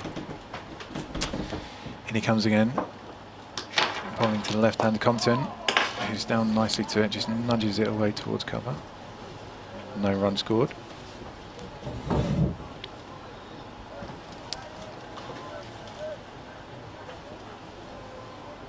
This partnership is building quite nicely. Kent put on 114 for the second wicket. Already up around, I think that's 130 for this third wicket, which is testament to how nicely Compton has played and has been the glue. That's what he wanted at the start of the season. Steckity in to face him again, going over the wicket. It's just clipped away on the leg side. I think it's got the legs. Is that going to make it? It is indeed. It's just glanced away between slips and gully, that area, and has raced away to the boundary, and that's another 4 runs to add to his tally. Well, he's done what we said he would. He's carried on after reaching his 100 in just the same vein as in getting to his 100. Not going to throw his wicket away by any manner of means. Already a quarter of the way through to another 100 to add on top of the one he's got. And 271 for 2. Steckity coming in again. Over the wicket. This time a little bit more full, a little bit more straight, and Compton pads it back down to him. No run scored. So good effort this from Kent. Not a lot Essex can do about it. There was a magnificent over from Sam Cook. I didn't see the first 2 days, but quite possibly the over with about the third over with the second new ball, in which he troubled the batsman on 4 different occasions, which is more almost than the bowler's been able to trouble anyone in whole sessions previously, but it didn't produce a wicket. Absolutely. Steckity trying to find one now. Compton just watches it past his off stump all the way through to the keeper. No run scored. It's a truism in some ways, I think, Alex, that when you're on a pitch that really is doing everything for the bowlers, even when you do everything right as a batsman, you'll still get something that gets you out. Whereas on a pitch like this one, even when the bowler's beaten you all ends up, somehow it doesn't get you out and you just carry on. Yeah, I think it was you earlier that said it was a moral victory for a bowler. I think there should be moral wickets in this game, because the pitch isn't going to cough up any actual ones. So there's been a few occasions. Kent had some themselves actually. Steckity coming in again from the River End. Compton just fends it off towards cover. No run scored. Yes, I think an amoral victory is probably more fun than a moral one. Never does anybody any good. But anyway, 271 for 2. That's the end of that over from Steckity. And the sun's come out again. This is nice. I was getting a bit chilly, and all of a sudden, giant orb is warming me through the window. There is this forecast that I think Nick was possibly referring to when he was saying that the rain had stopped play at Northampton, that there could just be the odd rogue shower. I don't think anything that would keep the players off for long, but as the evening progresses, we might just find a brief interruption here and there. We've gone from the weather was balmy with an R the other day to balmy with an L this afternoon. That's right. It was nice, as you say. Looks as though Jamie Porter is anticipating getting the nod to return to the attack. Really hasn't actually been anywhere near his best today. I know the conditions favour the batsman, but even so, Cook is on his way in now to pass Nick Cook and bowls, and this ball is just dropped dead into the offside and no run. It's 271 for 2, and neither of these batsmen have actually got their names on shirts so far, but the way they're playing, they soon will have. There's been some drama with the Kent kit this week, actually, because their cable knit jumpers didn't have. They didn't arrive, so they were wearing jumpers that didn't have names on and numbers on as well, which is all these things have been leading to my anxiety this week about coming in today. Here's Cook. Bowl's nicely clipped off the pads, and that's could go to the boundary. It's going to be cut off in point of fact by Steckety, but they can in the meantime easily amble a second run. That's to the credit of Jordan Cox, who moves to within one of his 50. 273 for 2. Forgive me, I also should have mentioned this. He's actually passed 1,000 first-class runs as well this afternoon, Mr. Cox. He's on to 1,021 now, which is, I'm pretty sure there's going to be plenty more thousands to come as well, the way he started his career. First of many, I was about to say. Yeah, absolutely, he's played well as Cook's in bowls, and that ball has just taken him on the pad and goes through to Wheater, and score remaining at 273 for 2. This is the 89th over of the Kent innings. They want a further 92 to achieve the save the follow-on mark of 365, and they are currently 241 runs short of knocking off the 514 Essex made on the first 2 days. That's impressive, Matt. You weren't even looking at the screen. I'm very impressed. Practice. Sleight of mind as this ball is played to backward point, and that is Shane Snater, and there is no run. The score is 273 for 2. Shane Snater is a very I don't know quite what the word is. He's devoted to his craft. He's run so fast and so far around this field today. He's putting more effort, I think, into the fielding than he has with the bowling. It's extraordinary. It's good. You'd like to see it though when you're your side. If you're a fan, probably means he's darn cold. Yeah, true.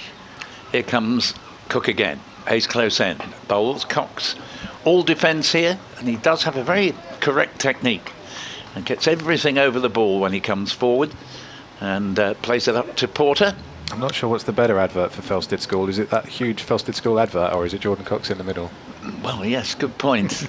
That one was fielded by Porter at mid-on, and 273 for 2. And we've got not as big a crowd as usual at Chelmsford, but then again, I think most supporters would recognise the game that began with Kent 122 for 1 was almost certainly going to meander to a draw. This final delivery of the over goes into the covers for no run. Cox will remain within one of a 50, and at the other end, Ben Compton already well past his 125 not out in Kent's 273 for 2. Absolutely. It's basically gone about as well as it could have done for Kent. I'm sure Tamanda Mayeye would have liked to have been cashing in there, and certainly would have added Jordan Cox's 49 onto his own tally. He'd have been quite happy. But other than that, I think Matt Walker and the Kent staff and the players on the balcony will be very pleased with the way things have gone. We mentioned before, it's a little bit like an extra net, isn't it? It's a good opportunity to get some time in the middle under your belt and prepare you for other contests to come, because it's looking less and less like a contest, or certainly a fiercely fought contest, as the hours slip by.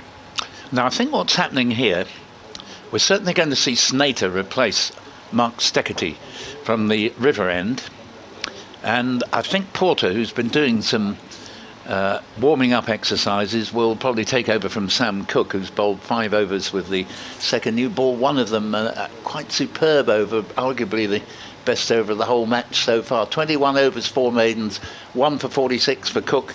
But for all the excellence of the over I refer to, none of the 4 times he beat the bat actually succeeded in getting a breakthrough. And this is the second consecutive century partnership for Kent. 121 for the second wicket. This one now has already put on 116. And the ever-enthusiastic Snater will now come into the attack from the river end. And he's up and bowls to the left-handed Ben Compton. And that's down leg side, bit of a loosener. Well dealt with by Adam Wheater on the dive to his right. And we've got Cook, who's almost like a monument at first slip. Doesn't really move. I haven't seen him have to field anything all day. And Cook is quite a wide first slip. And then we've got a wideish, well, you could say wideish third slip, but I think pretty much an authentic gully. Backward point, cover mid-off. Snater's in, around the wicket to the left-hander. And that ball goes down leg side. Again, Wheater takes to his right. I often think, actually, I know it's a fairly established tactic for right arm bowler to come round the wicket to left-handers, but quite often I think it's a good idea to bowl over the wicket and slant the ball across the left-hander. Yeah. It just changed things. That's the thing. It's been there for however many hours it's been. Absolutely. Just mix it up a little. Don't let them get too set. Having said that, probably whatever you try on this pitch is not going to help the bowl as much as Snater's in. Bowls and all defence here. Compton, who's one of the tests is that can you keep your concentration going, and he's showing admirably how to do that, as Brown and Cook did on the first day. Doing a proper opener's job. Yeah, patience and good decision making. That's the backbone of their innings, and been the same with him as well. Glue was the word he mentioned. He wanted to be the glue at the top of the order, and he's very happy to be a boring opener. And this hasn't been particularly boring. I think it's been very good. I don't think it's been boring at all. He's played thoroughly well. Some very nice shots in amongst the defence as this next ball's played back to the bowler. Is he at all available to play for England if selected, or is he overseas? That's a very good question. I don't actually know the answer to that. He's born in Durban. I presume that he's been here for some time. He's certainly been on the second circuit for quite some time. The fact that we're even having this discussion is quite good, because he's a 28-year-old and has basically spent his career playing club cricket and trying to get a break. Well, here's a very nice extra cover drive, and that ball is about to disappear to the boundary, and right in front of the pavilion, picked up by Jamie Porter, actually, who's briefly left the field of play, and that takes the score to 277 for 2 and 129 now to Compton. But he's very solid, but at the same time doesn't become completely becalmed, whereas too many of the players that England have been opening the batting with recently just too slow, I think. Come back to that after this ball as Snater continuing around the wicket bowls. Nice defence here from Compton, but I'm thinking of Dom Sibley and Hasib Hamid and also Alex Lees now. And my point would be, you're not wanting someone to sort of be a laugh a minute opening the batting, but on another hand, if you just go too slowly, you put undue pressure on your colleague at the other end. Doesn't do him any good, and it also puts more pressure on the batsman to come. So I think it's important that you can punish the bad ball. Yeah, I think that's exactly what he's done here.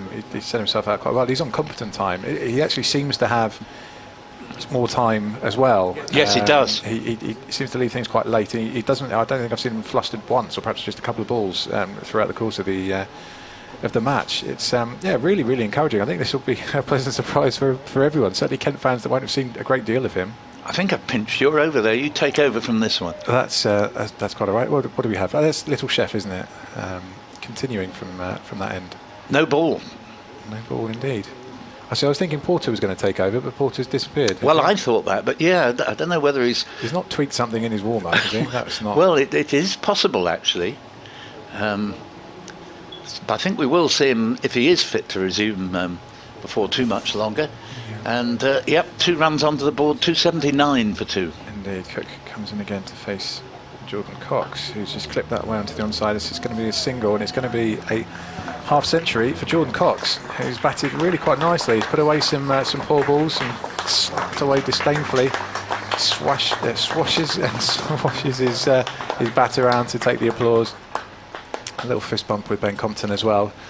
job well done, but job only half done, I'd say, for Jordan Cox, and he'll be very much enviously looking at the scoreboard, thinking, those are the 3 figures that I want for myself. Yeah, absolutely.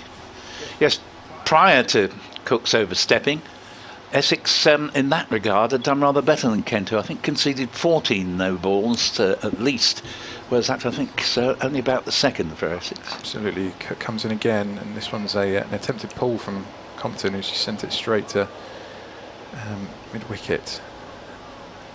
He didn't get all of that one. He's on 129. Cox's 50 came from 120 balls, strike rate of 41.7.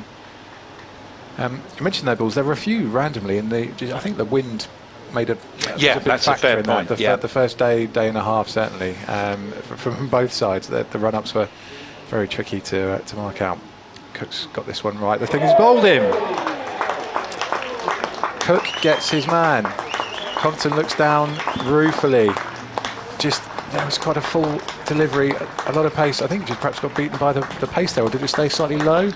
I think it did stay pretty low. I think you're quite right there. He hadn't sort of moved very much, had just shuffled slightly across the crease.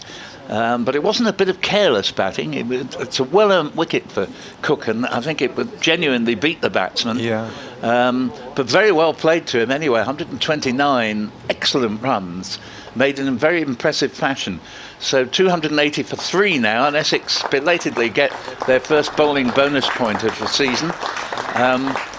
Rightly getting a good round from not one of the larger Chelmsford crowds that I've seen, but they are certainly recognising you. For all the fact that Chelmsford has a bit of a reputation for being a formidable place to come, but particularly in Championship cricket, the people who support, rather than the sort of one-day Friday evening T20 crowd. I was going to say that exact same thing. Yeah, they know their cricket here and recognise that was a jolly fine effort. So 280 for 3, and clearly very disappointed to be out. Yes. And that's good. You don't want a batsman to break the rules and behave badly, but on the other hand, you don't want him to look pleased to be out. And he, I think, was very surprised by the ball itself. Yeah, I think everyone was as well. We've kind of been lulled into the sense of security, just watching him tick away and nurdle away the balls that are heading towards the stumps. But this time he was beaten, and well beaten at that. It was a great ball from Cook, and as you say, he's looked the most dangerous, certainly with the new ball after lunch. I think we've got half a dozen overs after this one until the tea interval. In fact, if 2 spinners were on, they could even get there ahead of schedule, but it's 3:40 or when there are 32 overs left that the calculation comes. Absolutely. Ollie Robinson, the Kent captain, is the new man to face the delivery from Cook. Just nudges it back to the bowler as well. Nice to get that one out of the way. Kent captain, yes, but I think, is Billings the overall... Oh, goodness me. Right, so Sam Billings is the overall club captain. Jack Leaning is our red ball captain for the period in which Sam Billings is not around. He has a hamstring injury, so the reins were given to Ollie Robinson this time. He's only 23 years old. Very good young player as well, very promising player. He's facing now as Cook steams in again from the Hayes Close. I'm going to give Robinson the benefit of the doubt and say just kind of watch that through to the to the keeper. A couple of anguish cries from the slip cordon, but a good over. One more ball I think to come from Cook's over, but he's looked the business. 2 for 49 from 21.5 overs, and you can more or less set your clock by Sam Cook going at 2 and over, and not much worse than that. He's, in addition to being prolific wicket taker, even when he's not taking wickets, he's not giving much away. Certainly. Here he comes again from the Hayes Close end.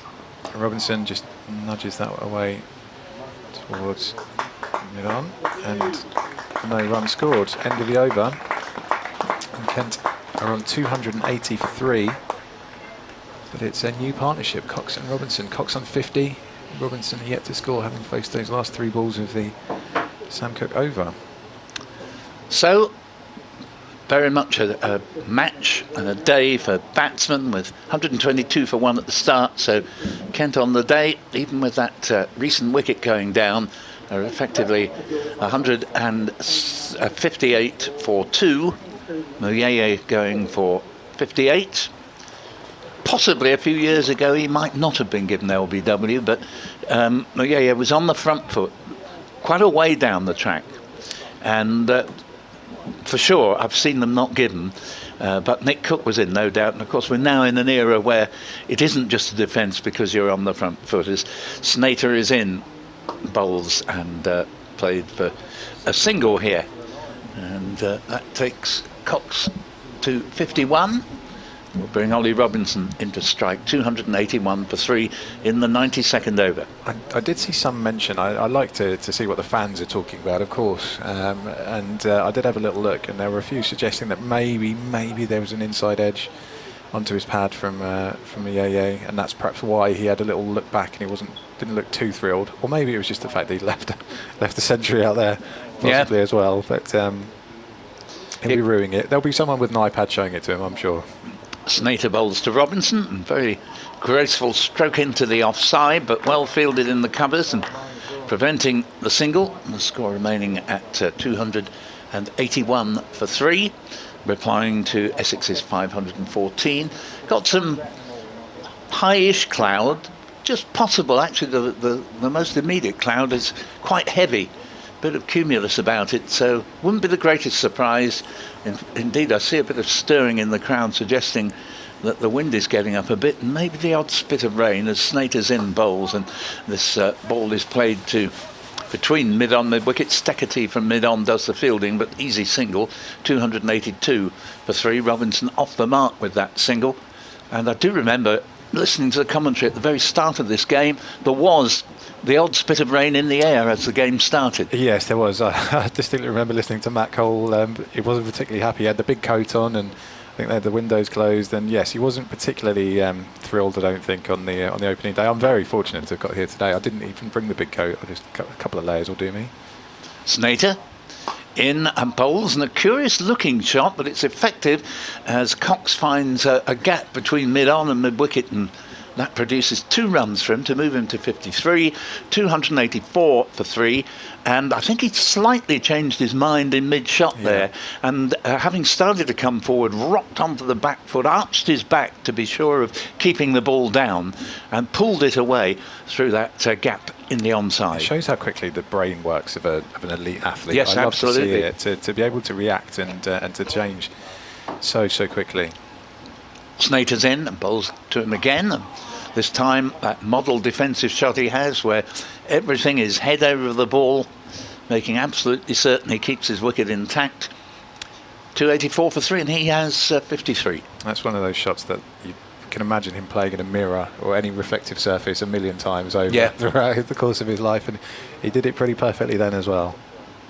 It's quite good psychologically, because it's basically saying to the bowler, you haven't got a cat in hell's chance with a delivery like that of getting me out.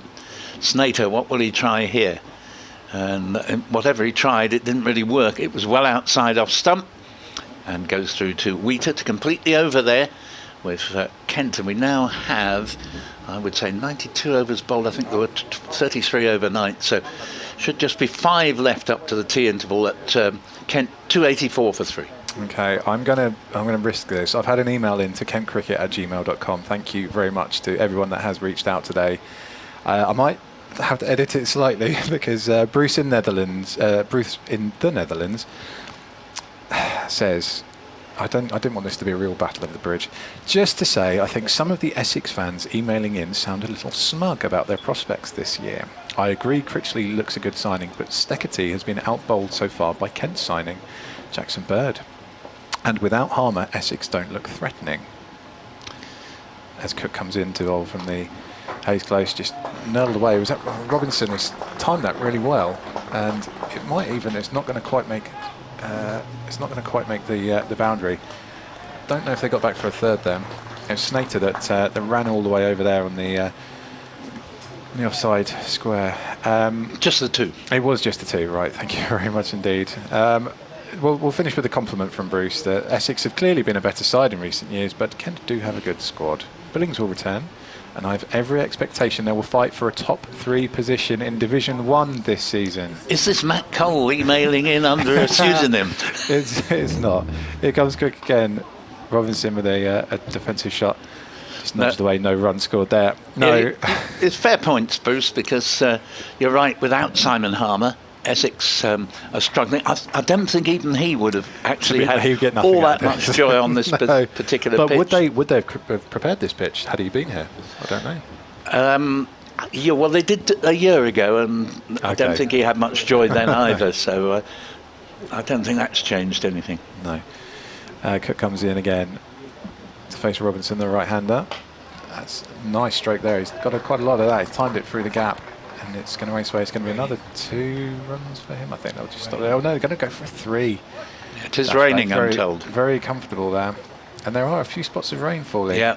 There must be an amazing rainbow somewhere, because it's got bright sunshine bathed across the field, but I can see just a few specks.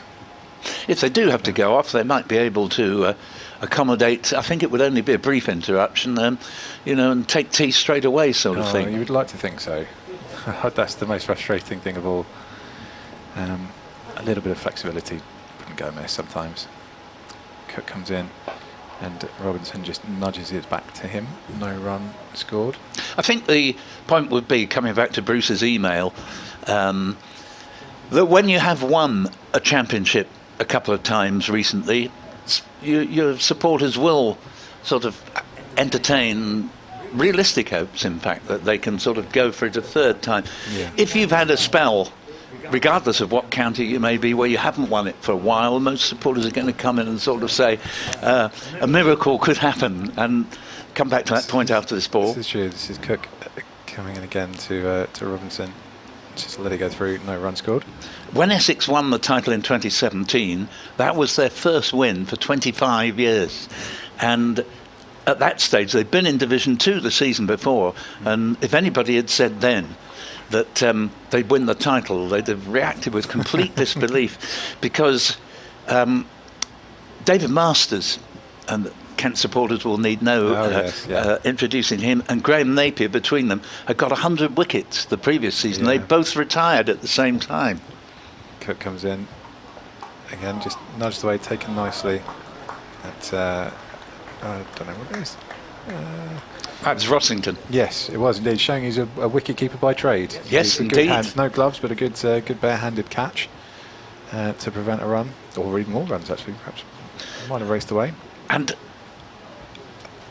we had David Smith to the Cricket Society, of which I was chairman for many years, and he came along in the winter of 2016, Essex having just been promoted, and he said to the audience, and I would have had to have agreed with him, he said, you've lost 100 wickets there with Masters and Napier, and don't think I'm being rude, but you are going to be relegated. And it has to be said, every previous time Essex have been in Division 1, which came in, pretty much at the start of this century, they've been relegated. And I thought, well, there's no arguing with the stats, but instead they actually won the title, which is extraordinary. Look what... Snater's in and bowls and returned back just past. In fact, so straight was the little push there that it hits the stumps at the bowler's end, and there is no run. Ollie Robinson, the man on strike. Be interesting to see what happens to Kent now that we're obviously reigning Division 3 champions, which not many teams can claim, and we might well kick on. You never know.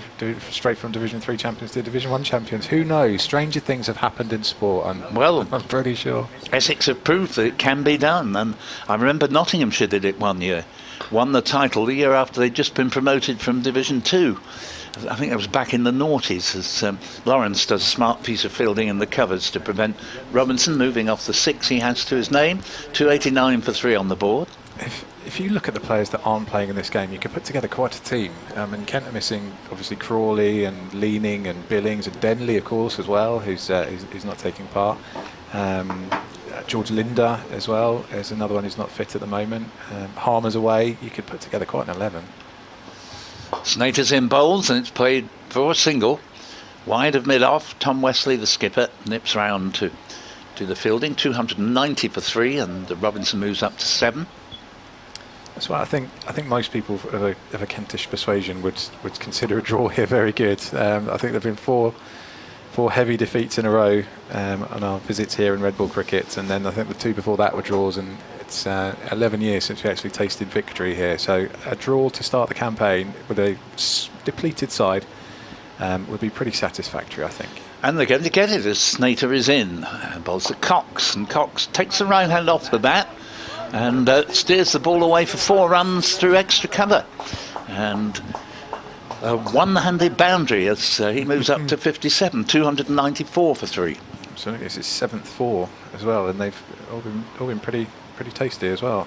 He's played very well. He did run for that one though, which is slightly disappointing. It's always nice when there's a complete no-doubter off the middle of the bat. That's right, yes. That one that he hit down in our direction actually through mid-on, where he just disdainfully cracked it away and stayed absolutely still in the crease afterwards.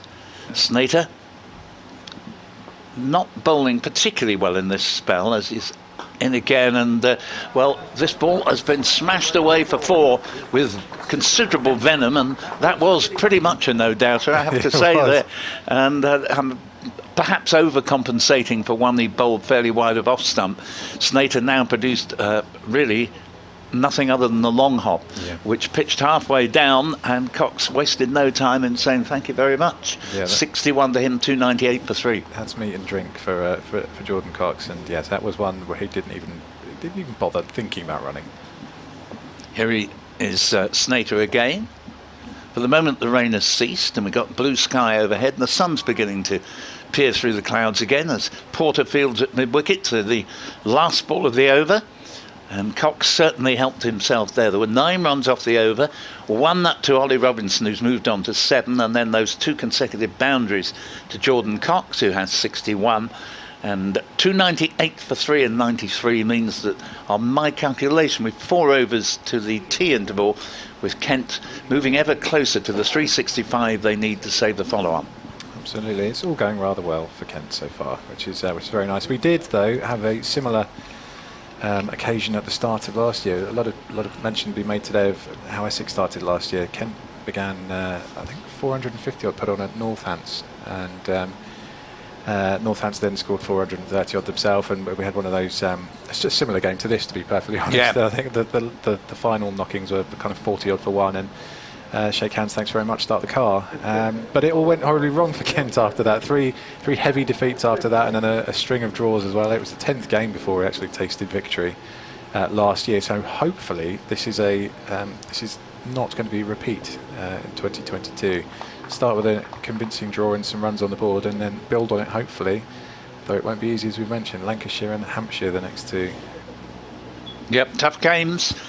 Both of them sporting both good squads and nicely varied squads where you feel that they've got an answer to most of the problems. Critchley into the attack at the Hayes Close end. Indeed. You were leaving that for me, weren't you? I understand now. I was just enjoying watching the cricket. Apologies. Yes, that was just nudged away by Robinson. No run scored. Critchley, who bowled very well in his long spell either side of lunch. He's back in again, and Robinson watches this one well wide of his off stump. No run. Yes, I think Critchley will have enjoyed this first match of the season rather more than most of the other Essex players. Absolutely. Back in again. Robinson has a big old swat, doesn't get any of it, and he'll be quite relieved. A few oohs and ahs.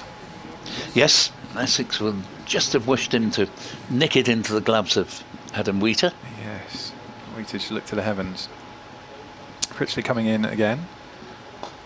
A little bit more composed from Robinson this time, and just nudged away towards mid-wicket.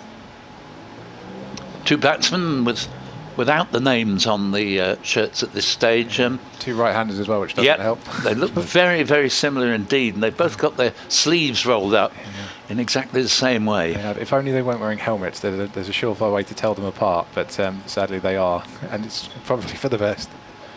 They're not here just to make our lives or my life easy. No, indeed. Critchley back in again from the Hayes Close. Robinson just nudges away towards the covers, no run scored. Critchley could, I'd imagine, this is the Cloud County ground. He's probably on cloud 9, isn't he, with the way his debut's gone? I think so, yes. It couldn't have gone much better for him. Wicket here would help. He's back in again. Robinson just nudges this one away. There's a run here for them, at least one. They're going to settle for one. Why push for two? In the game situation, that's the end of the over from Critchley. 299 for 3 in reply to Essex's 514. And a new bat pad has emerged in that over for Essex. Previously, for long years, it's been Ryan Tender-Scouter perched under the helmet. But he's with Kent now. Indeed, he's just 100 yards away, yes. Yep, batting coach. Great fellow and wonderful service to Essex. But Adam Rossington was fielding in his place at bat pad during the later stages of that Matt Critchley over. Shane Snater, despite taking a bit of a tonking in his previous over, is going to continue from the river end, and I think this is his last over before the players will go off for tea, because I think we've got this and one more. 299 for 3. Kent on the verge of a third batting point, and should be able to get a fourth actually here, as that's a long way outside off stump, and he really is struggling with his direction, Shane Snater. It's more like he used to be when he first joined the county, whereas for most of last season he was getting better and better, but this has been a very wayward spell. Yeah, I'd imagine it's dispiriting as well if you're slugging your guts out, running in and over again and not getting any help, and beating about a few times. It's just the pitch is not conducive to pace bowling really at all, and it's a batter's dream, so it must be tricky for him to keep coming in. Snater's in, bowls, and ball played to backward point. There's no run there. We've been saying Kent would be quite pleased with getting a draw in this game, and they could even edge the spoils because they're actually on course to finish with 1 point more than Essex. Essex only got 3 for batting, and Kent now, they're almost at the third point. We're in the 96th over, so they've got another 14 after this one to get 51 more runs. Now they may not make it, but then again, I think there's every incentive, try and get every point you can. Absolutely. As Snater's in, bowls, and balls played defensively to short mid-wicket. Once again there'll be no run as Rossington fields, and score remaining at 299 for 3. Yeah, a point was, as we've seen, the point can make all the difference in the title race come the last few weeks of the season, and get them where you can. We were saying how patient and watchful the Essex openers were, perhaps just a little bit too patient, and left themselves slightly short. Yeah, no, fair point. I think you're right. As Snater is in again. Bowls, and that ball just waiting in case that's, I think it's off the bat, but the suspicion of pad as well. They go through, and the 300 is raised there. 300 for 3 as Robinson moves along to 8, and it's taken them 95.4 overs and 391 minutes. Back to Robinson on to 9 with that single. And Cox on 61 faces the next Snater delivery from the river end. Defensively back to the bowler. And they changed the score of 300 for 3. Muyeye 58 was the only man to be out in the first session. And then the excellent Ben Compton with 129, the only wicket to fall so far, and it looks as if it probably will remain the only wicket to fall in the lunch to tea session. Famous last words. We shall see. Snater in again. Bowls. Cox again defends, and that one was just rearing a little bit on him, but he did very well to make sure he got right over it. Late adjustment. Good young player who plays with time in hand, and that is the end of Snater's over. Again, you couldn't say it was one of his better overs, and with what I think is 1 over left to tea, Kent 300 for 3.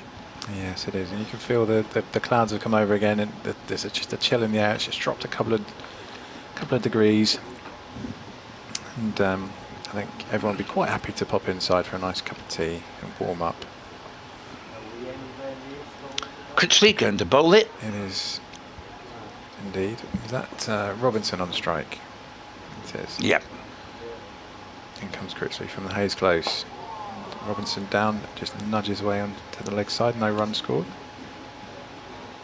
Yes, there's very definitely the chance of the odd shower in the final session. Some pretty heavy cloud around, still some blue sky. Critchley in once again, just tapped back to him by Robinson on the front foot. If we do get some rain, although I don't think it would last long, but it could be quite heavy. Okay. Let's hope not. I like the proud record of not being off so far this week. Critchley back in again. Robinson is content to just nudge these back. Rita comes around, picks the ball up, no run scored. We have in our headphones what sounds like a swarm of wasps, but I think it's probably a train pulling out of the nearby station here in Chelmsford. I hope so, otherwise I'll be worried. Critchley again. And Robinson just taps it away onto the leg side, no run scored again. Runs have dried right up. I think there's only been 2 in the last 2 overs. Yes, I think they've very much got an eye on still being there at tea. Yes, you would hope so.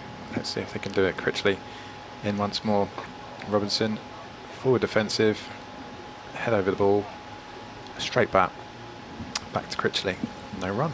Decent over rate on the day, because we're only going to be 7 minutes or so after 3:40, the scheduled tea time. Critchley comes in once more, slightly more expansive from Ollie Robinson, but still no run scored. And Nick Cook can't wait to get off here. He doesn't find it easy running anymore, but whether it's because there's a bit of rain falling again now, he's can't wait. I think perhaps a call for nature is what's uppermost in his mind. And who could blame him, actually? I mean, 2 hours is a long time to stay out there without being able to nip off for a pee or whatever. So 300 for 3 at tea. You've been listening to Alex Hode, myself, Paul Newton and Nick Gledhill during the afternoon session, and what looks certain to be a draw, with Kent just 65 more needed to tidy up the detail of saving the follow-on. Still got 13 overs in which they can add to the 3 bonus points they have, and we'll be back with you at approximately 7 minutes past 4.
BBC Essex and BBC Radio Kent. We're at, well, it has been a rainy Chelmsford actually during the tea interval. It was rain with a hint of sleet, but it was just a shower, and it's now abated. And not entirely surprising, given that mention that we had some bad weather in Northampton.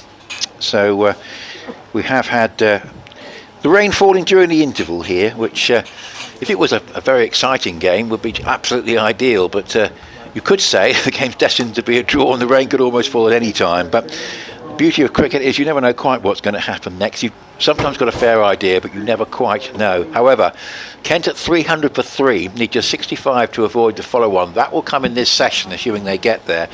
That will be an important point of the game, because I just can't see Essex being able to get into a position quickly enough to be able to bowl Kent out on this pitch, or to risk defeat, and they can't really afford to risk defeat in their opening game in what's likely to be a very competitive campaign with 8 points available for the draw. You never know, it might happen, we'll see. Stacchetti is going to bowl, and he's going to bowl to the right-handed Jordan Cox, who's on 61, leaves that alone outside the off stump.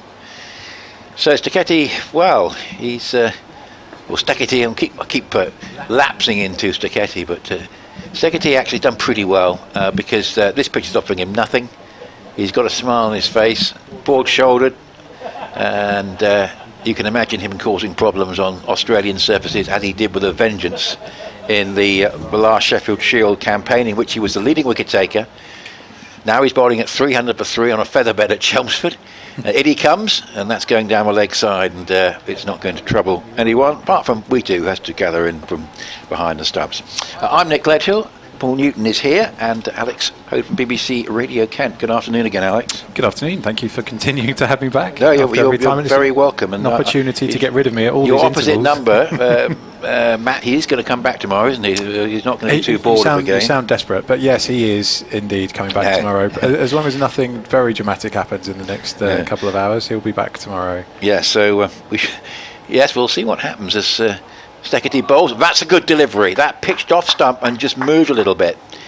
Well, that's encouraging for the Australian. There's nothing really for him on this surface, but that was a good delivery, and I can imagine on a pitch offering even more pace and bounce, that would really be a problem. I see Stacchetti is someone who could really run through a tail on a pitch that suited him, and he's got plenty to work with. You can see that already, even in these conditions as well. You were our spotter with the weather. Did they get the covers on in time? Yes, they did. It was it was a sort of rain/sleet shower. Didn't last very long, which is played nicely off the pads away through mid wicket for 4.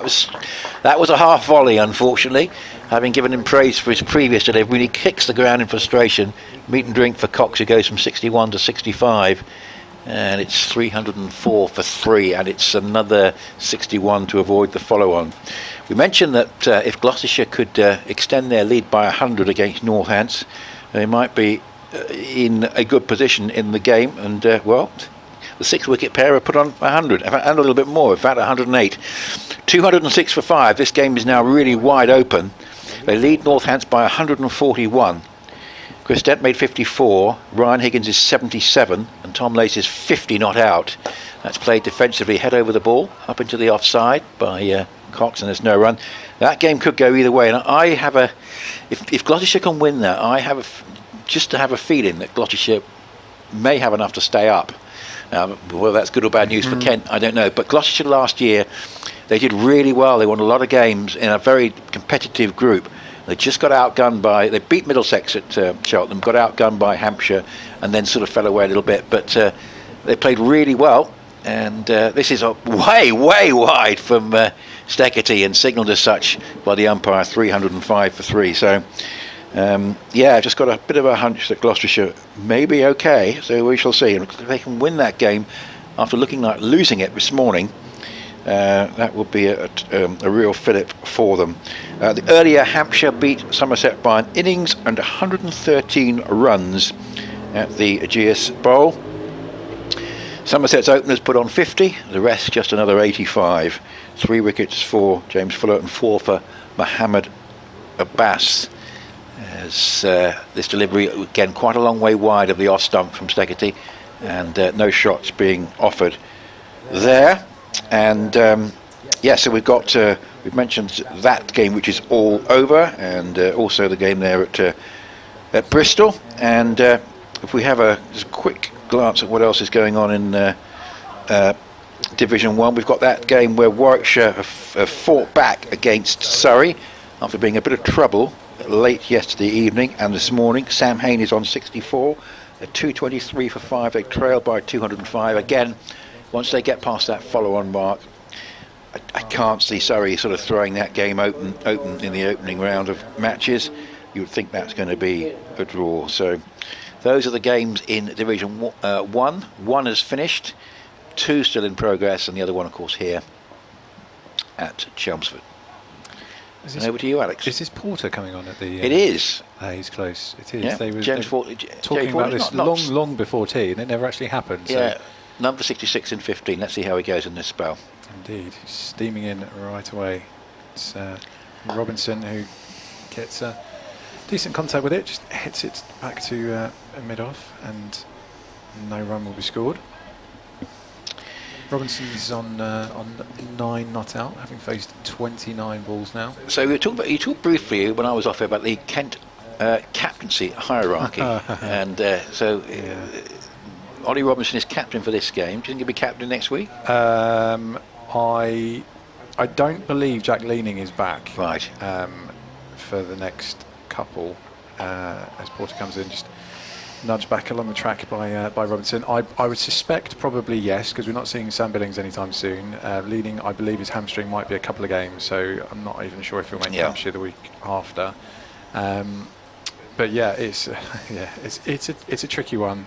As you know, when you have players that are away on international duty and injuries and things like that, it's the benefit of having a deeper squad. And Kent are fortunate in ways with a very deep wicket keeper, certainly. And they're fortunately talented batsmen as well. So as Porter comes in and just nudged away for no run there by Robinson as well. It's going to be important for Kent to try and get a few people into a bit of nick. You want competition for places. It would have been nice for Daniel Bell-Drummond, who would have loved to have a nice day's batting on this. He went out in the sort of the shadows were lengthening last night, went out for his 11. His left arm out there, and he'll be well aware of that as well. It would have been a nice opportunity for him to come out today and try and build a big innings. He's going to be an important player. Yes, in all formats. Indeed. Porter comes in once again, just nurdle back down the track. He's had his success here against Essex, certainly in the T20, and one of the few selling points of me of the 100. Everyone listening last year will know I'm not a great fan of it, but the likes of Daniel Bell-Drummond getting, if you like, their day in the sun on a bigger stage. Yeah, I know, totally. You know, someone like him who's not going to sort of probably get the international honours, who's been a great servant of Kent. Pleased to see him, getting a chance on the bigger stage. Adam Rossington in front of us actually did well as well in that. Porter in again, and almost identical defensive shot from Robinson back up the track. I think this is going to be a Porter maiden over, is there? Yeah. One to come. Yeah, I'll be looking for a good spear, Jamie Porter.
vision system, which I'm not particularly keen on.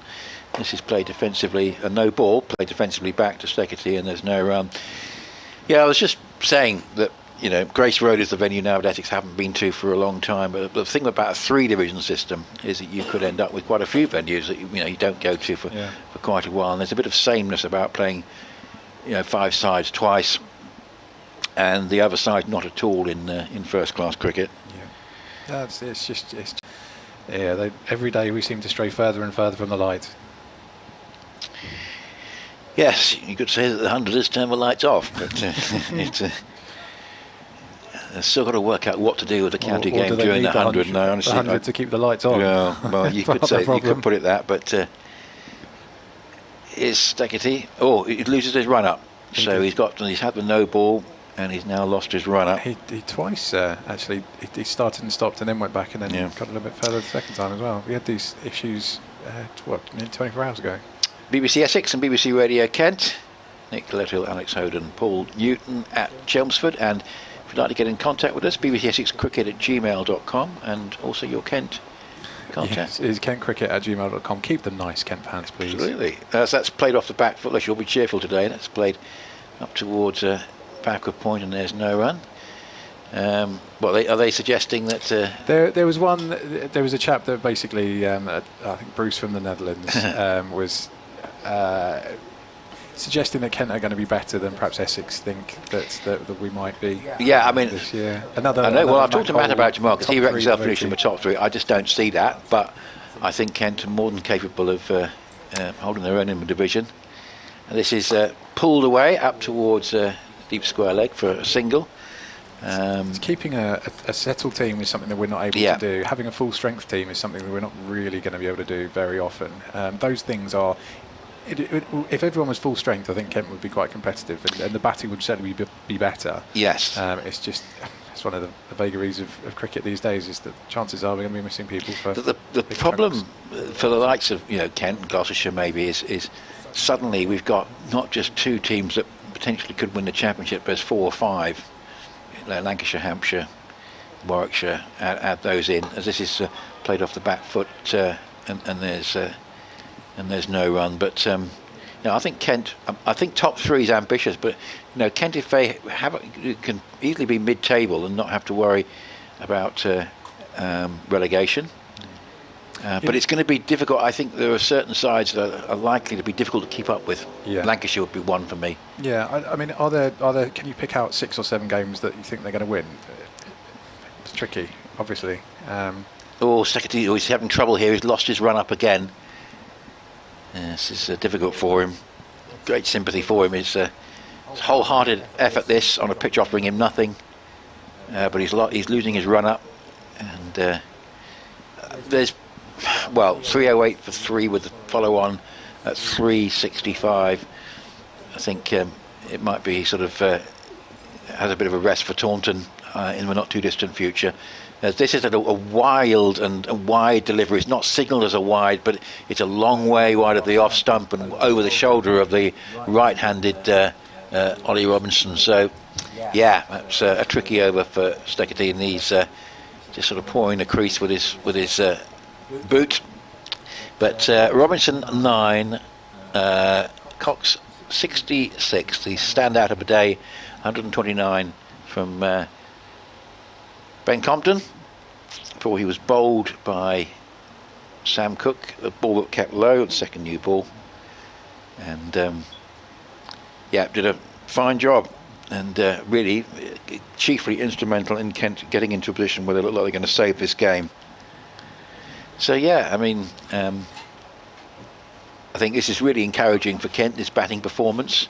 Clearly, the batting was the problem last year in the conference stage, not so much later on. He finished strong. Good. It was good. Those last 4 games. It did the team a lot of good. I think they might have carried it in to this stage. Oh, yes, sorry. Yes, forgive me. So Porter. That was Porter, indeed, and bowling to Jordan Cox down here at the River End. You see, Somerset in contrast to Kent, had a disastrous September, and they've sort of carried it into, lost heavily in this first game at the Ageas Bowl, and sometimes a strong end to one season can be converted into a strong start to another. Good example, Essex, actually, when Chris Silverwood took over led to a sort of strong finish to a season and then to the promotion year. That's momentum for you. Here comes Porter with some momentum. And just nudged back along Cox, just shaking his hand a little bit there. He got all the reverberations up the back handle. Not a clean strike, but you mentioned that kind of momentum. I'm just looking at Jordan Cox's scores towards the back end of last year. Red Bull scores just so bitty. There was a 1, 11, 0, 1, 10. There was one decent score, an 81 there against Derbyshire in September last year. So something like this to really kick-start him. I don't want to put the mockers on him, but 66 not out on this track on this day. Porter comes in to face him again. He's let that one go through to Wheater. No run scored. But an opportunity really for him to start the season, get some momentum going. It's been a kind of a bitty period. Obviously, he hit the heights in the Blast final. Spectacular assist catch as it was, and he got the call for the Big Bash, but didn't actually play as much as perhaps you'd like. That was thoroughly deserved, by the way, Kent, in the Blast. It was that was fun. The most complete team on the day, really were. Yeah, that's good. We have some good memories to chuck in alongside our Division 3 as well. Here comes Porter, and Cox just nudges it back along. Well, in some of the previews of the season, they said, Kent uniquely were Division 3 champions, but of course, some people want to see 3 divisions of 6, in which case it won't be unique. But so my reservation about that is you could end up playing the same sides over and over again, and I'm not sure that would be not particularly in anyone's interest. Great. No, not something. When do you start merging with the minor counties leagues? And no, it's a slippery slope. No, thank you. My views are my own, not the BBC. Porter steaming in again, and just nudged away to the side. Thoughts about a run? There wasn't one there. The one thing I'm confident that we will see, obviously there's debate about whether they'll cut the number of championship games further, but the one thing the ECB can't avoid, they'd like to avoid it because they've still got the problem of what they do with the counties during the 100, but I think we're going to get a proper, if you like, in the old style, the Benson Hedges Cup of 2 or 3 decades back, a proper 50 over early season competition leading to a Lord's final in midsummer. Interesting. Porter again, and another defensive shot, no run scored. Because what we had last year was great for the youngsters, but it's far too big a bridge between that and then playing international cricket, and particularly playing in the World Cup. You've got to have something in between. They might go for the real cop-out of doing both, having 2 50 over competitions, but then you've got an extra competition, haven't you? But dear. Now I think when we had the 50 over competition played early season 2 or 3 years back, pre-COVID, I think it was quite successful, really, and the pitches were better than people thought, and there were plenty of runs scored, and I think that's the way to go. And if you think about it, it's only the players in the IPL that are going to be missing. They might rest 1 or 2 England players who are non-50 over specialists, but it's only the IPL players that will be missing. Steketee does continue on what's now quite a chilly late afternoon, as that's played towards Lawrence, coming in at extra cover at the top point he fields it, and we've got a little area of blue sky just away over the houses in the background at the Hayes Close end, but most of the skyline now is cloud, and it varies from white cotton wool to a bank of much darker cloud immediately above the ground, and indeed the floodlights have come on. They have indeed. They came on after tea, and I think they probably need them at the moment as well, because it is a bit foreboding. Here's Steketee goes again, and this just sees the right-handed Robinson just playing from the crease into the offside, and there is no run. So Simon Harmer just having a look and see how he's getting on. South Africa 453, Bangladesh are 137 for 5, but rather disappointingly, given that score, Harmer's figures are 6 overs, no maiden, number 31. So that wouldn't happen in an Essex game. Going after it. So yes, maybe I think the 6th wicket player have gone in or something and having a bit of a go, but we'll see. We'll keep an eye on that. It's going down the leg side, an attempt to flick the ball away by Robinson. Essex fans might argue that's good news. They might not want to pick him for the Tour of England, but I suspect that his record in England will... The master plan from Kent was obviously to sign George Linder so that Harmer would be involved in the test team, and we could come here and not face him. That was the idea. Well, of course, it happened, fairly quickly, this inclusion in the Bangladesh series. And he's got runs, he got wickets in the last game.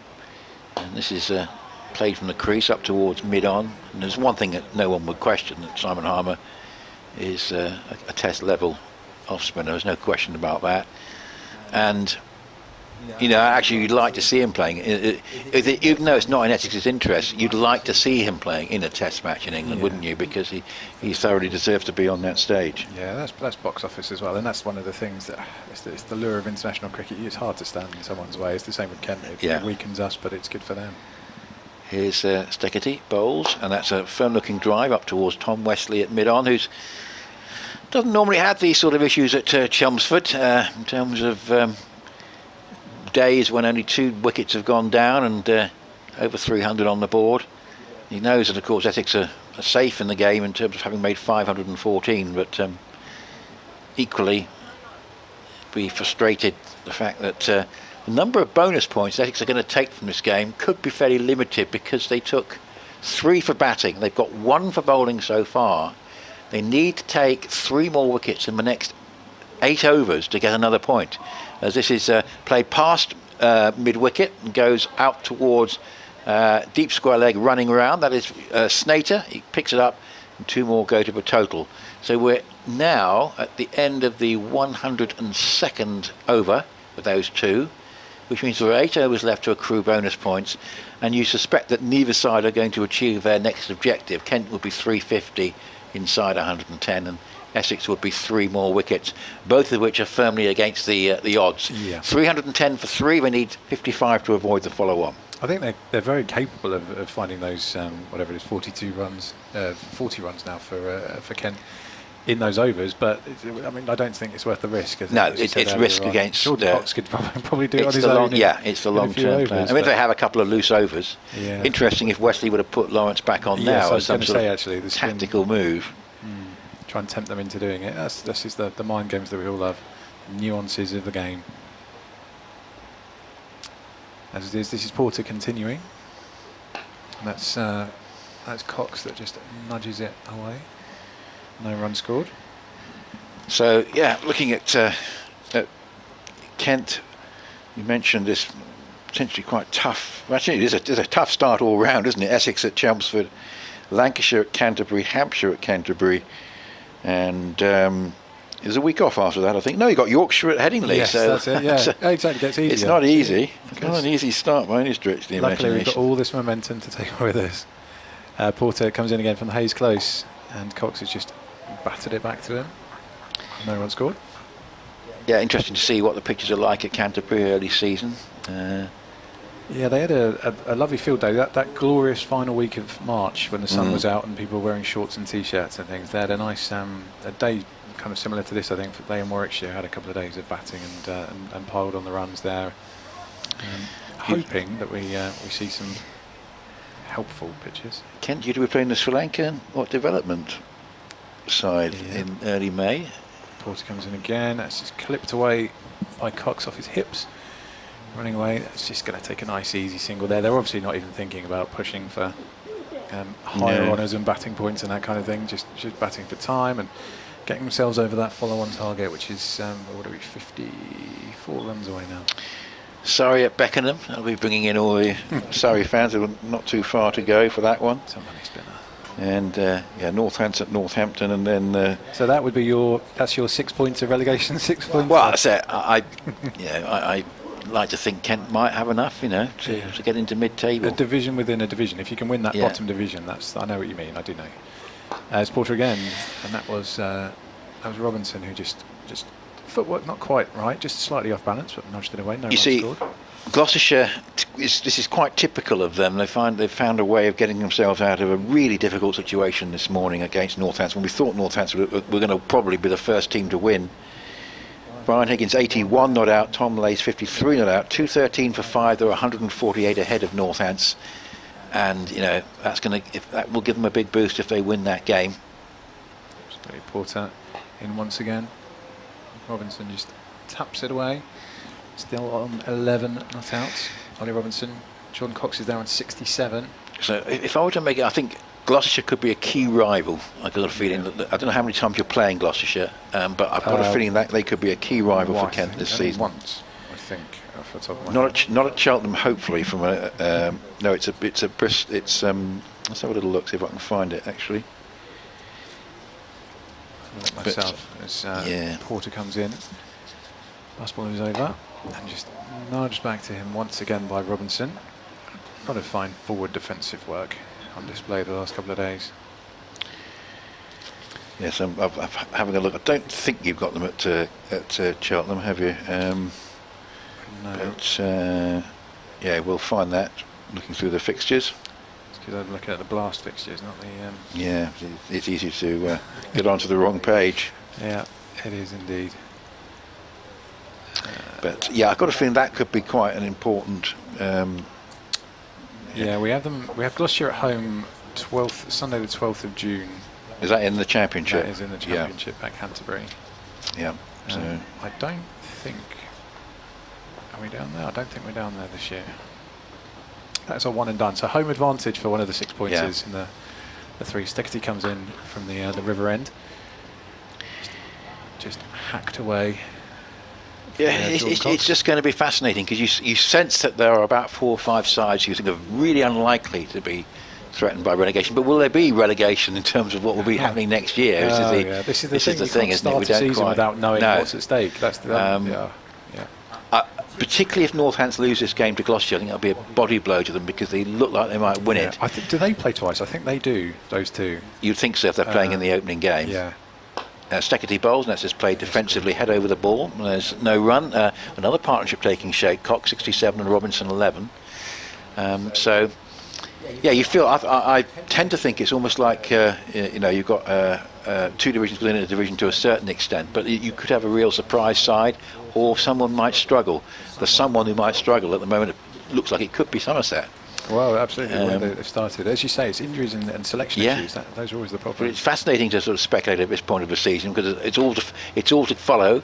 Steckety bowls, and it's just played to Lawrence this time at Cover. And the sun's come out again, which is a bit of a relief. I can feel it warming. I'm wearing black, and it's just warming me up slightly. Crowd will be delighted, but yeah, it's all speculation. But it just feels as though, particularly at the top end of things, it's not going to be just Essex and Somerset. I'm pretty certain of that. I'm sure too. It's the opening chapter of what will hopefully be a very entertaining book. That the rest of it has yet to be written. And a good advert for county cricket. I'm sure it will be.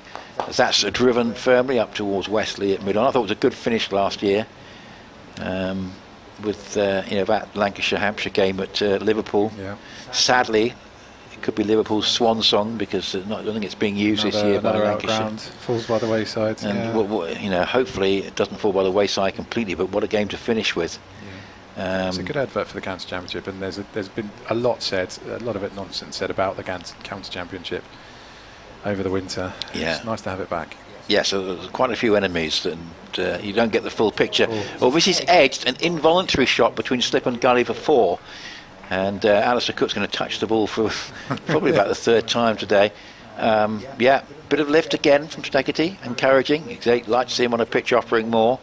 That just produced an involuntary shot, but there's no second slip, and that probably would have been the fielder that would have been in play there. It would. I'm not sure. Would it have carried? Probably not, but they certainly would have had more chance than anybody else. That reminds me of the Porter one from the same end earlier on. Those are the only 2 real chances that the Kent batsmen have got wrong and caught the edge. So a slip and then a gully, so no second slip, a short mid-wicket, 3 saving one on the offside, a mid-on, a deep square leg and a fine leg. Steckety bowled and just covered up and played defensively, and Steckety, I'm not sure it was deliberate fielding in his follow-through, but it went into his boot. And that's the end of the over. Bring Paul Newton back in now. 3:15 for 3. So 50 to avoid the follow-on. And we've got 71 to Cox and 11 at the moment to Robinson. So Paul's going to come back in.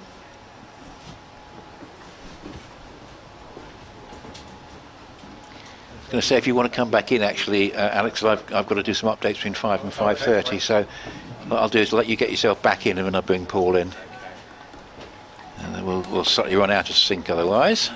Bit of on-air production. Once all the football's done, we'll be doing some updates into the sports book. So I'll leave you with the next over and bring Paul.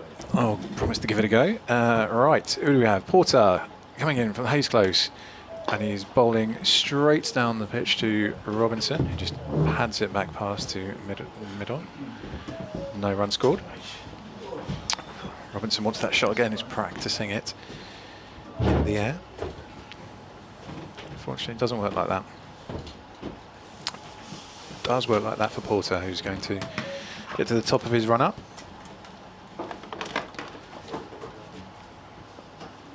It is now coming in from the Hayes Close end here at Chelmsford.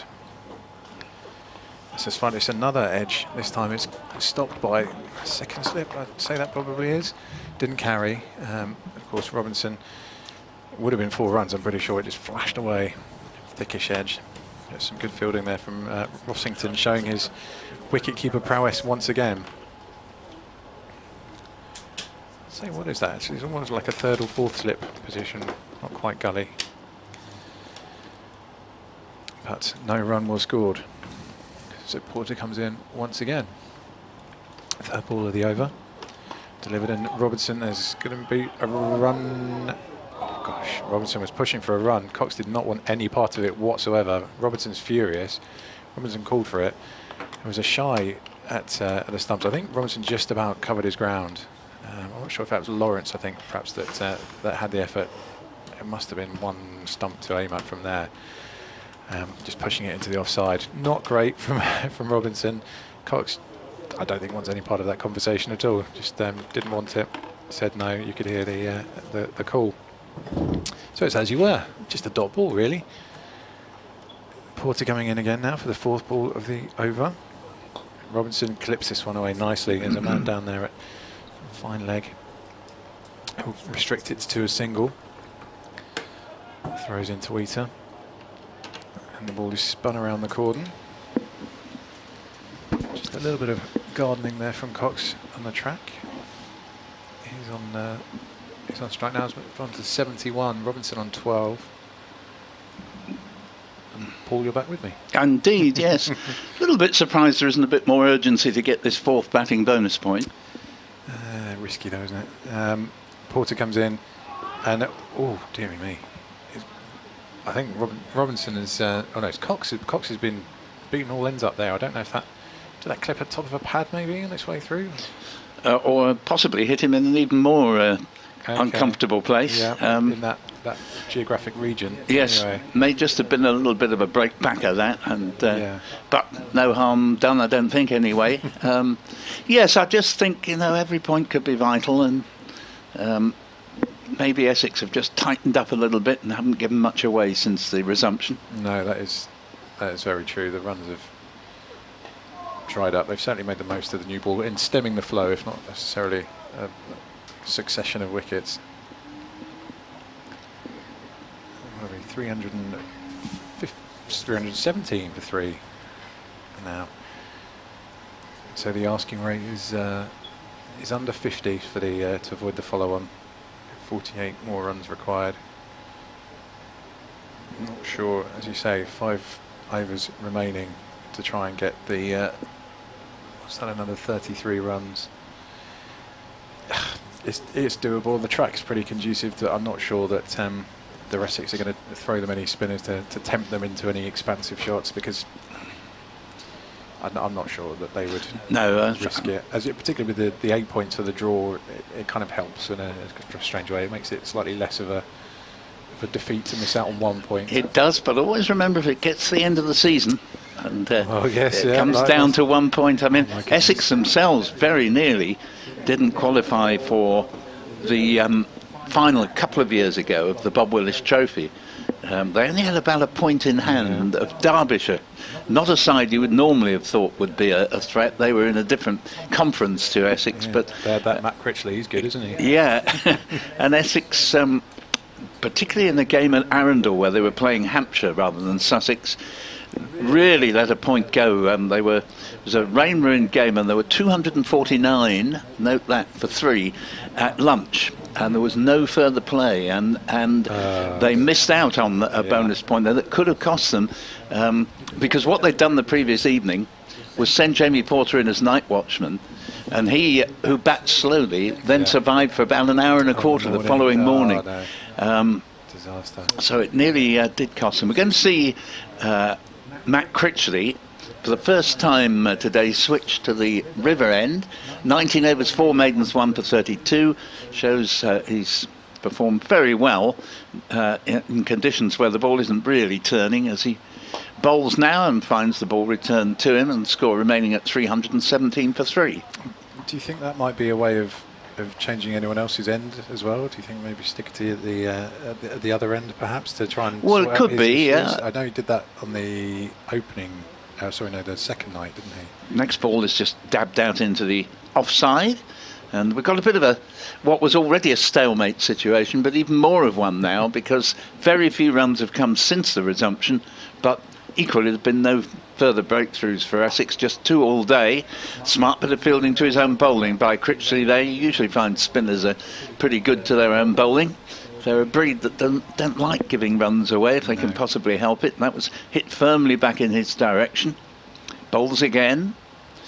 And here the batsman steps away, he being Cox, and plays it to backward point, but didn't really get hold of it, and there's no run. And Critchley has certainly, as I say, there's not much turn for him there, but he's been very economical indeed as he comes in again. That's a short of flatted delivery, and this one has been pulled away, but it's only going to be a single to deepish square leg, Steketty, and the score to 318 for 3. Cox 73. Yeah, Cox is set quite nicely again. He won't want to do anything too silly. As much fun as Kamikaze played to get a batting point is, he probably has his eyes on his own prize as well at this stage. Yeah, absolutely. He won't want to risk that unduly. So Critchley again passes umpire Paul Pollard. Appeal for LBW, and he's out. And that is the end of Ollie Robinson. LBW for 12. And Critchley gets his second wicket, and he's, albeit it's going to be a draw, but nevertheless he's had a thoroughly good game with a century on debut and only out at the very end, and 2 for 33 and 19.5 overs, even on a pitch that was rather more helpful to bowlers. That'd be very reasonable figures. Yeah. Robinson's walking off in that manner that batsmen who want to signify they don't think they were out adopt, and there's no rule against it. He's holding the bat by the blade rather than the handle, and that usually is the signal that he's saying to the umpire, surely not umpire. 318 for 4. He's probably thinking, surely not, I've ended up with 12 out here on this batting on the road. Yes. I'd imagine what he's probably thinking, but yes, I wonder if you can hear that. The incoming batter is Darren Stevens, he's played here a couple of times, I think, in the last 26 years. 26 years, it might be 20. I think we're on year 26 at the moment. Yeah, I think he's turns 46. Several couples. Yes. Far too many from an Essex point of view. But I'll tell you what, having said that, I was surprised Kent weren't making more of a dart for that extra batting bonus point. Abracadabra, we have in the middle a man who could make a nonsense of, particularly against the spinner. I feel in some danger, actually, sitting here in front of an open window. That's true. I'm not soffing with you. He had that extraordinary innings last season where, out of a last wicket partnership of goodness knows how many, he got all but one. Yeah, absolutely. I mean, he's had extraordinary performances in pretty much every ground now. Yeah. And the one good thing, Essex fans don't particularly care for Darren Stevens. It's safe to say he's caused a lot of trouble here and against Essex down the years. They might not care for him, but other team feels the same way. That's the thing. Wherever you go in the country. Yes, that's right. Oh, not him. They respect him enormously, I can tell you, and rightly so. He's been tremendous. He'll have to wait, though. That was the last ball of the Critchley over. Yeah, absolutely. It was his Porter continuing, and it's timed quite nicely. He got away. I don't know. That might have legs to get all the way for 4 there. Just kind of clipped away by Jordan Cox. Raced away, got all the way to the boundaries to move on to 77. Lovely shot. Yeah, he's quick to seize on the ball that was just nicely short for him to rock onto the back foot and pull it away. It was that reaction again that's so quick in the air that we mentioned earlier on. No, absolutely right. It's a very good young player. He is indeed. He's just 21 years old, and the man at the other end turns 46 at the end of this month. Porter running past him now to bowl. Cox has got a thickish inside edge, and it's gone down to fine leg. I think it was inside edge. Down to the fine leg. The single there. Yes, he wasn't as confident with that one. He was reaching for it, but got away with it, and certainly he'll never have a better chance, having set such a good platform, to see if he can get a century, because there's no real reason why the pitch should find him out here if he can just keep it all together, pick the right ball to hit. But now, his lordship, Mr. Stevens, is preparing to face his first ball. Yeah, let's see what his attacking intent is. Porter comes in again. And Stevens with a nice defensive shot. Just got up above the ball and knocked it down into the track. No run scored. Strike rate of 0, which he won't be happy about. No, but I think he's cunningly biding his time, at least for one delivery. Yeah, it's rope-a-dope. I'm going to come in and block. Oh no, whoops, where's it gone? This, by the way, is the 107th over, and another 3 after this for Kent, should they suddenly decide to become interested in the fourth batting point.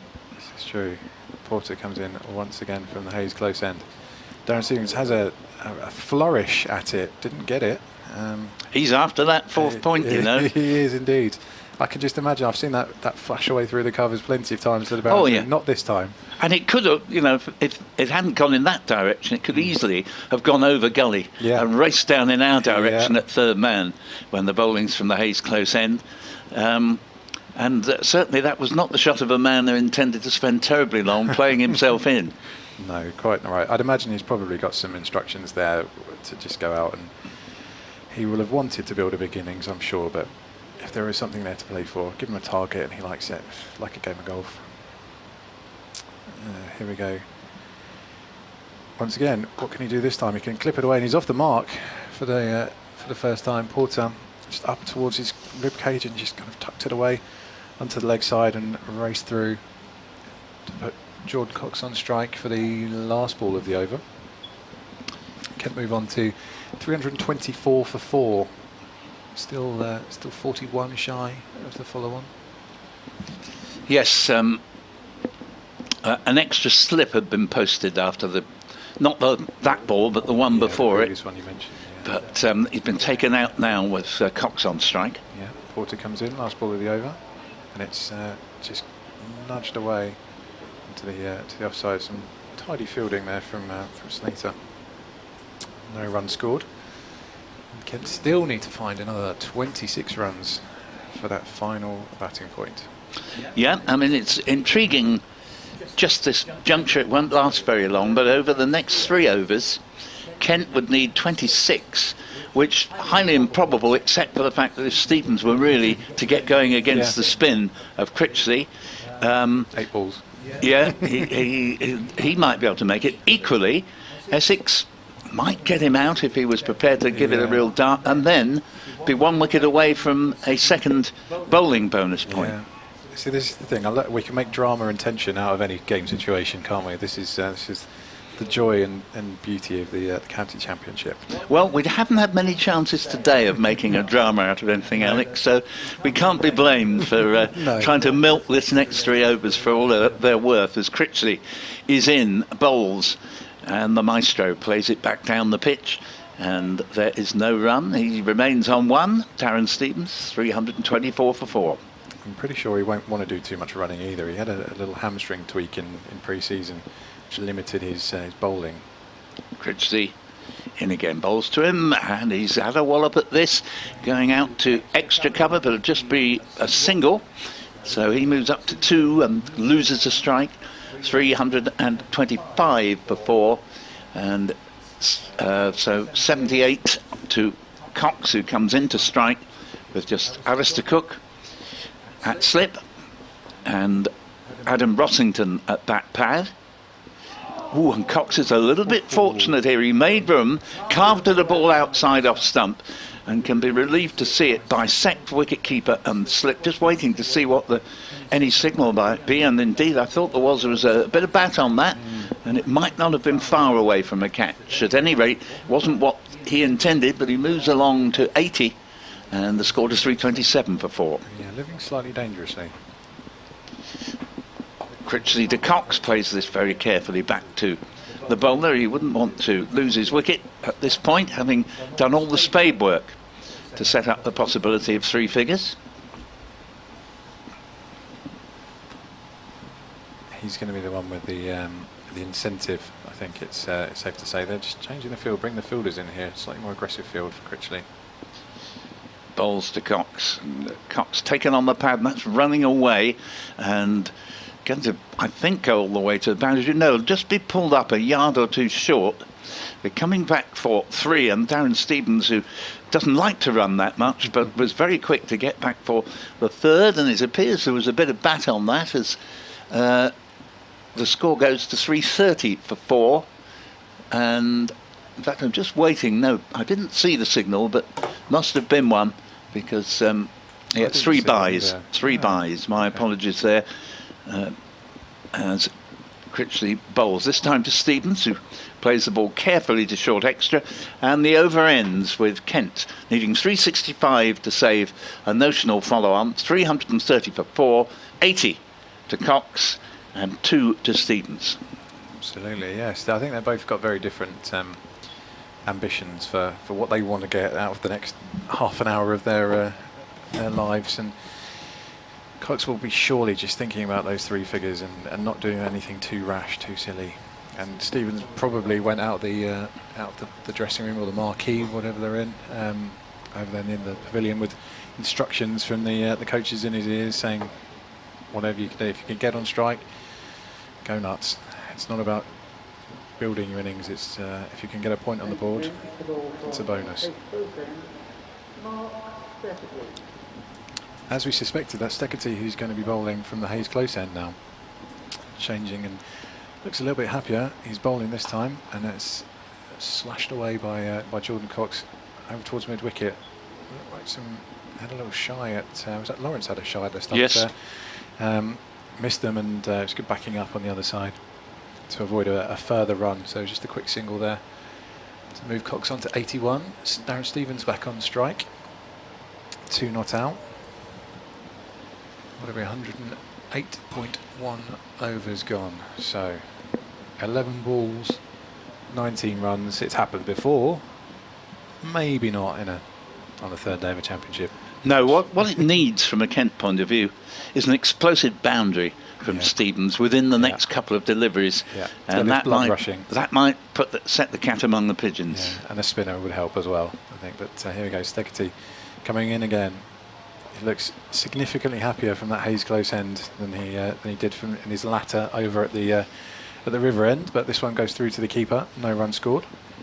Nick Cook just ferreting away, making sure he can still see the line markings, but not implying Steckety was doing anything wrong there. And Stevens, who's played a couple of flamboyant strokes without being able to middle the ball to date. Can he middle this one? You can see Steckety, and he comes again, charging in. Stevens leaves this one well outside off stump, shoulders, arms. I think Stevens might have walked out with just half an idea at the back of his mind that he'd give it a go, and he has given it a go, but it didn't really come off. And I think he's decided now that he'll settle for trying to stay in there with Cox. Yeah, and that's the adaptability of being an elite athlete again. Just being able to change your mind and change your goals. And Steckety comes in once again from the Hayes close end, just nudged away onto the leg side by Stevens. There was an opportunity for a run out there. More than an opportunity. In many ways, there should have been one, because Stevens wanted the single.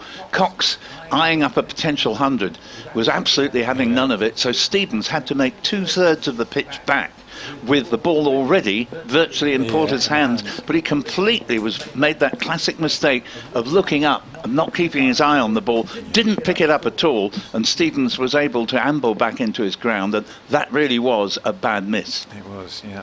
Cox did that to Robinson a moment ago as well. Steckety in again. That's slightly more like it from Darren Stevens. The ball comes out the middle.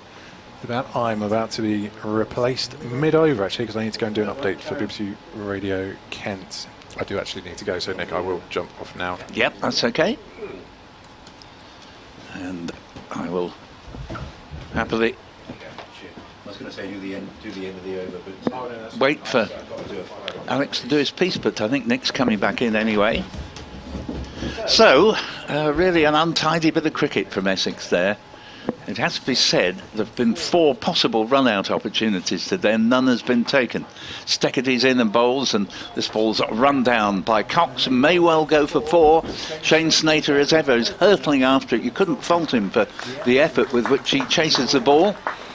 But just waiting to see the outcome of that.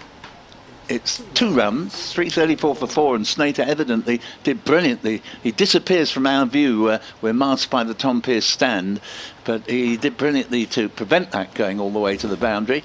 The lesser fielder would not have got there. Cox ends the over on 83, and Stevens has 3, and we've now had 109 overs, so there's just 1 over left with Kent notionally needing 16. They could still yet do it with Stevens on strike at the start of the Critchley over. Essex would need 2 wickets to get a second bowling bonus point. rather dramatic if that happened from here, but you never know. Critchley in to bowl to Stevens, and Stevens has hit this fairly conservatively down to deep mid-off, and there's no run. That probably ruins the chances of both sides meeting their objective in this over. Yes. 2 wickets and clear boundaries. Critchley again. Bolt, that keeps low, and it's well played by Stevens.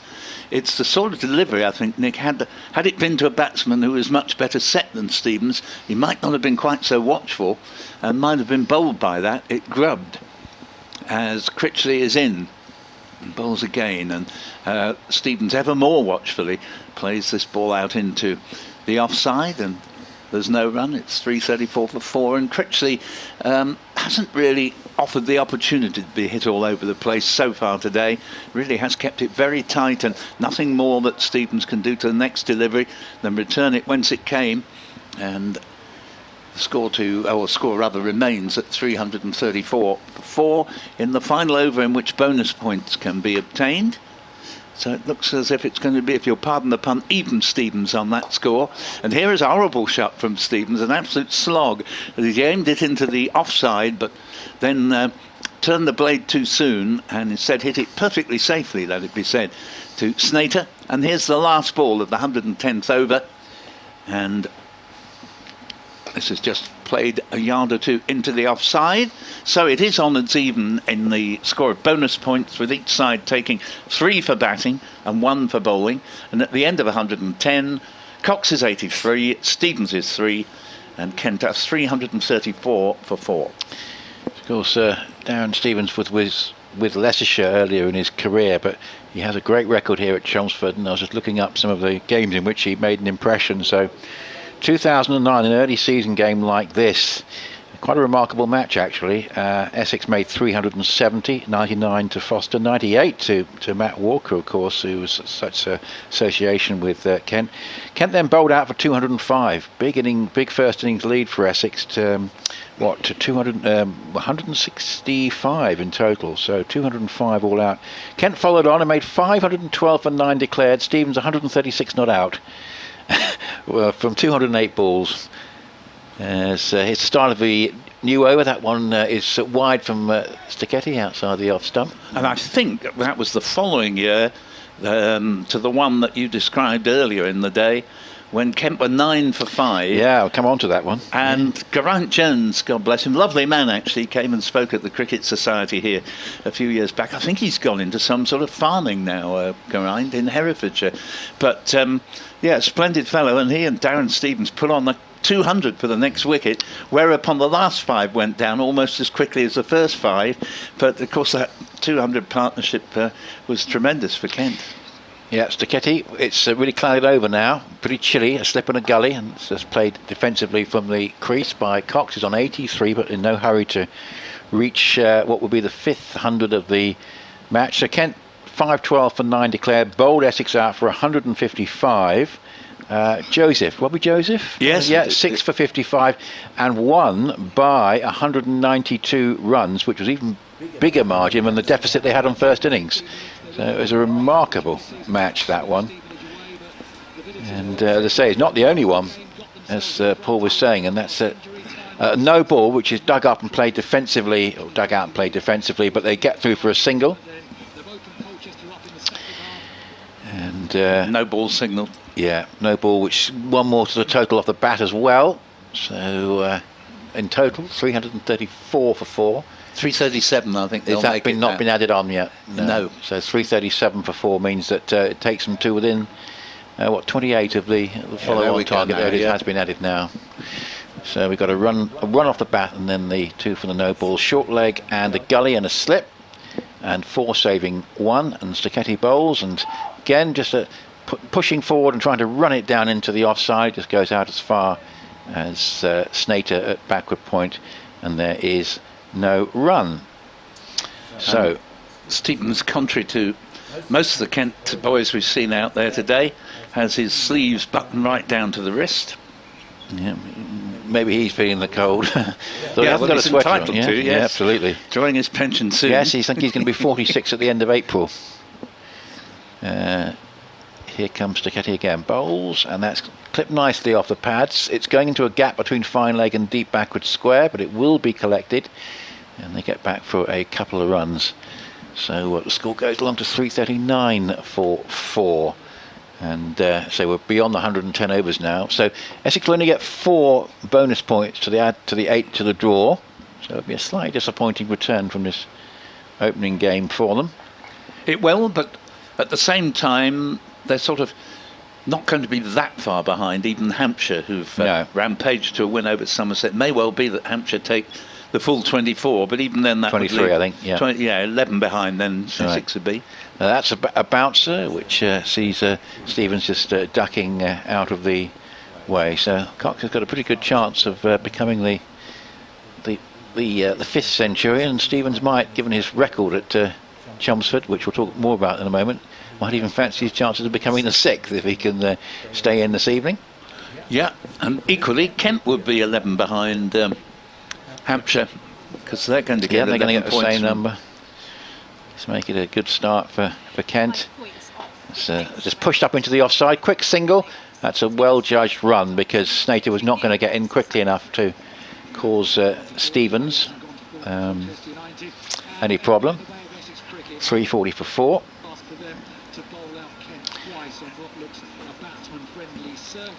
And it's been tough going for the Essex bowlers, and Gladhill Kent trying to visit his 514 with that. Have moved on to 340 for 4, which takes them within 25 runs of avoiding the follow-on. And given that we're now in the 3rd evening of the match, once they achieve that, I just don't see Essex having enough chance to get themselves, engineer any sort of position to give themselves enough time to bowl Kent out on the last day without taking a risk, which would be perhaps a bit unreasonable at this early stage of the season. Ben Compton's been the man of the day. 129. He was out there for 289 balls, took part in 2 century stands before he was bowled by one that kept low, second new ball from Sam Cook. And Jordan Cox, who shared in one of those partnerships, has prospered to the extent of 84 runs, and he's just been joined by Darren Stevens, who's an awkward man to have from the Essex point of view, coming in this sort of position with runs on the board. He's got a great track record at Chelmsford, and he's just sent one whizzing through the covers to go to 10 not out. So Kent 344 for 4, need 21 to avoid the follow-on and effectively save the game. Lovely shot that from Darren Stevens, fairly flailing the ball through extra cover. And a rare boundary off Critchley, who's been so tight today, not going at even 2 and over, as he comes in now and bowls again to Stevens. Clips this one to mid-wicket.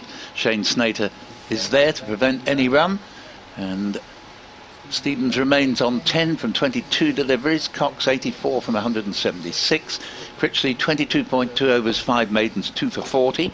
All defence here is Stevens, playing it up for Adam Rottington, Essex's new signing on loan from Northamptonshire, under the helmet that used to be donned by Ryan Tenderscarter, who's now in the Kent dressing room. And here's the next delivery, which is left alone outside off stump, and score remaining 344 for 4. Sounds like rather an appropriate time from the Kent point of view to have recruited Ryan, the first match of the season. Yes indeed. I'm sure he will enjoy working with one or two of these Kent batsmen who've done so well here, as The next ball is returned to the bowler. Is Matt Walker still involved? Yes, he is, very much. So yes. there we go. So. Very, very nice man, Matt Walker. He'd always give you an interview, no matter how inconvenient the situation might have been, and always such a pleasant fellow. As Critchley's in bowls, the ball just dropped into the offside, and not just a pleasant fellow, a terrific cricketer as well. Matt Walker, who's played principally for Kent, but enjoyed a few seasons with Essex towards the end of his career before returning to Kent in his coaching role. 344 for 4 is the score on the board in 112 overs. 21 more needed, as Nick was saying, to save the follow-on. Yeah, and that would effectively I just can't see Essex being able to engineer a position at this time of the year.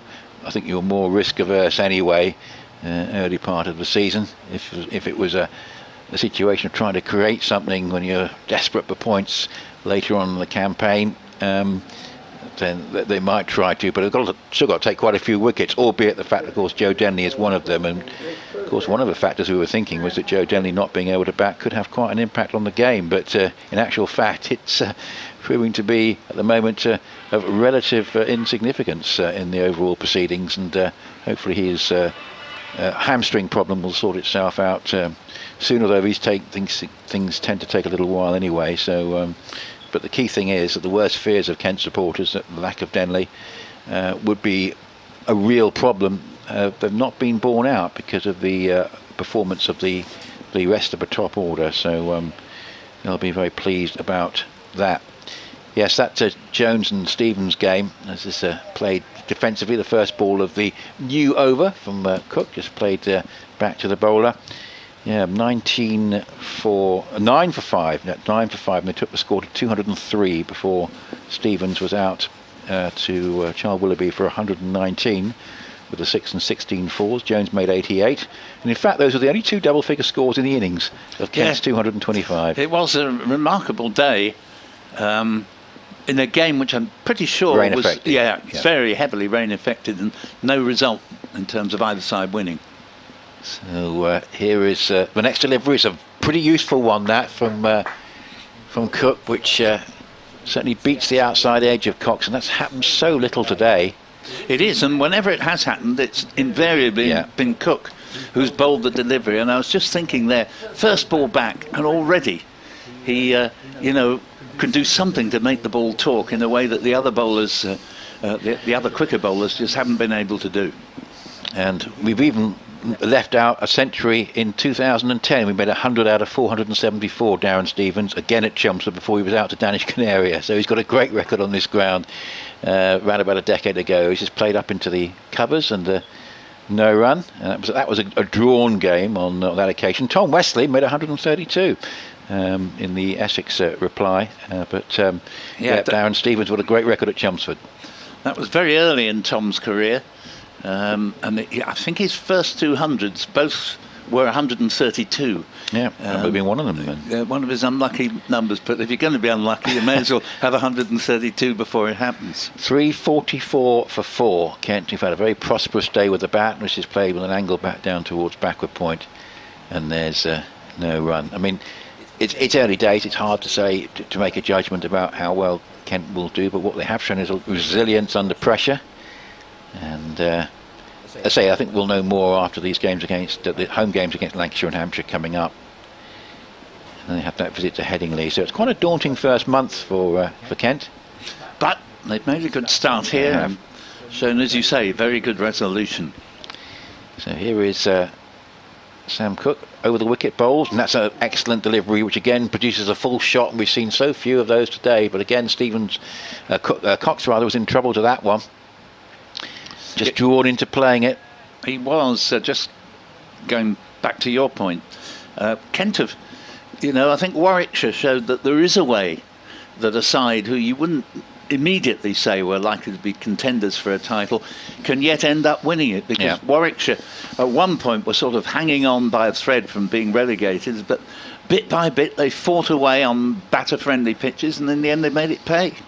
Next delivery, again a stifled shout from Cook, indicating that the ball is sometimes keeping low, and he will give a shout and put hands on the back of her head when that happens, but it was played well enough up towards Nick Brown, up to mid-wicket, and there's no run. A maiden from Cook, 2 for 54 in 24 over. Typical performance from him on a surface offering him far less than he's used to here at the county ground. So Kent 344 for 4, but need another 21 to avoid the follow-on. And that over, and one a little while ago now, I can't remember if it was just before, it was just after tea. He's bowled the 2 best overs of the day, beating the bat 4 times in the first of them, and sort of 2.5 times there. The last ball, it didn't exactly beat the bat, but it was a very late putting of the bat in the way. So Sam Cook maintaining his standards, as is this man, Matt Critchley, as he fields the first delivery of a new over of leg spin from the river end to his own bowling, and there is no run. Yeah, he's had a very good match, there's no doubt about that. Critchley in again, bowls, and this ball has been driven through the covers, and 4 runs result. There's nobody out there on the boundary. 348 for 4, and that takes Stevens up to 14. Stevens getting the cover drive going in the last couple of overs. Yes, so just a little bit of wiping of the ball on the towel there. I don't know if there've been a few spots of rain. It wouldn't be a surprise. Lots of heavy cloud around at the moment. Yeah, as Critchley bowls, and this ball hit away again into the deep cover region, and 4 more. And 352 for 4. No longer worth a bonus point to Kent, but moving quite rapidly closer to a position, Kent, where they're now, that's the 352, they're 162 short of knocking off Essex's 514. Yes, I suppose first innings lead, that's doesn't matter much, but it's one thing they could look at. And next ball goes through outside off stump, and there is no run. Of course, the only match that Essex have played recently where first innings lead was vital was the Bob Willis Trophy final. It was quite tense, actually, yes, this game, was, if the first innings lead was important. Critchley is in bowls, and Snater will field at mid-wicket. There's no run. You wouldn't want a points award for first innings lead, because it would kill the art of a tactical declaration, wouldn't it? I mean, yeah. Not that that's going to be coming to play in this game, because there's not enough time left. Critchley bowls. Stevens tucks the ball to backward square leg, fielded by Steckety, and 352 for 4 with 84 to Cox. And if he does make the 3 figures, then it'll have been very, very good innings indeed. And Darren Stevens, you wouldn't put him beyond the century here either, albeit he's got rather further to go. He's on 18. Well, it's been a remarkable recovery by Gloucestershire, who looked like losing to Northants, but the 6th wicket pair have added 150, and they're still together. That's Ryan Higgins 102 not out, and Tom Lay 63, so they're 248 for 5. They're 183 ahead of Northants now at Northampton, and well, that is a great turnaround by Gloucestershire, and if they can win that game from being in a hopeless looking position, it's going to be a great start for them this season. So the admirable Sam Cook not getting much of a break between overs, with Critchley at the other end is already coming in again. And in he moves with lots of heavy cloud, and this is played defensively with head over the ball from Cox, who hadn't scored for a while. He's on 84, played some nice strokes. Probably actually in the partnership with Compton he was more the aggressor. But he seems gone into a shell a little bit. Perhaps with Stevens at the other end, he feels he can and just concentrate on building towards his 100. 352 for 4, but no 4th batting point for Kent, because we're in the 115th over. Both sides will take an identical 12 points from this game, assuming it's a draw, which I think we can be pretty confident about now. As, here is delivery from Cook, which is played off the back foot, although Paul, to be fair to him, was pretty confident about it at 10:30 this morning. So. Yes, very so, yes. Rain at Birmingham, where Warwickshire 231 for 5. That's another draw, all told, I think now. Sam Haynes 66. They're still 197 behind Surrey, but I can't see Surrey, even if they do enforce the follow-on, having enough time with a typical Edgbaston pitch to force a result there. I'm just going to crave your indulgence if I disappear for 5 minutes to indulge in a hobby from my long and undistinguished past and catch the end of the National. All right, it's a late start this year. It is. Right, yeah. And why is it everything moves to 5 o'clock? This is played up towards mid-wicket. The Cup final, of course, used to be in the middle of the afternoon. The Grand National traditionally started, didn't it, about 3:30 or something like that? It used to be that sort of time. And it's consigned to what TV reviewers peak viewing time. So the Grand National underway. And I remember the halcyon days of it. Paul's still very keen enough to have a break to go and watch it. As this is a delivery which one of them maybe just cuts in a bit from Cook, because it might have just flicked the pad on the way through. But Cox remains unscathed on 84, and Stevens is still there on 18, and Kent at 352 for 4 need a further 13 to avoid the follow on. Earlier today, Hampshire, the first winners of the new campaign, beating Somerset by an innings and 113 runs at the GS Bowl. It brings you up to date with Division 1. It's outside the off stump and again left alone. Division 2, well, Durham are going to be one of the powerhouses in Division 2 this year. It's a question of whether they can keep up with Notts, but I have to say, if you think of if it's going to be like a normal promotion of 2 teams, Durham, if they carry on like this, are going to be in contention. They're 232 for 2. Alex Lee's 126 not out. Scott Borthwick 60, and they're 2 behind Glamorgan with 8 wickets left. But will they have enough time to win the game? Probably not. It's delivery outside the off stump and goes through to Wheater, but they were impressive last year, Durham, and no reason to think that they won't be one of the stronger sides in Division 2 again this year. The maiden over from Cook, not for the first time. 352 for 4, 18 Stevens and 84 to Jordan Cox. 13 needed to avoid the follow-on, and we have remaining today 14 overs, so they should be able to reach that landmark within the time left at the end of the day. That would be very nice. Nice way to finish off my stint here in north of the river.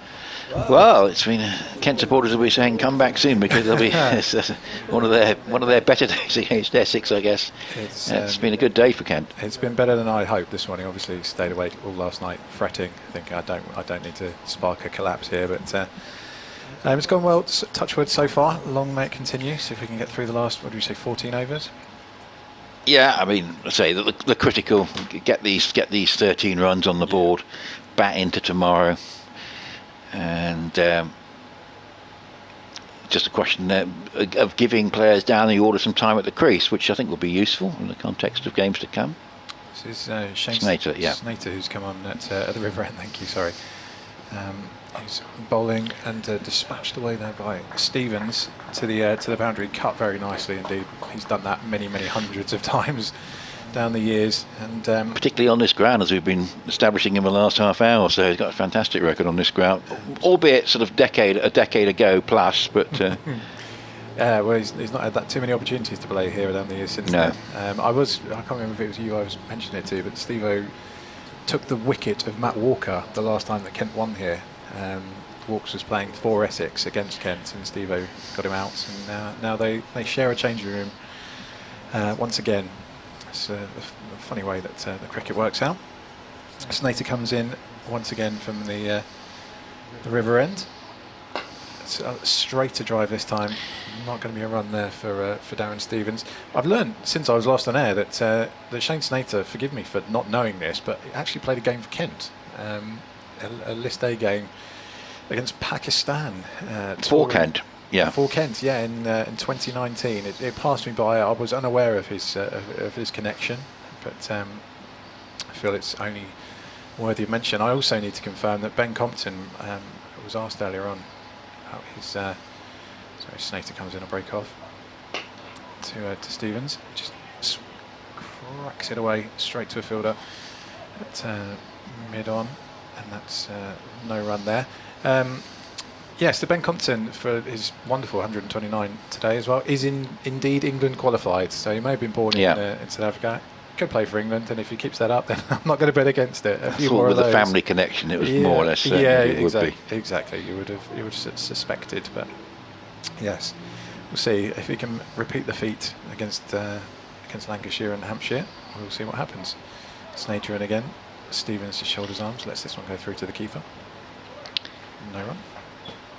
Yeah, it's been a very, very good day for Kent. In actual fact, one incentive for the batsmen to bat for as long as possible. It means that they don't have to bowl for too long tomorrow, because they'll be sensing, if they lose a toss on Thursday and it's a flat pitch, the bowlers need to be fresh.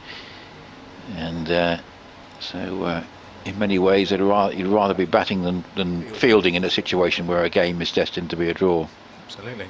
Snater in once again from the river end, and another just sumptuous, disdainful crack away from Stevens, square of the wicket, straight to the boundary. Didn't bother running, just shuffled his feet and moved on to 26 very nicely. Strike rate back above 70. So he knew his trouble after that dot ball to start him off. We were reading through the history of down on this ground, which is the Championship. It's a few years ago, the turn of the going into the sort of from the noughties into the 2010s, but he had a great record for a few years here. Snater once again, and Stevens showing he can defend nicely as well. Struck a pose afterwards just to show how on balance he was. That is going to be the end of the over. Kent moved on to 360 for 4. Just 5 runs needed to officially avoid the follow-on. You'd expect them to do it now. I think so, yes. And the thing about Stevens in terms of this innings compared to when he got that amazing 100 last year against Morgan, wasn't it? He's coming in a position of strength for the side where the top order have done well, and he can just embellish it, and there's no pressure. Relying on him to come. Well, that's because to a certain extent they were doing that last year, weren't they? Yeah. But, it does bode well, and to say early days, but what obviously you want to try and do, if there's the draw points available, and there's quite a generous proportion of draw points, is avoid losing as much as possible and take the opportunities to win when available. Unlikely, of course, to be either side having that opportunity now, but it's an impressive start. Yeah, I think for both teams as well. I think they'll be pleased. Yeah, it's a long time to go. It's Cook bowling, and this is played defensively up towards mid-off. Not sure, probably still have Cook bowling now. I mean, you've got 5 to avoid the follow-on. 25 overs, 2 for 54. Might just give him a bit of a bit of a rest for the rest of the day now, I think. He's been the pick. He has. But they said, I would have thought from the Essex point of view they don't want Cook bowling too much tomorrow in a situation where Kent can't win. This is a delivery which is again one that keeps slightly low. It certainly has the batsman down his haunches. It does. I wonder what that happened there. It's gone through Sawita. I just wonder whether it was hit the pads on the way through, but obviously no appeal. No, I wonder if it was the pads or just that area just above the pads, a sensitive area. It wasn't dissimilar to the one that got Compton, actually, just from the other side. No, ball has kept low. 5 days of this wicket, and actually the 5th day might be quite interesting for the bowlers. But this one brings the batsman forward and just played defensively. And Coxper's been on 84 for a very long time. He has indeed. He has. I'm not sure if we went to 5 days, what you guys would talk about. Yeah, that's right. We'll be struggling a little bit, but no, it's great to have obviously the season back, and not every game is going to be as exciting as you might hope for. But the key thing is we've got cricket back, dry weather, we've got spectators in, which of course it wasn't something we had a lot of the time in the last couple of seasons. So it's all good from that respect. This is played off the back foot up towards mid-off, and there's no run. Dick Davis has been in the box today. He'll be on duty at Taunton. Well, it'll be a game which certainly Somerset will view as pretty important after their very difficult first outing of the season at the Aegeus Bowl. as Cook bowls, and that's outside the off stump and gathered in by Wheater. That will be an interesting one, and as you mentioned, it's Lancashire at Canterbury, so even at this stage of the season, some two big games really. I wonder if we'll be seeing Jimmy Anderson against Zach Crawley. That might be. Yeah, well, I think Jimmy's got this week off, obviously, because there's no game for Lancashire. I think he's clearly, if he's still intent on playing for England, he'll want to be turning up at Hove on Thursday morning. And this is raised hands here from Cook, as again he thinks he might be close to a breakthrough, but Cox, who's just occupying the crease now, just plays it up towards mid-wicket. And there's so much in common with the Worcestershire game a year ago. On that occasion it was one man who dominated things and got close to a double hundred. Here we've got, well, one century and already the possibility of another, and even maybe Darren Stevens might be eyeing up the thought of making it 6 in the game. Who knows? But he's on 26. Cox is still on 84. It's 360 for 4. We need 5 to avoid the follow-on on BBC Essex and BBC Radio Kent. It's interesting you mentioned that. I did touch on our game away, Kent's game away, sorry, at Northants last year when Kent put on 455 and ended in a pretty tame draw. But in that game, you had Jordan Cox got 62. Ollie Robinson got 84, which he'd have loved today, I'm pretty sure. And then you had one Darren Stevens who scored 116. Yeah. Is exactly the scenario basically. So you might well be right if he decides to put his foot down. Well, it's a situation tomorrow where, you know, when they get past this follow-on target, I'm not sure he'll particularly. What, we've got 12 overs to go tonight. He might just concentrate on staying in this evening and then seeing what he can do tomorrow. This is Snater, who bowls to Darren Stevens, who just clips it away off his hip. Square for a nice, comfortable single. Elsewhere in Division 2, Notts declared at 534 for 9. Mullaney made 192, so that's the highest individual score we've had of the season so far.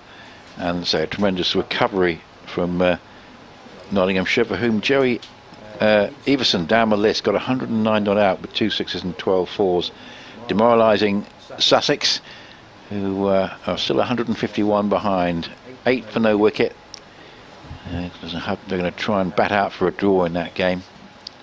I do apologise, I have to return again. You've got to another one, yes. It's a Saturday afternoon. Insatiable people. This is Snater bowling. That's just played defensively back down the pitch, and there's no run. I think I've also got one that's due to be coming up fairly soon, so should be looking out for that. Yep, so a very good day for Nottinghamshire after being in a difficult position. The favourites for one of the promotion places from Division 2. And if that's what it will be, of course. And they've had a very good day. And it's just steered away off the open face into the offside and calling Stevens through for a single. That means that Cox finally gets off 84. He goes to 85 from 196 balls. And Stevens is still there on 27. So very good day for Notts. Sussex with a lot of work to do to save that game. And elsewhere we've got in Division 2 we've got Glamorgan and Durham. We mentioned that Durham are going well there. They've just lost a wicket, but they're in the lead now. 247 for 3, 13 ahead. There's a bouncer there, and ducking underneath it. Stevens has nothing to do with it. Alex Lee's 132 not out. David Beddingham, who was the hero for Durham last year, has just come in, but you suspect probably going to be running out of time with rain intervening in that game for Durham to try and force a result. And Worcestershire are going nicely at Grace Road. They'll be setting up a target there. They lead by 242 with still all 10 second innings wickets left. Ed Pollock 59 not out in that one, and that one is a slow one from Snater, which Stevens plays too soon. In the end it thuds into his mid-drift and they run through for what will be a leg by, I'm pretty sure. No, we got a bit of bat onto it, which I didn't see, but no leg by, so it's another one off the two Stevens. He goes to 27. Yep, so Worcestershire 109 for no wicket, 244 ahead, and they'll set something for Leicestershire tomorrow, I suspect. Here, 363 for 4. They need 2 to avoid the follow-on. Thank you, Nick. Yes, well, I can tell you, a complete outsider, Noble Yates, has won the National. Is that Foyne-Avon territory or not quite? Not quite, no, not as bad as that. But there were a heck of a lot of fallers, including all the three that I fancied. Right, so here's Snater again. Bowls and head right over the ball. Cox playing defensively up into the offside. The end of Snater's over. I wonder if Cook will continue. I'm not quite sure there's any great benefit for Essex in him doing so at this stage. Stevens 28, Cox 85, Snater 19 overs for 57, and Kent 363 for 4. They're 151 behind. Just 2 away from that save the follow-on mark. Quite a story, actually, as there always is about a national winner, because a guy with a phenomenal record over the Aintree fences, it's called Sam Whaley-Cohen, who won the Cheltenham Gold Cup a few years ago, and his mount today was the very last of his career, whatever happened to it, and he won it. So that is extraordinary. On your very last ever ride, not manufactured, you know, his dad's a big lawyer, and you know, he's following in his father's footsteps. He'd be working in London, but to win the national on your last ever ride is extraordinary. As Cook's in, bowls, and just a check defensive shot here from Darren Stevens. There's no run, 363 for 4, and we're in a very rich period of top sport at the moment, Nick. Yep, as often in April, of course. Grand National Day, boat race last week, but that is quite top tier these days. It used to be, of course, very important, less so now, but traditionally a lot happens at this time of year. Indeed, boat race used to be one of the big sporting events of the year. So here is Cook, who's still bowling. It's outside the off stump and left alone. 28 Stevens, 363 for 4. And as admirable as Cook is, as we've said many times today, it does make a lot of sense for Essex to over-bowl him here. Yeah, I can't quite see now why this is any great benefit in him bowling a lot more in this game, really. So let's see what happens here as Cook comes in from the Hayes close end and bowls, and it's hit in the air but safe and up towards mid-on, and there's no run. Yeah, Kent have progressed really quite comfortably today. We started at 122 for 1, they're 363 for 4, 2 runs away from avoiding the follow-on and effectively consigning this match to a draw. Superb 129 from Ben Compton earlier on. He was the mainstay. Jordan Cox is 85, and Darren Stevens, who's had great form in the past at Chelmsford, is with him on a brisk 28 not out. Kent 363 for 4, 151 behind.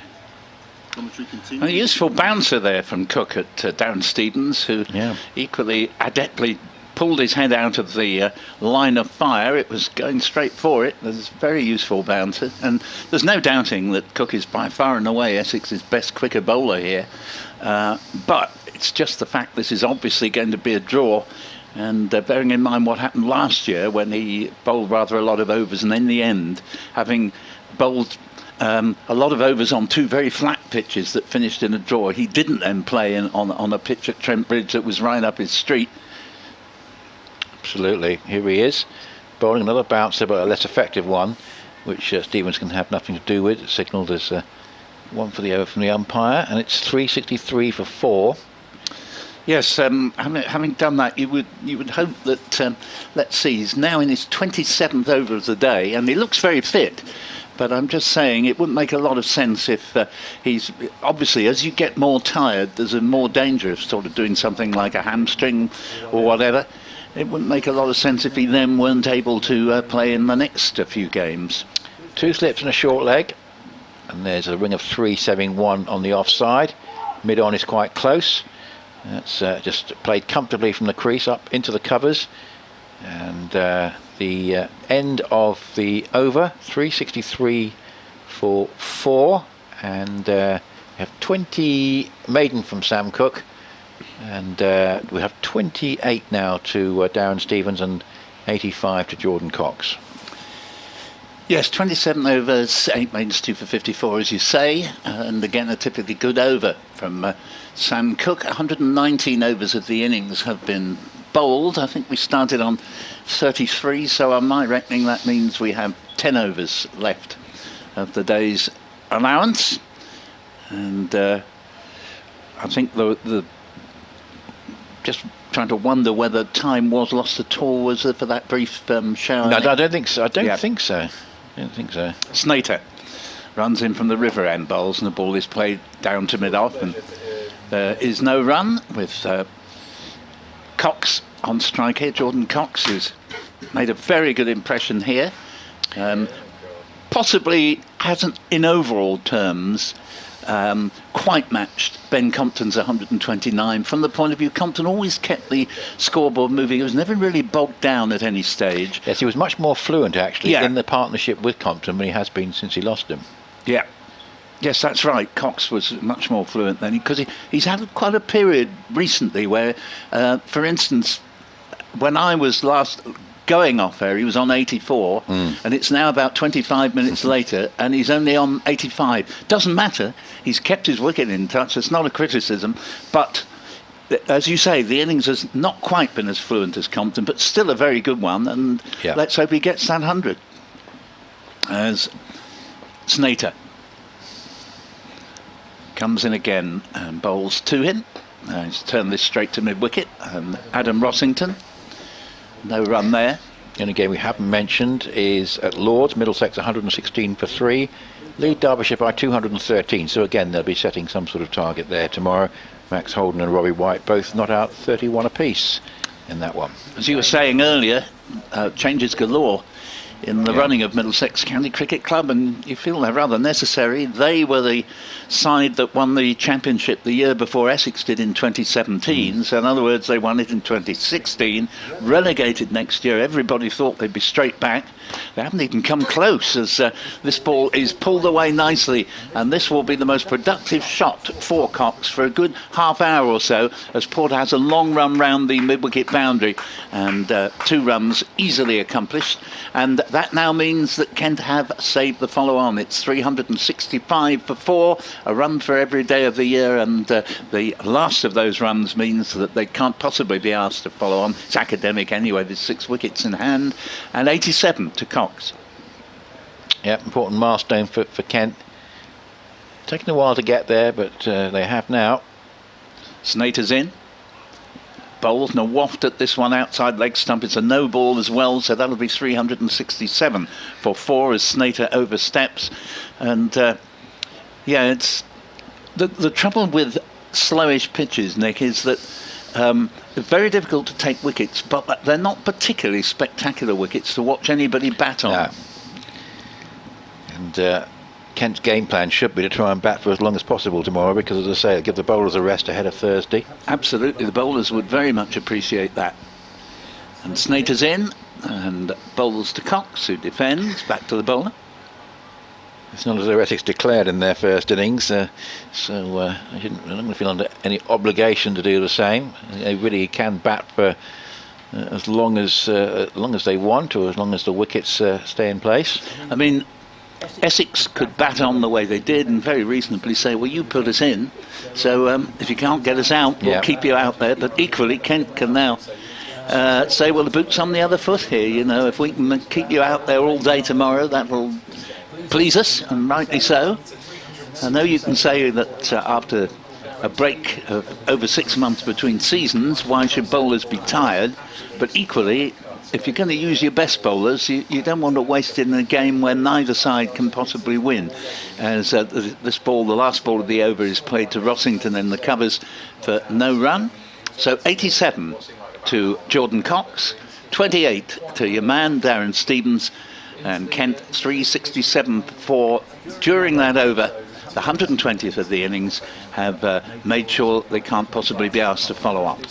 I shall bring Alex Hope back in just a moment. Yeah, Essex batted for 158.5 overs, but Tom Wesley justified in prolonging the innings until its natural conclusion by what's happened since. Had this been a lot tighter, or a lot more Kent wickets had gone down, then you could say possibly that they might have lost a bit of time. But no, in terms of what's happened since, perfectly justified in batting through to the end. As whether Cook's still bowling is totally what Essex would want, I'm not so sure, but he still is, and that's first ball of the new over is played by Stevens on the bounce to short leg, and there's no run. It has to be said, Nick, that players themselves often take a very different view of proceedings to that which we would take in our distance, not having played first-class cricket and in the safety of a commentary box. And Cook is probably quite happy to carry on, and Wesley is quite happy for him to do so. I suppose it's the opening game, but there's not a lot that Essex can, you think, probably achieve here, as that one's outside the off stump. You look now at the situation where we've got a handful of overs left in the day, 8 overs left, so obviously the innings won't end tonight anyway. So they're in a situation where even if they were to bowl Kent out fairly early on tomorrow morning, they've got to basically be prepared to, well, they're not going to be prepared to allow Kent to get 250 in 2 sessions, I think. So it's one of those, it's very hard to see a way forward for either side, as this is run down off the open face. Nice stroke that by Stevens, a stroke of some elegance actually, and gets a couple of runs. At the moment you think he's cruising towards another Chelmsford 100, because he's looked pretty untroubled since he's got out there, and he's into the 30s. And just going back to what I was saying, but although players may take a very different view to ourselves, if you look at some of the decisions that the England cricket team took over the winter, I don't think most of those of us who thought they were crazy were proved wrong. Going to bring Alex in at the end of this over. 2 slips and a short leg, and this one is a bouncer, which is gathered in nicely by Wheater as the sun comes out, which is rather welcome for the spectators, because it has been pretty chilly since about 3 o'clock. I think the nicest weather for the spectators was this morning. Since then there's been quite a lot of cloud cover out there, and it's been a little bit less comfortable, perhaps increasingly so as the day has gone on. I think we've got off lightly, Nick, because we just had a very minor shower, but there was some fearful looking cloud around the tea interval. And there's sleet as well, as that's a delivery from Cook. It has a bit of bounce, and I think it's just come off the body and gone to ground there from Stevens. He was certainly not quite in control of that one, but luckily it didn't hit the bat and go up in the air or anything like that, so he's still in place on 30. Yes, I think Cook is half-minded that maybe Stevens doesn't particularly like it dug in short. No. As there he does again, it's slightly back of a length delivery, but Stevens has got time to play it and does so pretty well. Just back of the square on the offside, so the sun shining brightly at Chelmsford. 369 for 4. It's really just managed to find its way through an area of quite heavy cloud just away over the pavilion as we look across to the right. 369 for 4, 87 on the board to Jordan Cox, and 30 to Stevens. Alex Hogue coming back in to join you, Paul, at 369 for 4. Thank you very much, Nick Gledhill, as we move towards the end of play for the day. Just 8 overs left to be bowled, and we started off 33 overs bowled, and we so far had 88 delivered. And Dan Lawrence is coming back into the attack, and he is one of, it has to be said, several of the Essex bowlers today, and let it be underlined, very unfavourable circumstances for bowlers in the first place, but with the exception of Cook and Critchley, none of the other bowlers we have seen have been at all close to their best, let's put it that way. As here's a decent first delivery, having said that, from Lawrence, with his frog in a blender style off breaks, bowling to Cox, who's on 87, and we've got a slip of the lone really close fielder, though there is a shortish mid-wicket, Matt Critchley, and no run here. Sort of almost incredibly bright sunlight now over the ground. It's as though the ground the floodlights are on and have no effect at the moment, because the sun is sort of almost determined to outshine them, and winning that battle very easily, as is Cox here, who moves into the 90s with a lovely extra cover drive, just lent on it, graceful shot, 91, and the score to 373 for 4. That was a lovely timed stroke as well, because the fielder wasn't very far away from it. It was agonising 3 or 4 yards away and just couldn't catch up to the pace of it on the rope there. And yeah, Cox out of those nervous 80s, which he's been in for a little while. Yeah, you're quite right. over an hour, I think, in the 80s. Timing and finesse very much in evidence there, as he's played really nice shots in the course of this innings of 91. This ball's played to deep mid-off, there's no run, it's 373 for 4, and now the deficit is one of only 141. What do you do if you're Kent here? Do you even think about trying to set up a result? Well, Pill for LBW, turned down. Batsman was well forward and outside the line of off stump playing a shot. No, I think is the answer to your point. No. Very reasonable point, Alex, but particularly since the advent of 4-day cricket, declarations, no matter what the situation, are few and far between. They are. I've seen it happen, not in this circumstance at all, but no, I've seen captains have a chat and work things out and things during rain delays, but yeah, nothing quite like this. And no, it's 8 points is a healthy reward for a game away at Essex. Well, more than 8 points it'll be in the end, but 8 points for the draw away at potentially a title-winning team. Another single to Cox there, taking him on to 92, plays it out to deep cover, and 375 for 4 with Darren Stevens on 30, but Cox, with that single, has kept the bowling.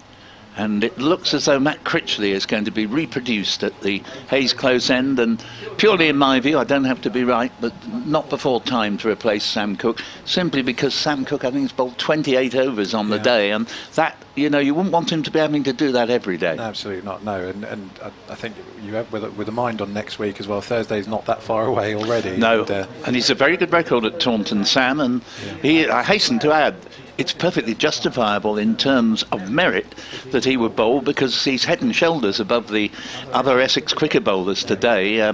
But having said that, this game, it doesn't matter who you bowl. From the word go, it's been destined to be a draw. So on what's likely to be far more of a result pitch at Taunton, why not make sure he's as fresh as possible? I'll tell you what, if he bowls as he has today, or this afternoon certainly, on that track, on a different day, then anything could happen. He's been very, very good. He has. Oh, this is Critchley, who's coming in from the Hayes close end. It's swatted away into the sunshine, which is blinding me temporarily, by Jordan Cox. And that's actually fielded just to alert you to the fact Essex have a substitute on, Michael Pepper, a very good wicketkeeper batsman who himself will be hoping to get a game in the team during the season, but it is difficult for him to get into the side. It's very good. I wouldn't have spotted that. Critchley again. Oh, that's cut away delightfully. Is that got enough pace to reach the boundary? I think it might just.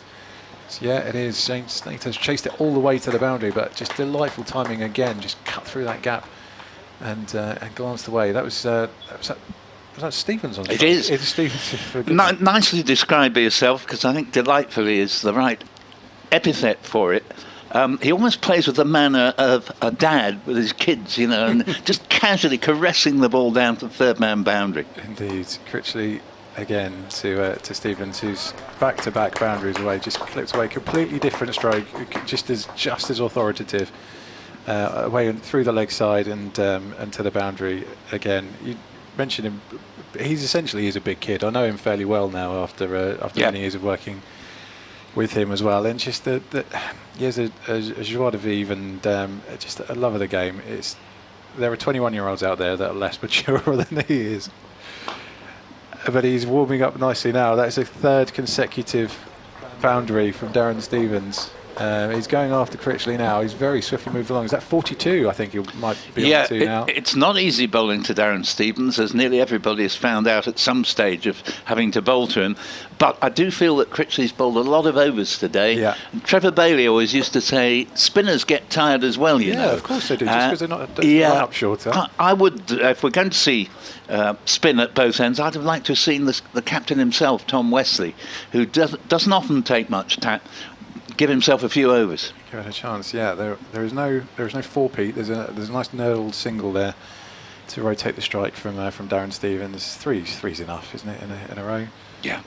I should think so. So Jordan Cox gets a chance as well, and all of a sudden we're discussing the prospect of Darren Stevens picking up a half century, and Jordan Cox now is only 7 runs away from becoming Kent's second centurion of the day. Yeah.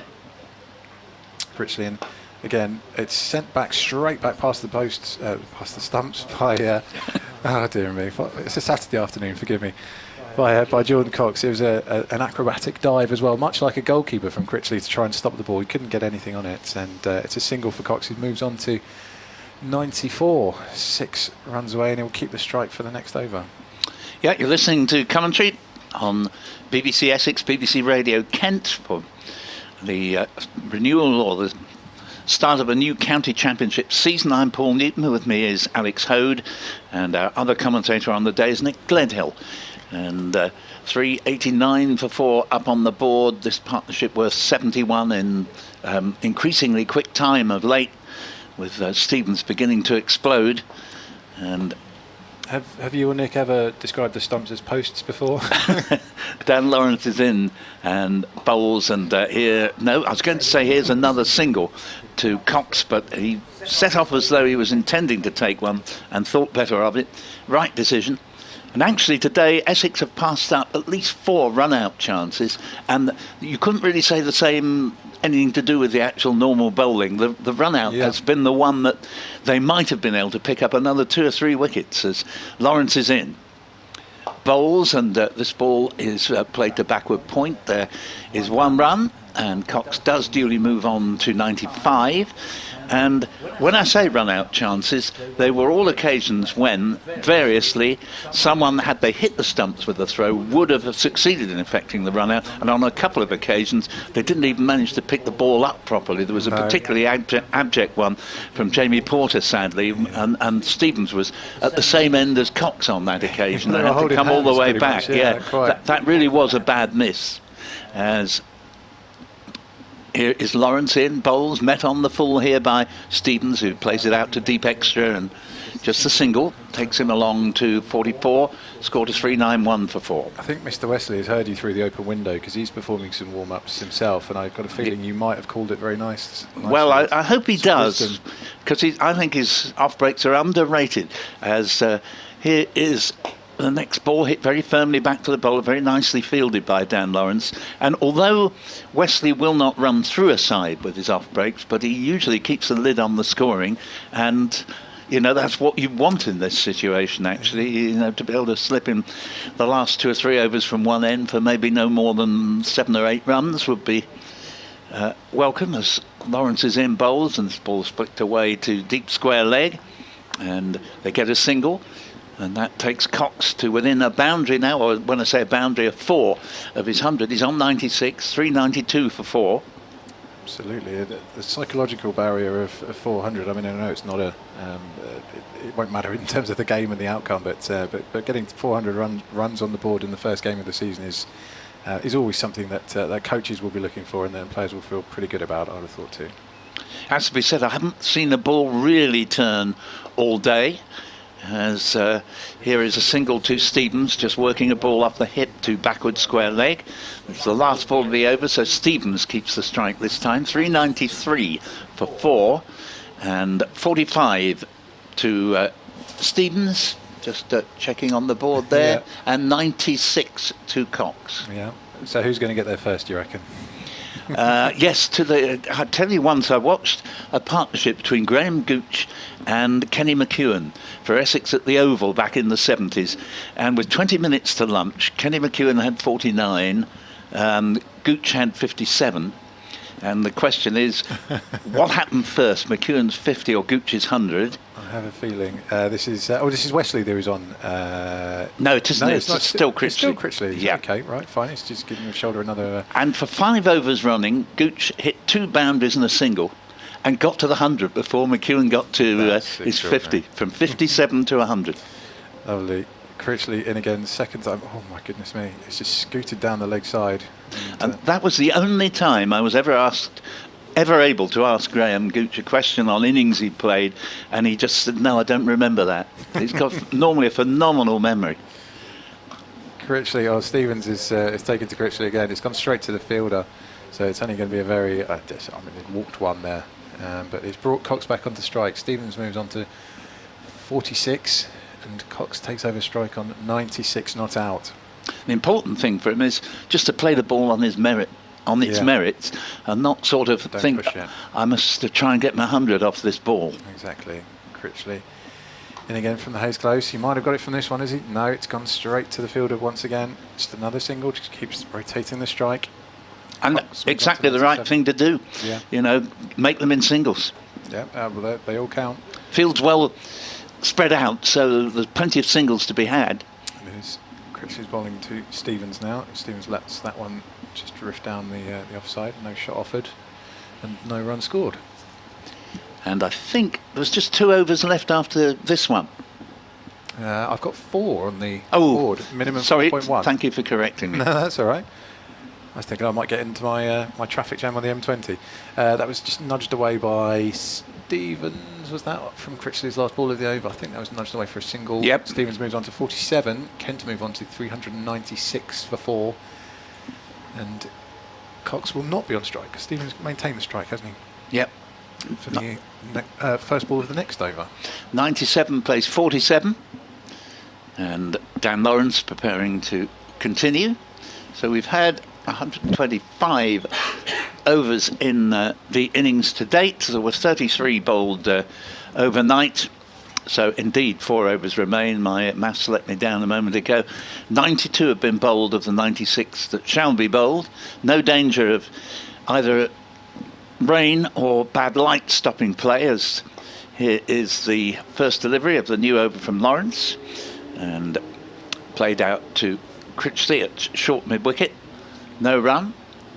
Stevens, the man on strike here, within 3 of his 50. Lawrence bowls to him, and he's played this ball away, and that is going to be his 50.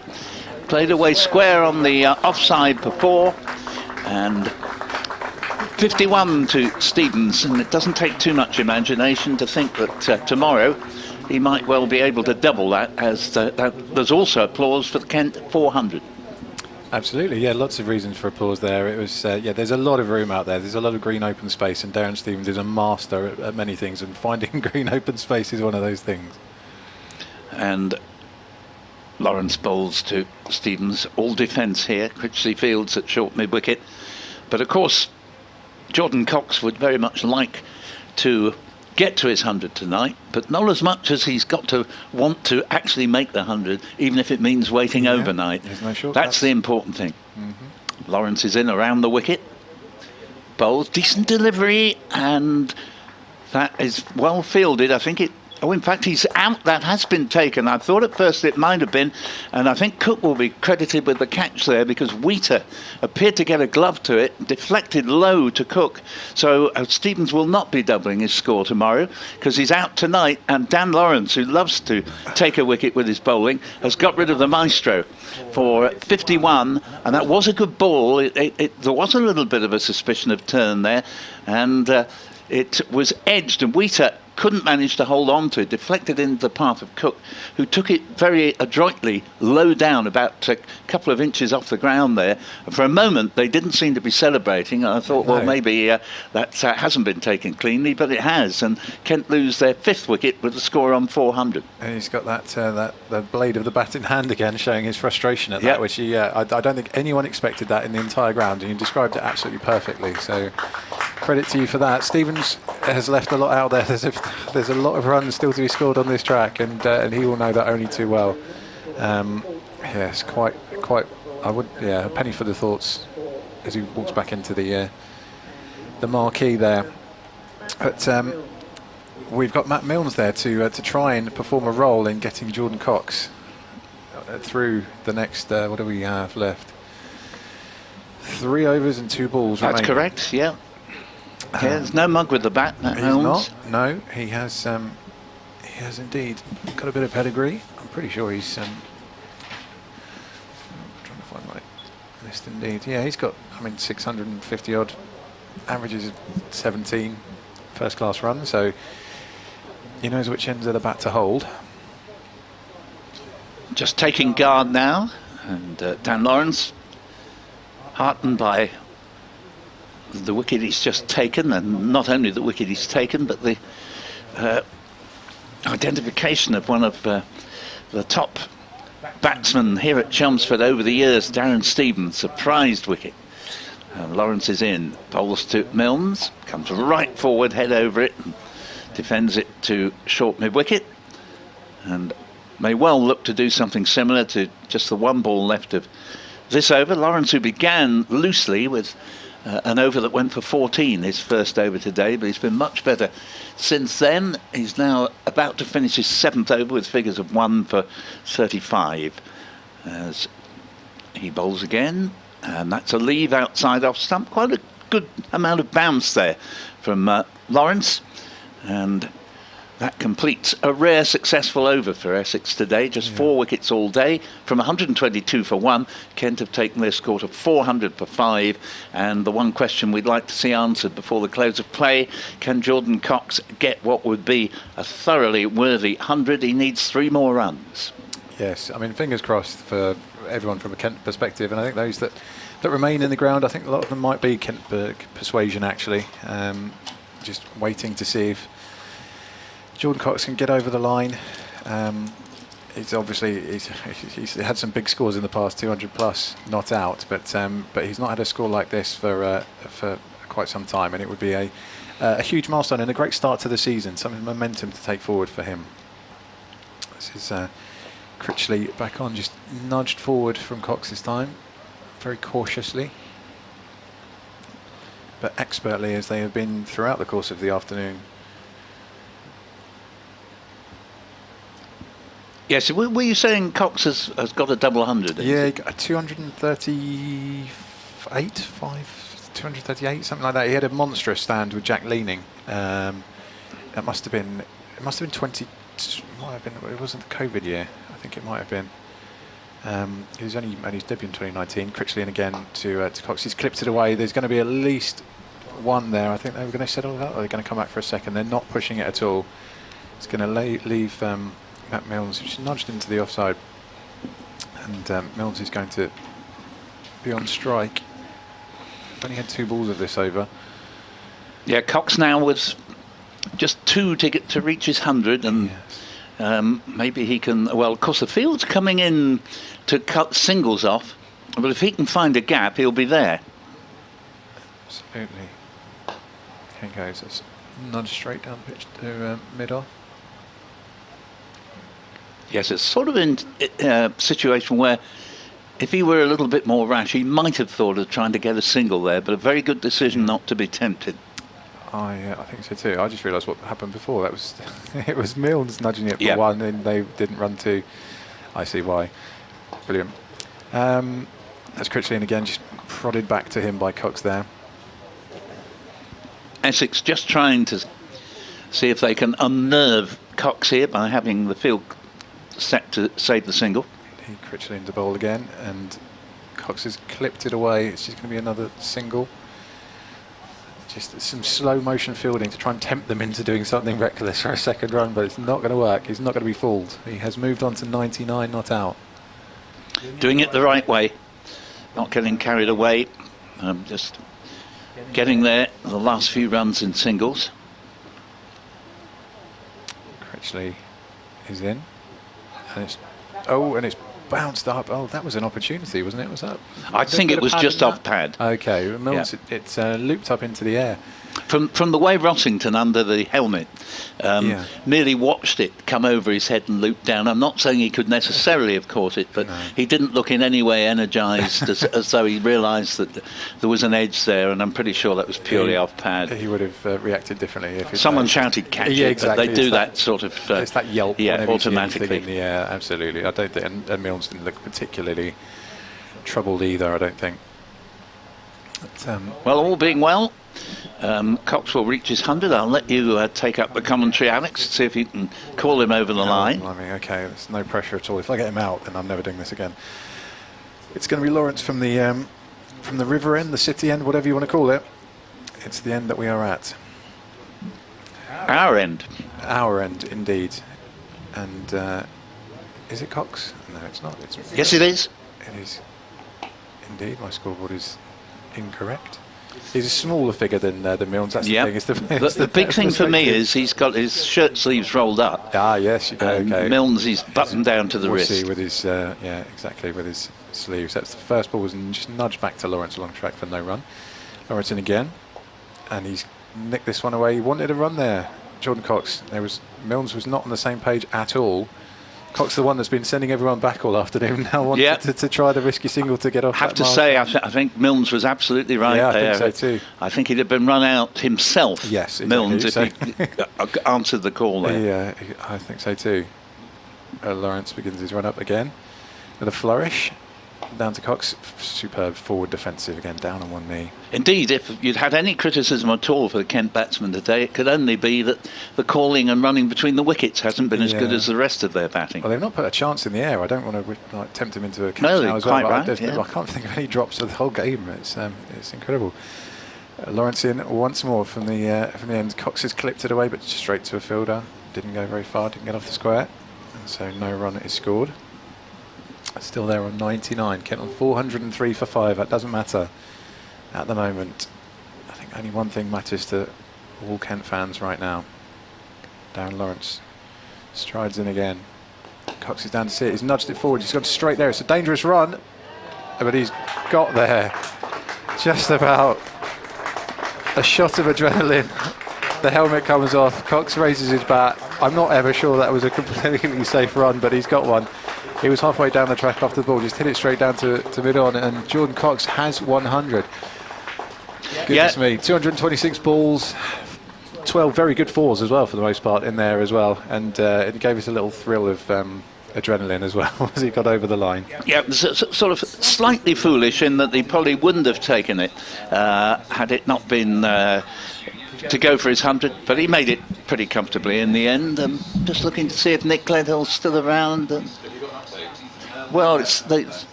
yes, extra update in 60 seconds, Nick, as we see Lawrence come in, bowl, and Milnes is off the mark. In fact, he already was, my apologies, but he gets a single and moves up to 2, and it's 405 for 5 at the end of that over, exactly 100 to Cox. Very well done to him, and 2 to Milnes. Over to you, Nick. Yeah, we've got 1 over to go now, haven't we? So 405 for 5, and all credit to Jordan Cox for battling through, getting that 100, 226 balls. Interesting thing about Cox, his only previous 100 was 238 not out. That's the only one he's had.